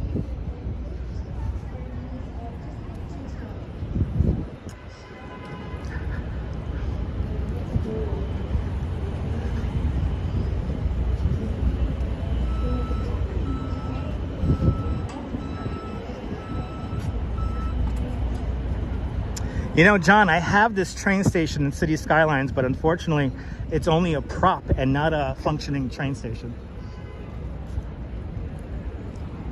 But John Coppola, when we start up the new city, we will eventually have World Trade Center in there. I'm gonna miss these when these disappear. John Costello, I have seen that. I have seen that. Following me on Maps, Lindy? Awesome. So now we're going to enter the World Trade Center Memorial Plaza. Memorial Plaza comprises of 274 white swamp oak trees and 1 calorie pear tree. The calorie pear tree is survivor tree. Survivor of both collapses of the World Trade Center. If there's anything you want to pose and smile in front of here at the World Trade Center Memorial Plaza, do me a favor, pose and smile in front of survivor tree. It's a true living monument to all 2,753 people who passed away here. But Memorial Plaza, right over here, World Trade Center Performing Arts Center. Right there, number 6 World Trade Center.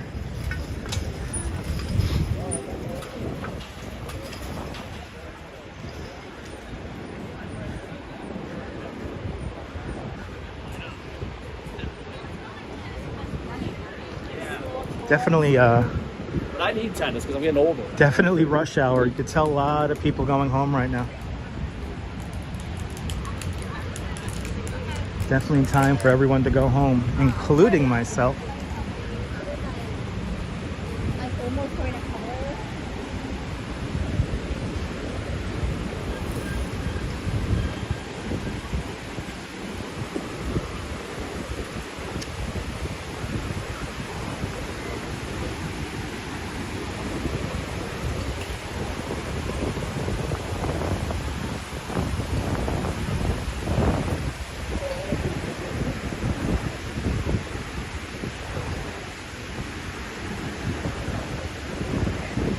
I have a quick moment of silence here by the North Tower.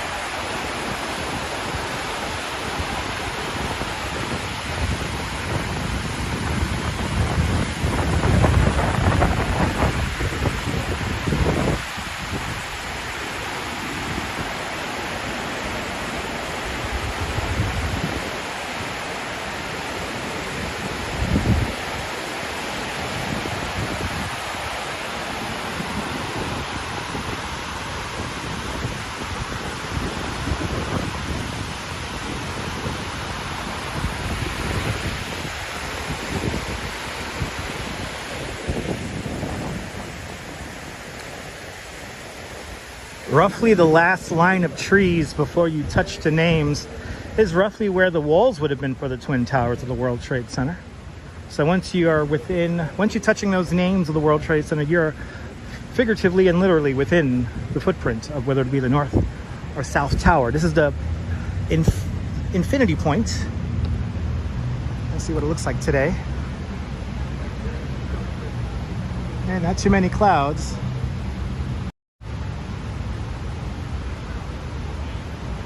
Looks like it just goes up forever.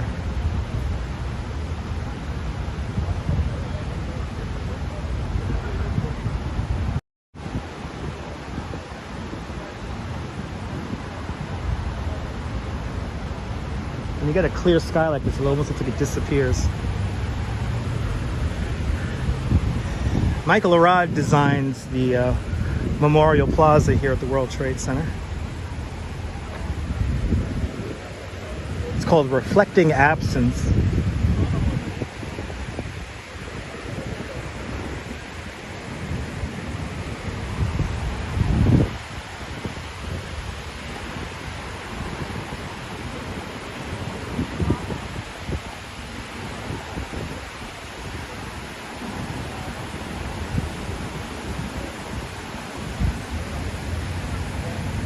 Yeah, Cliff.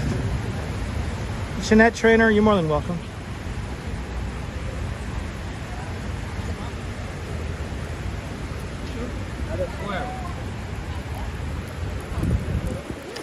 Jeanette, thank you so much for tuning in out there in Glasgow.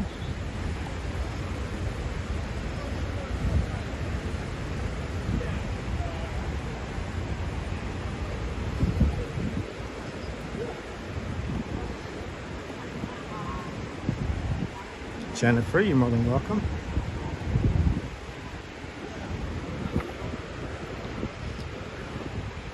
Like I said earlier, 274 white swamp oak trees comprise Memorial Plaza. And then we have 1 calorie pear tree, and that's Survivor Tree. Survivor Tree used to stand roughly where this building is shining at me, number 3 World Trade Center. Survivor of both collapses of the World Trade Center around 3 weeks after the terror attacks. The workers here at the World Trade Center noticed that the tree was still alive. So we nursed it back to health, sent it up to Van Cortlandt Park, nursed it back to health. And then some 11 years ago now, it returns here to the World Trade Center. It's always the first tree to bloom in the springtime and always the last tree to lose its leaves in the autumn. Survivor Tree right there. It's a calorie pear tree. And like I said, if there's anything you want to pose and smile in front of, pose and smile in front of Survivor Trees. Is a true living monument to all 2,753 people who passed away here.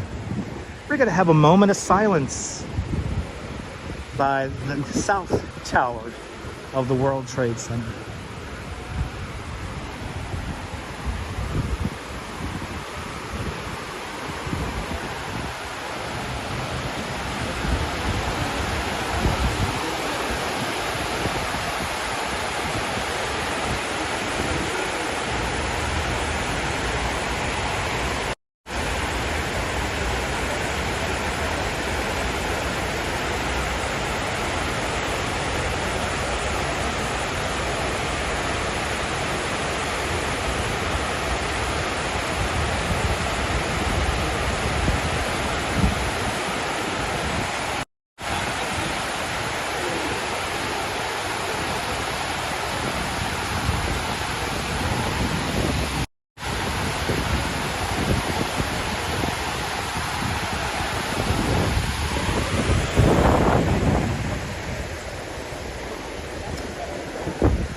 Thank you so much, everybody.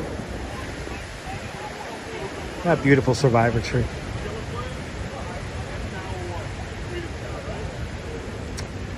Another memorial within the memorial is right here. This is the Memorial Glade. Roughly in this spot would have been where the ramp would have been for all the recovery efforts when we were emptying out the site here at the World Trade Center. We're still losing people due to various illnesses and cancers developed on their time here working at the World Trade Center in the aftermath. You have here upthrustings of Manhattan schist, the bedrock of Manhattan Island. And then embedded in the rock is actual steel from the Twin Towers. So when you touch this steel right here, this is Twin Towers steel right here. This is a piece of the Twin Towers, and it's embedded all in the stone here. So if you do come here to Memorial Glade and to the Memorial Plaza, please don't have your children or yourself climb all over this, and do not place anything on top of this. These are not seats, these are not benches, these are just remembrances of everyone we have lost since September 11th. One of the last pieces of the original World Trade Center complex is right in front of us now. This is a footbridge that used to link up with the old World Financial Center, today called Brookfield Place.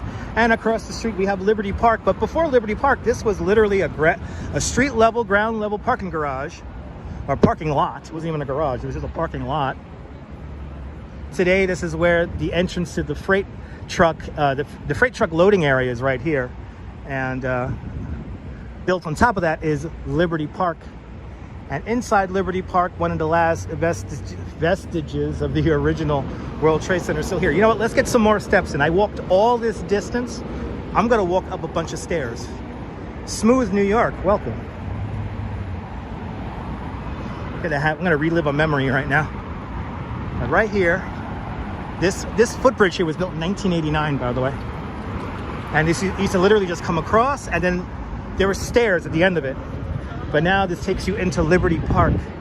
And here in Liberty Park, you have one of the last surviving pieces of sculpture art from the World Trade Center. Actually, the only surviving piece of sculpture art of a large significance, and that's Fritz Cohen's sphere. One World Trade Center right off here to my left-hand side. Looking towards the north from Liberty Park, One World Trade Center. The World Financial Center is over here, today called Brookfield Place. Number 7 World Trade Center, number 3 and number 4 World Trade Centers right there. The Performing Arts Center, number 6 World Trade Center, is behind those trees over there.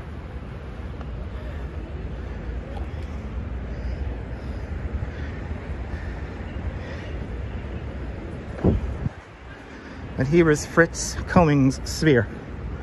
This used to stand in the middle of the Austin Tobin Plaza, survivor of both collapses of the World Trade Center. For a time, it was on display in Battery Park.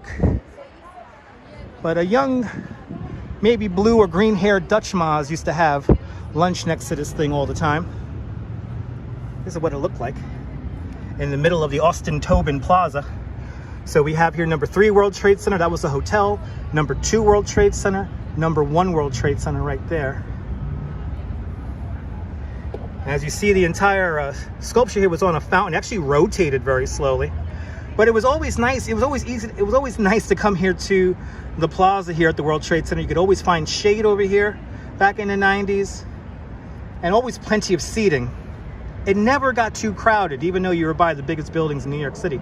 And in this picture here, it depicts, we have some kind of concert going on. They always had little concerts going on in the plaza, especially during the summertime. But Fritz Cohen's sphere, right there. And then as we look down Liberty Park, we have the National Shrine to St. Nicholas, the Greek Orthodox Church. And that used to stand right about here. There was a parking lot on this whole block, and in the middle of that block was a little tiny little 4-story tall building that was built in like 1901, 1899, something like that. And now it's a small little Greek Orthodox church. Today, this new church, designed by Santiago Calatrava, is the most reinforced church in the world. It's an amazing, amazing structure, and inside, even more amazing mosaics inside of there. And one of these days, I would love to show it to you guys, but you got to go to security in order to get in there. So, say one more prayer here before we go.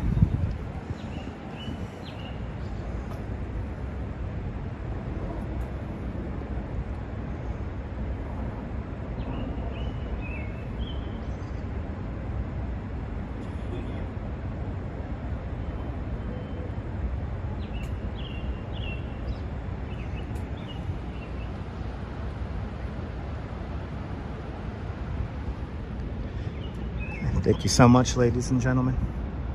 Good to see you, Dave. Good to see you, Vanja, out there in Finland. And good to see you there, Miguel.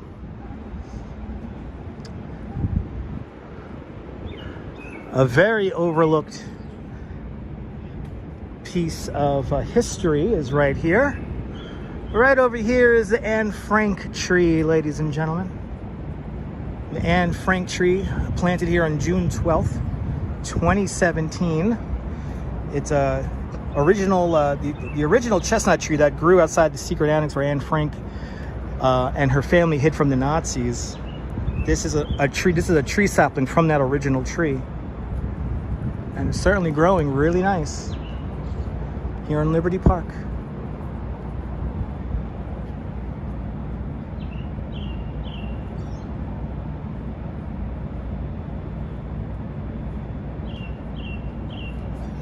You know, I love the fact that I could look back at my live streams and I could see that tree when it was freshly planted. I mean, I just get such a kick out of that. I actually see the artist completing this mural right here. I have him on live stream. This is Dragon 76's mural here. Basically covering up a ventilation shaft. But if you go digging around my live streams, you'll see the artist completing this, putting the finishing touches on this amazing mural.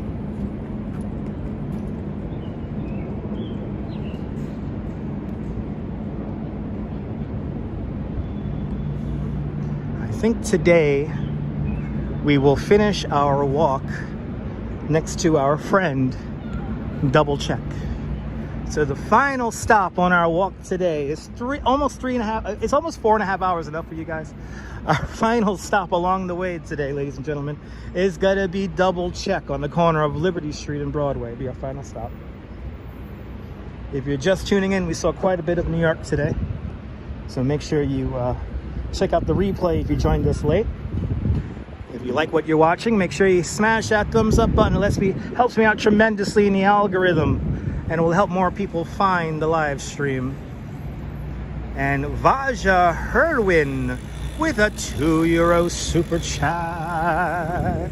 Vanja, thank you so much for the very generous €2 super chat. Did to drink today's €2 club. Much appreciated, Vanja. Hope I'm pronouncing your name correctly. Thank you so much with the big €2 super chat. Thank you and all the other people who have super chatted on today's episode. It is much appreciated. I'll see you later, Ian. Thank you so much for tuning on in. Still got a little bit more to go.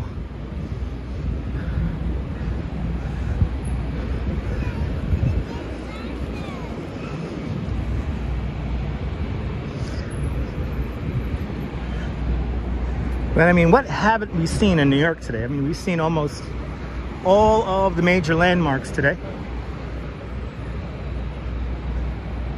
And the key word is almost, because we missed a lot of other ones, like Rockefeller Center, the United Nations,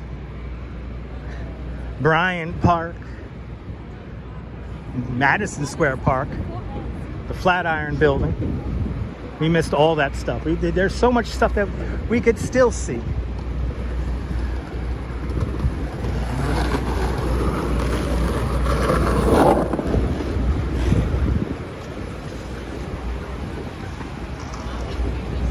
Was a pretty awesome walk today, Vaughn. John Coppola, I do this for you. I know sometimes people can't make it physically to New York City, or some people physically can't get around New York City or their hometown.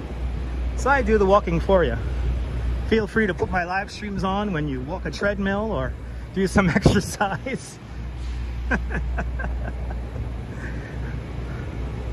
Real no plan today, just wanted to go down the High Line, check out that new piece of art at the Spur. It is clean. Love Gramercy Park, me too. Open to the public like one day a year, one afternoon a year. Kind of crazy. Actually, let's not end at Double Check. Let's end at the Staten Island Ferry, because I need to use the bathroom. So to the Staten Island Ferry, we're gonna be on for a little bit longer. But let's say hello to Double Check, a survivor of September 11th. And pineapple water with a $10 super chat. Pineapple water. Thank you so much for the very generous $10 super chat. Thank you so much for joining today's $5 club 2 times today. Much, much, much appreciated. Much, much, much appreciated. Thank you so much for being channel members. Pineapple water, thanks as always to you too as well, my friend. You guys are being very generous. Have we found the pen yet, my friend? Has he found his pen yet? Has he found the pen? He has. He's been looking for this pen since 1982. A survivor of the collapses of the World Trade Center.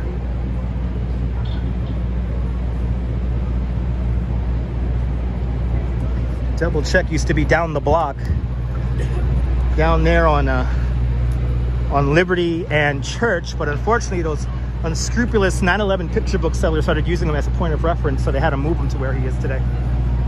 If you come here to Lower Manhattan, do not buy one of these picture books from random people in the streets.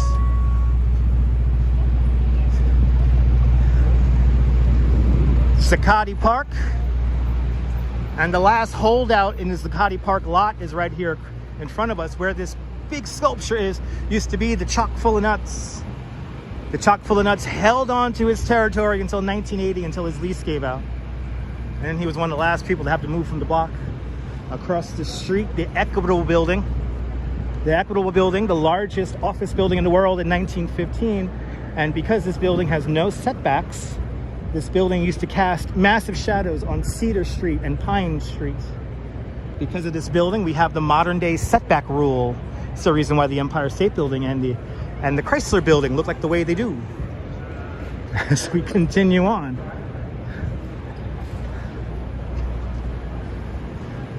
We're just hitting all the sites. We're hitting all the damn sites. We gotta go all the way down to Staten Island Ferry now. So I gotta use the bathroom. Hitting everything up today. I think we're gonna do 15,000 steps.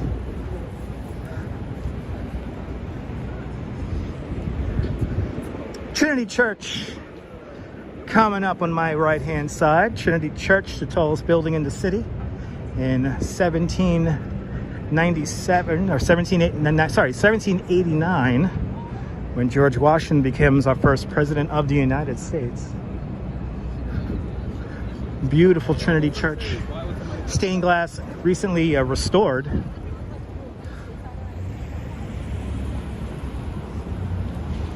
And no, I'm not too far. No, I am not too far from the Department of Finance. No, it's right around here. And also where I get my tour guide license, we're going to be passing by in a bit too.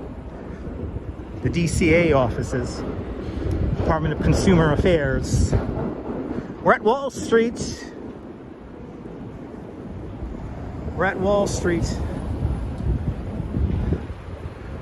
We're at Wall Street, and here is the beautiful Trinity Church. Look at that stained glass. Even in the middle of the day, it looks amazing.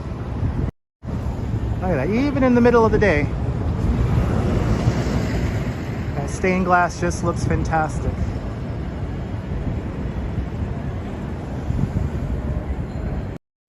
So beautiful.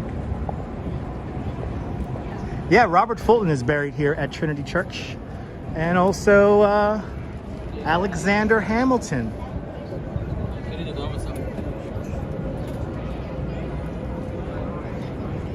Gal in the City, welcome. What time is it in New York? I think we're approaching 6 o'clock Eastern time.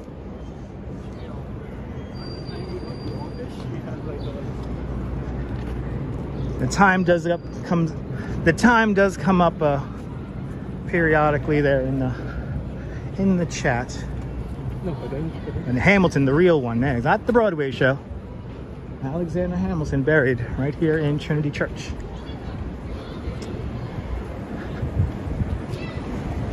Into the canyons of Lower Manhattan we go. And when people think of ticker tape parades, you think of this area right here. A lot of the old buildings have windows that open up, unlike the more modern skyscrapers. And we don't use ticker tape anymore. We just shred a whole bunch of paper. And there you go, 610, everybody, 610. Is King's College in this area? No, I don't believe so. King's College is not in Lower Manhattan.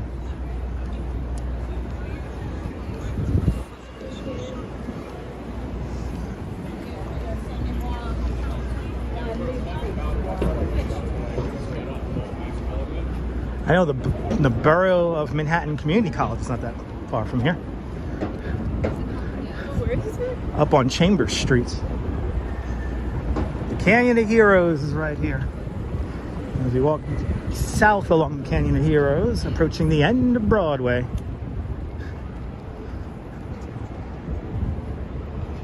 Coming up next, the Charging Bull statue. Do me a favor, as a lifelong New Yorker and licensed New York City tour guide, grab the bull by the horns and not the other things. Oh, 56 and Broadway, that's up in Midtown. Never heard of King's College, to be honest. Never heard of it. 56 and Broadway, I can't think of 50. That's like the Nordstroms is there. That's Billionaires Row. That must be a private, small college. So I've never heard of it before. When I think of colleges, I think of NYU, Borough of Manhattan Community College. We have the other one, there, uptown on 145th Street. What's the name of that college there?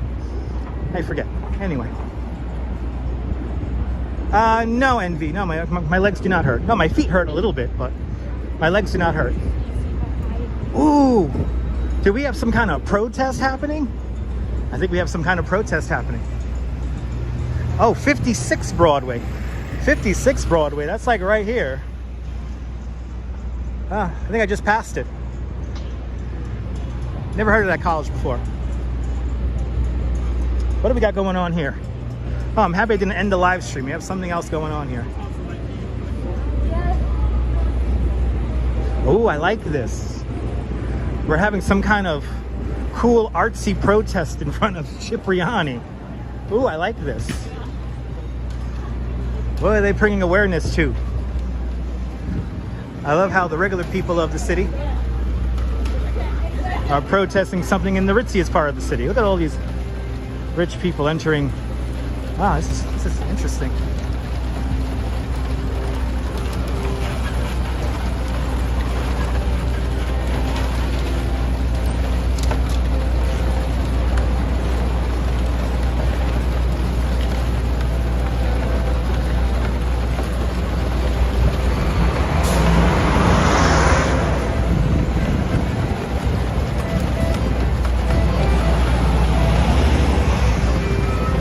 Showing a turtle swimming with fish made out of plastic bottles.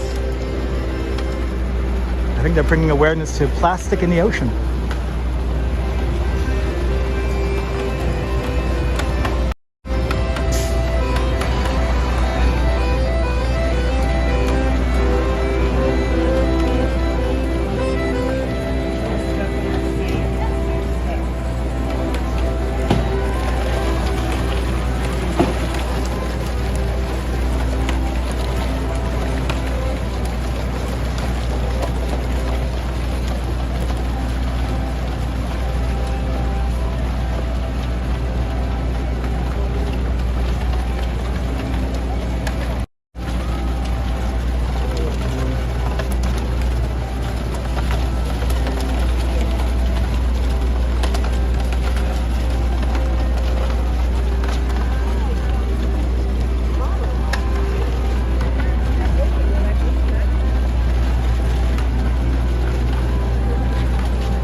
I thought they were going to come through.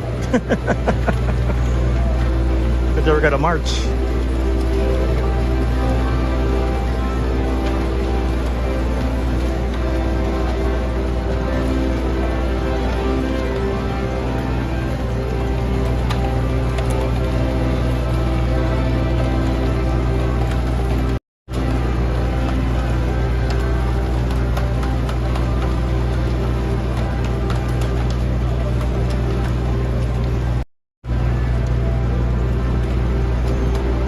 love about New York. You never know what you're gonna run into.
So they must be having some kind of event here at Cipriani, and they're bringing awareness to, no doubt, plastics in the ocean. We're right across the street now from the Charging Bull statue. Right over there. Looks like the dumb tourists outnumber the smart tourists. Again, smart tourists grab the bull by the horns and not the balls. Do me a favor. Wow. It is like a living sculpture. I love it.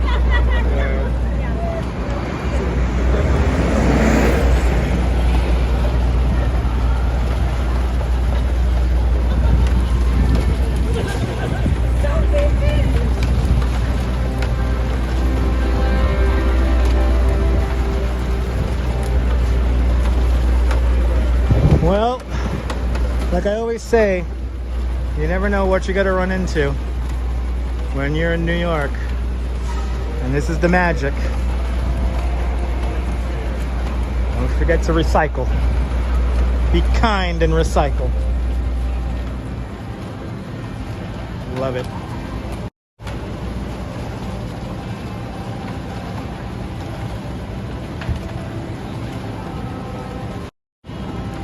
Oh my goodness. Final stop, ladies and gentlemen. Final stop.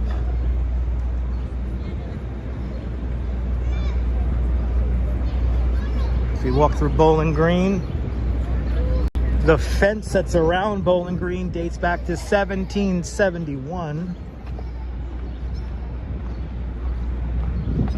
The fence used to protect the statue of King George III. One of the first public readings of the Declaration of Independence was read aloud in front of the steps of Federal Hall, not that far away from me, on Wall and Broad Streets. After that first reading of the Declaration of Independence, some 1,500 people got so excited we were going to leave the monarchy. They all stormed into today's Bowling Green Park. And right here where this fountain is would have been a statue of King George III. They toppled the statue, sent it out to Brooklyn, and melted it down into musket balls.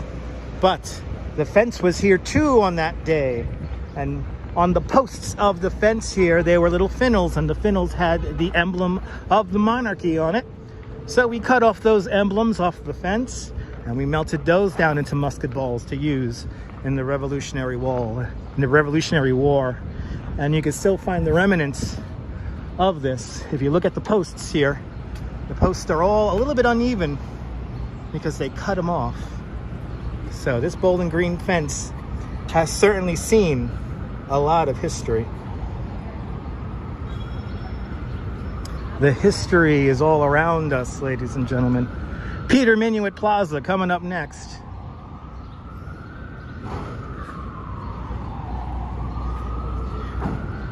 Peter Minuit Plaza coming up next. Peter Minuit, the Dutchman who made the deal to buy Manhattan from the Lenni Lenape Indians. Well, then welcome, Susan. Yesterday. Glad you enjoyed it. But we're not done just yet. I haven't said the magic words. So we're not done yet. As we pass the Customs House, just off to my right-hand side here. The Customs House today, home of the Smithsonian's Museum of the American Indian. But this Customs House building was designed by Cass Gilbert, the same architect who designs the Flatiron Building and the Great Hall in Ellis Island. Sunshine after the rain, good to see you. Good to see everybody, people. We had a nice long one today, I think. One more thing. One last thing. Let me have one last thing to show you guys. One last thing. Face cam. Yeah, I always have a face cam. Check out my replays. You guys want a face cam?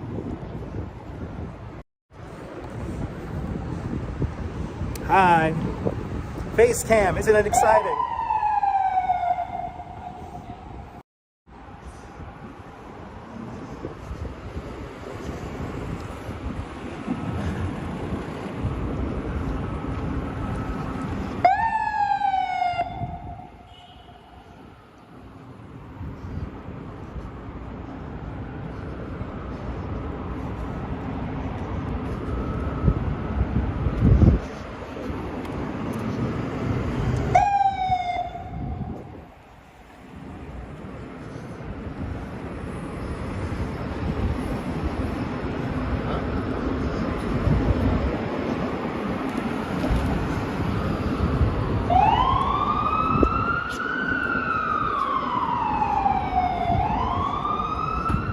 Now this is a proper finish line. Now this is a proper finish line. You're thrilled, right? Good to see you, Madam Moja. Mary McHugh. If it's your first time watching this nonsensical live stream, make sure to subscribe to the Dutch Moz family of networks here on YouTube and on Instagram, all same name, at Dutch Moz. Make sure you hit the notification bell because I never know when I'm going to go live next. I do not have a set schedule. I can never be early. I can never be late. I'm just on when I'm on. So make sure you hit the notification bell to make sure the notification bell works at all times. Watch some of my vintage live streams and some of my older content and hit the big thumbs up on all those replays there. It will tell the algorithm that you want more Dutch Moz. You're more than welcome, Adriana. Good to see you, Pascal. Good to see everybody. Can you program Pascal? I remember they said that in New Jack City. Can you program Pascal? That was like the big operating system back in the 90s for New Jack City. Oh shit, I'm in the street here and here I am thinking I have the light and I don't. One last thing to show you guys. One last thing to show you guys. So my name is Dutch Moz, but that's because the Dutch founded New Amsterdam back in 1624. That's my internet name. Dutch and Moz. Moz, my nickname in high school. So Dutch Moz, like the Dutch Masters. I can make this the 6:30 boat. Yes, I can. That's right, Ramona. Here it is. Here's the Costello plan of 1660, right before New Amsterdam becomes New York. This is how big New York is, everybody. This is Wall Street right here. This is Broad Street, and Broadway is right here, where the Customs House is today. Fort Amsterdam was. And this is it. This is as big as New York was, or New Amsterdam was back in the day. Kind of amazing. But we have made it, ladies and gentlemen. We have made it. Let's get a closing shot. Let's have a nice, pretty closing shot of the Statue of Liberty. We're gonna end the live stream right. Let's see that Statue of Liberty, so you can see, so you can say that you saw almost all of the major New York City landmarks in one live stream. Gimble, welcome. I did say Costello plan, yes. It's only called the Costello plan because they found that map in Spain. So there's a weird story behind why it's called the Costello plan. But greetings from Amsterdam.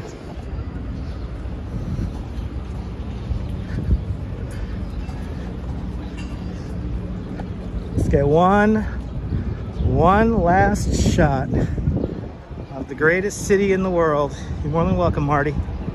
Sun getting low in the sky, still about 90 minutes away from sunset.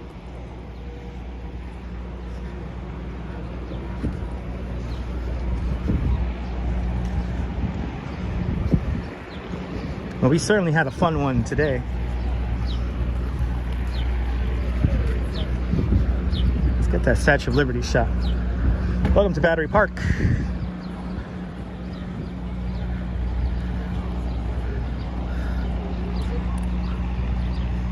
And we got weird art here. What is this? And we could see this. What is this here? Giving Trees. Welcome to the Battery. The Giving Trees. Visit a cutting-edge installation that turns a tree into a tappable donation bank. What? Good to see you there, Noble Sweetness. Wow, okay. So how does this work? Oh, okay, you tap the tree there and give $5 to the Sierra Club. Ah, wow. Well, there you go, everyone. You want to give to the Giving Tree here in Lower Manhattan. I guess scan the QR code for more information.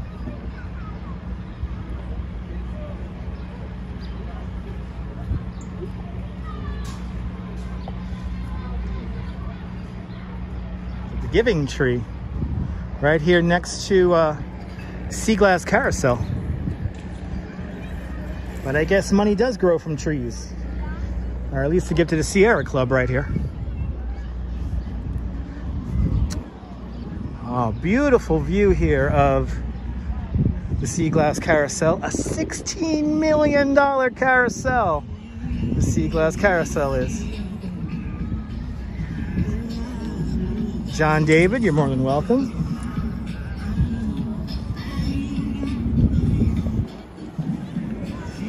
Feels like a marathon today.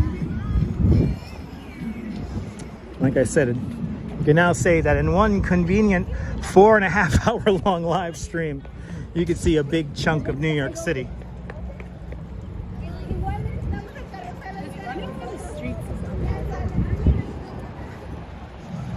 But it has been quite the tour today. Tomorrow we're going to take it relatively easy.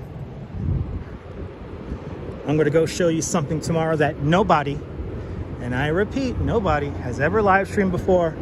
I'm not going to tell you now because I don't want to give it away. So you got to tune in tomorrow to find out. It'll probably be live tomorrow around 2 o'clock Eastern time. So stay tuned for that. Battery Park here. We're going to have a beautiful view here. Beautiful view coming up. You're exhausted? Yeah, that's right, Miss Lobo Lobo, yeah. Hey, think money grows on trees? Well, wasn't there a money tree at the 1964-65 World's Fair brought to us by American Express?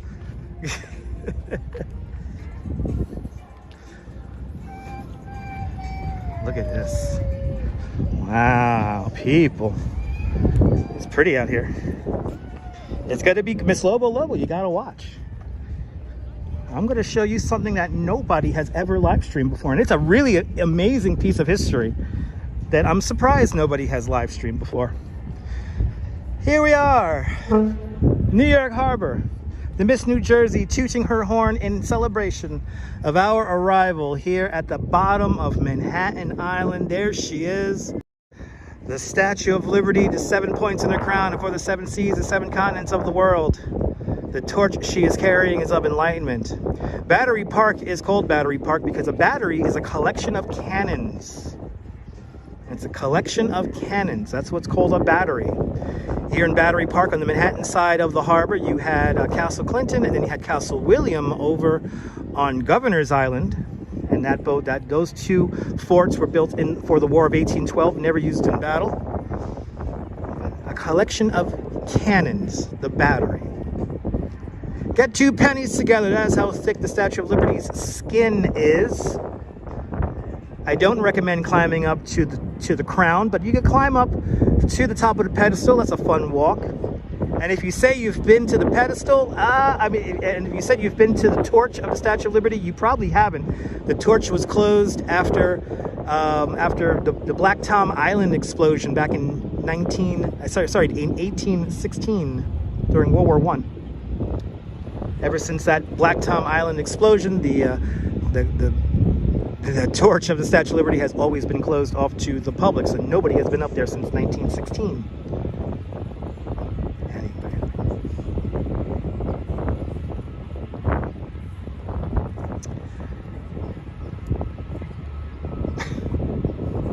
Ladies and gentlemen, I want to thank everyone for tuning on in.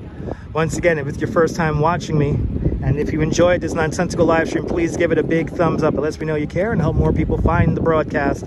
And make sure to subscribe to the Dutch Moz family of networks here on YouTube and on Instagram. Make sure you hit the notification bell because I never know when I'm going to go live next. And we'll be live tomorrow, sometime in the afternoon, to show you something that nobody has ever live streamed before here in New York City. But from Battery Park here in Lower Manhattan, the southern tip of Lower Manhattan, this is Dutch Moz signing off. Have a fantastic New York day, whether you live here or not. I want you to hug your loved ones, cherish the moments, and good afternoon, good evening, and good night, Mrs. Calabash, wherever you are. That's all she wrote, baby. I'll see you guys soon, folks. Take care. And Vanja with another €1 super chat. Vanja, thank you so much for another €1 super chat. Much appreciated. Thanks so much for finishing out the donations today. Thank you so much for the very generous €1. Now officially three euros in total donations. Thank you so much. But you're more than welcome, guys. Again, from Battery Park, this is Dutch Moz signing off. Have a great New York day, whether you live here or not. Hug your loved ones, cherish your moments, and good afternoon, good evening, and good night, Mrs. Calabash, wherever you are. I'll see you guys tomorrow, folks. Take care. Bye-bye.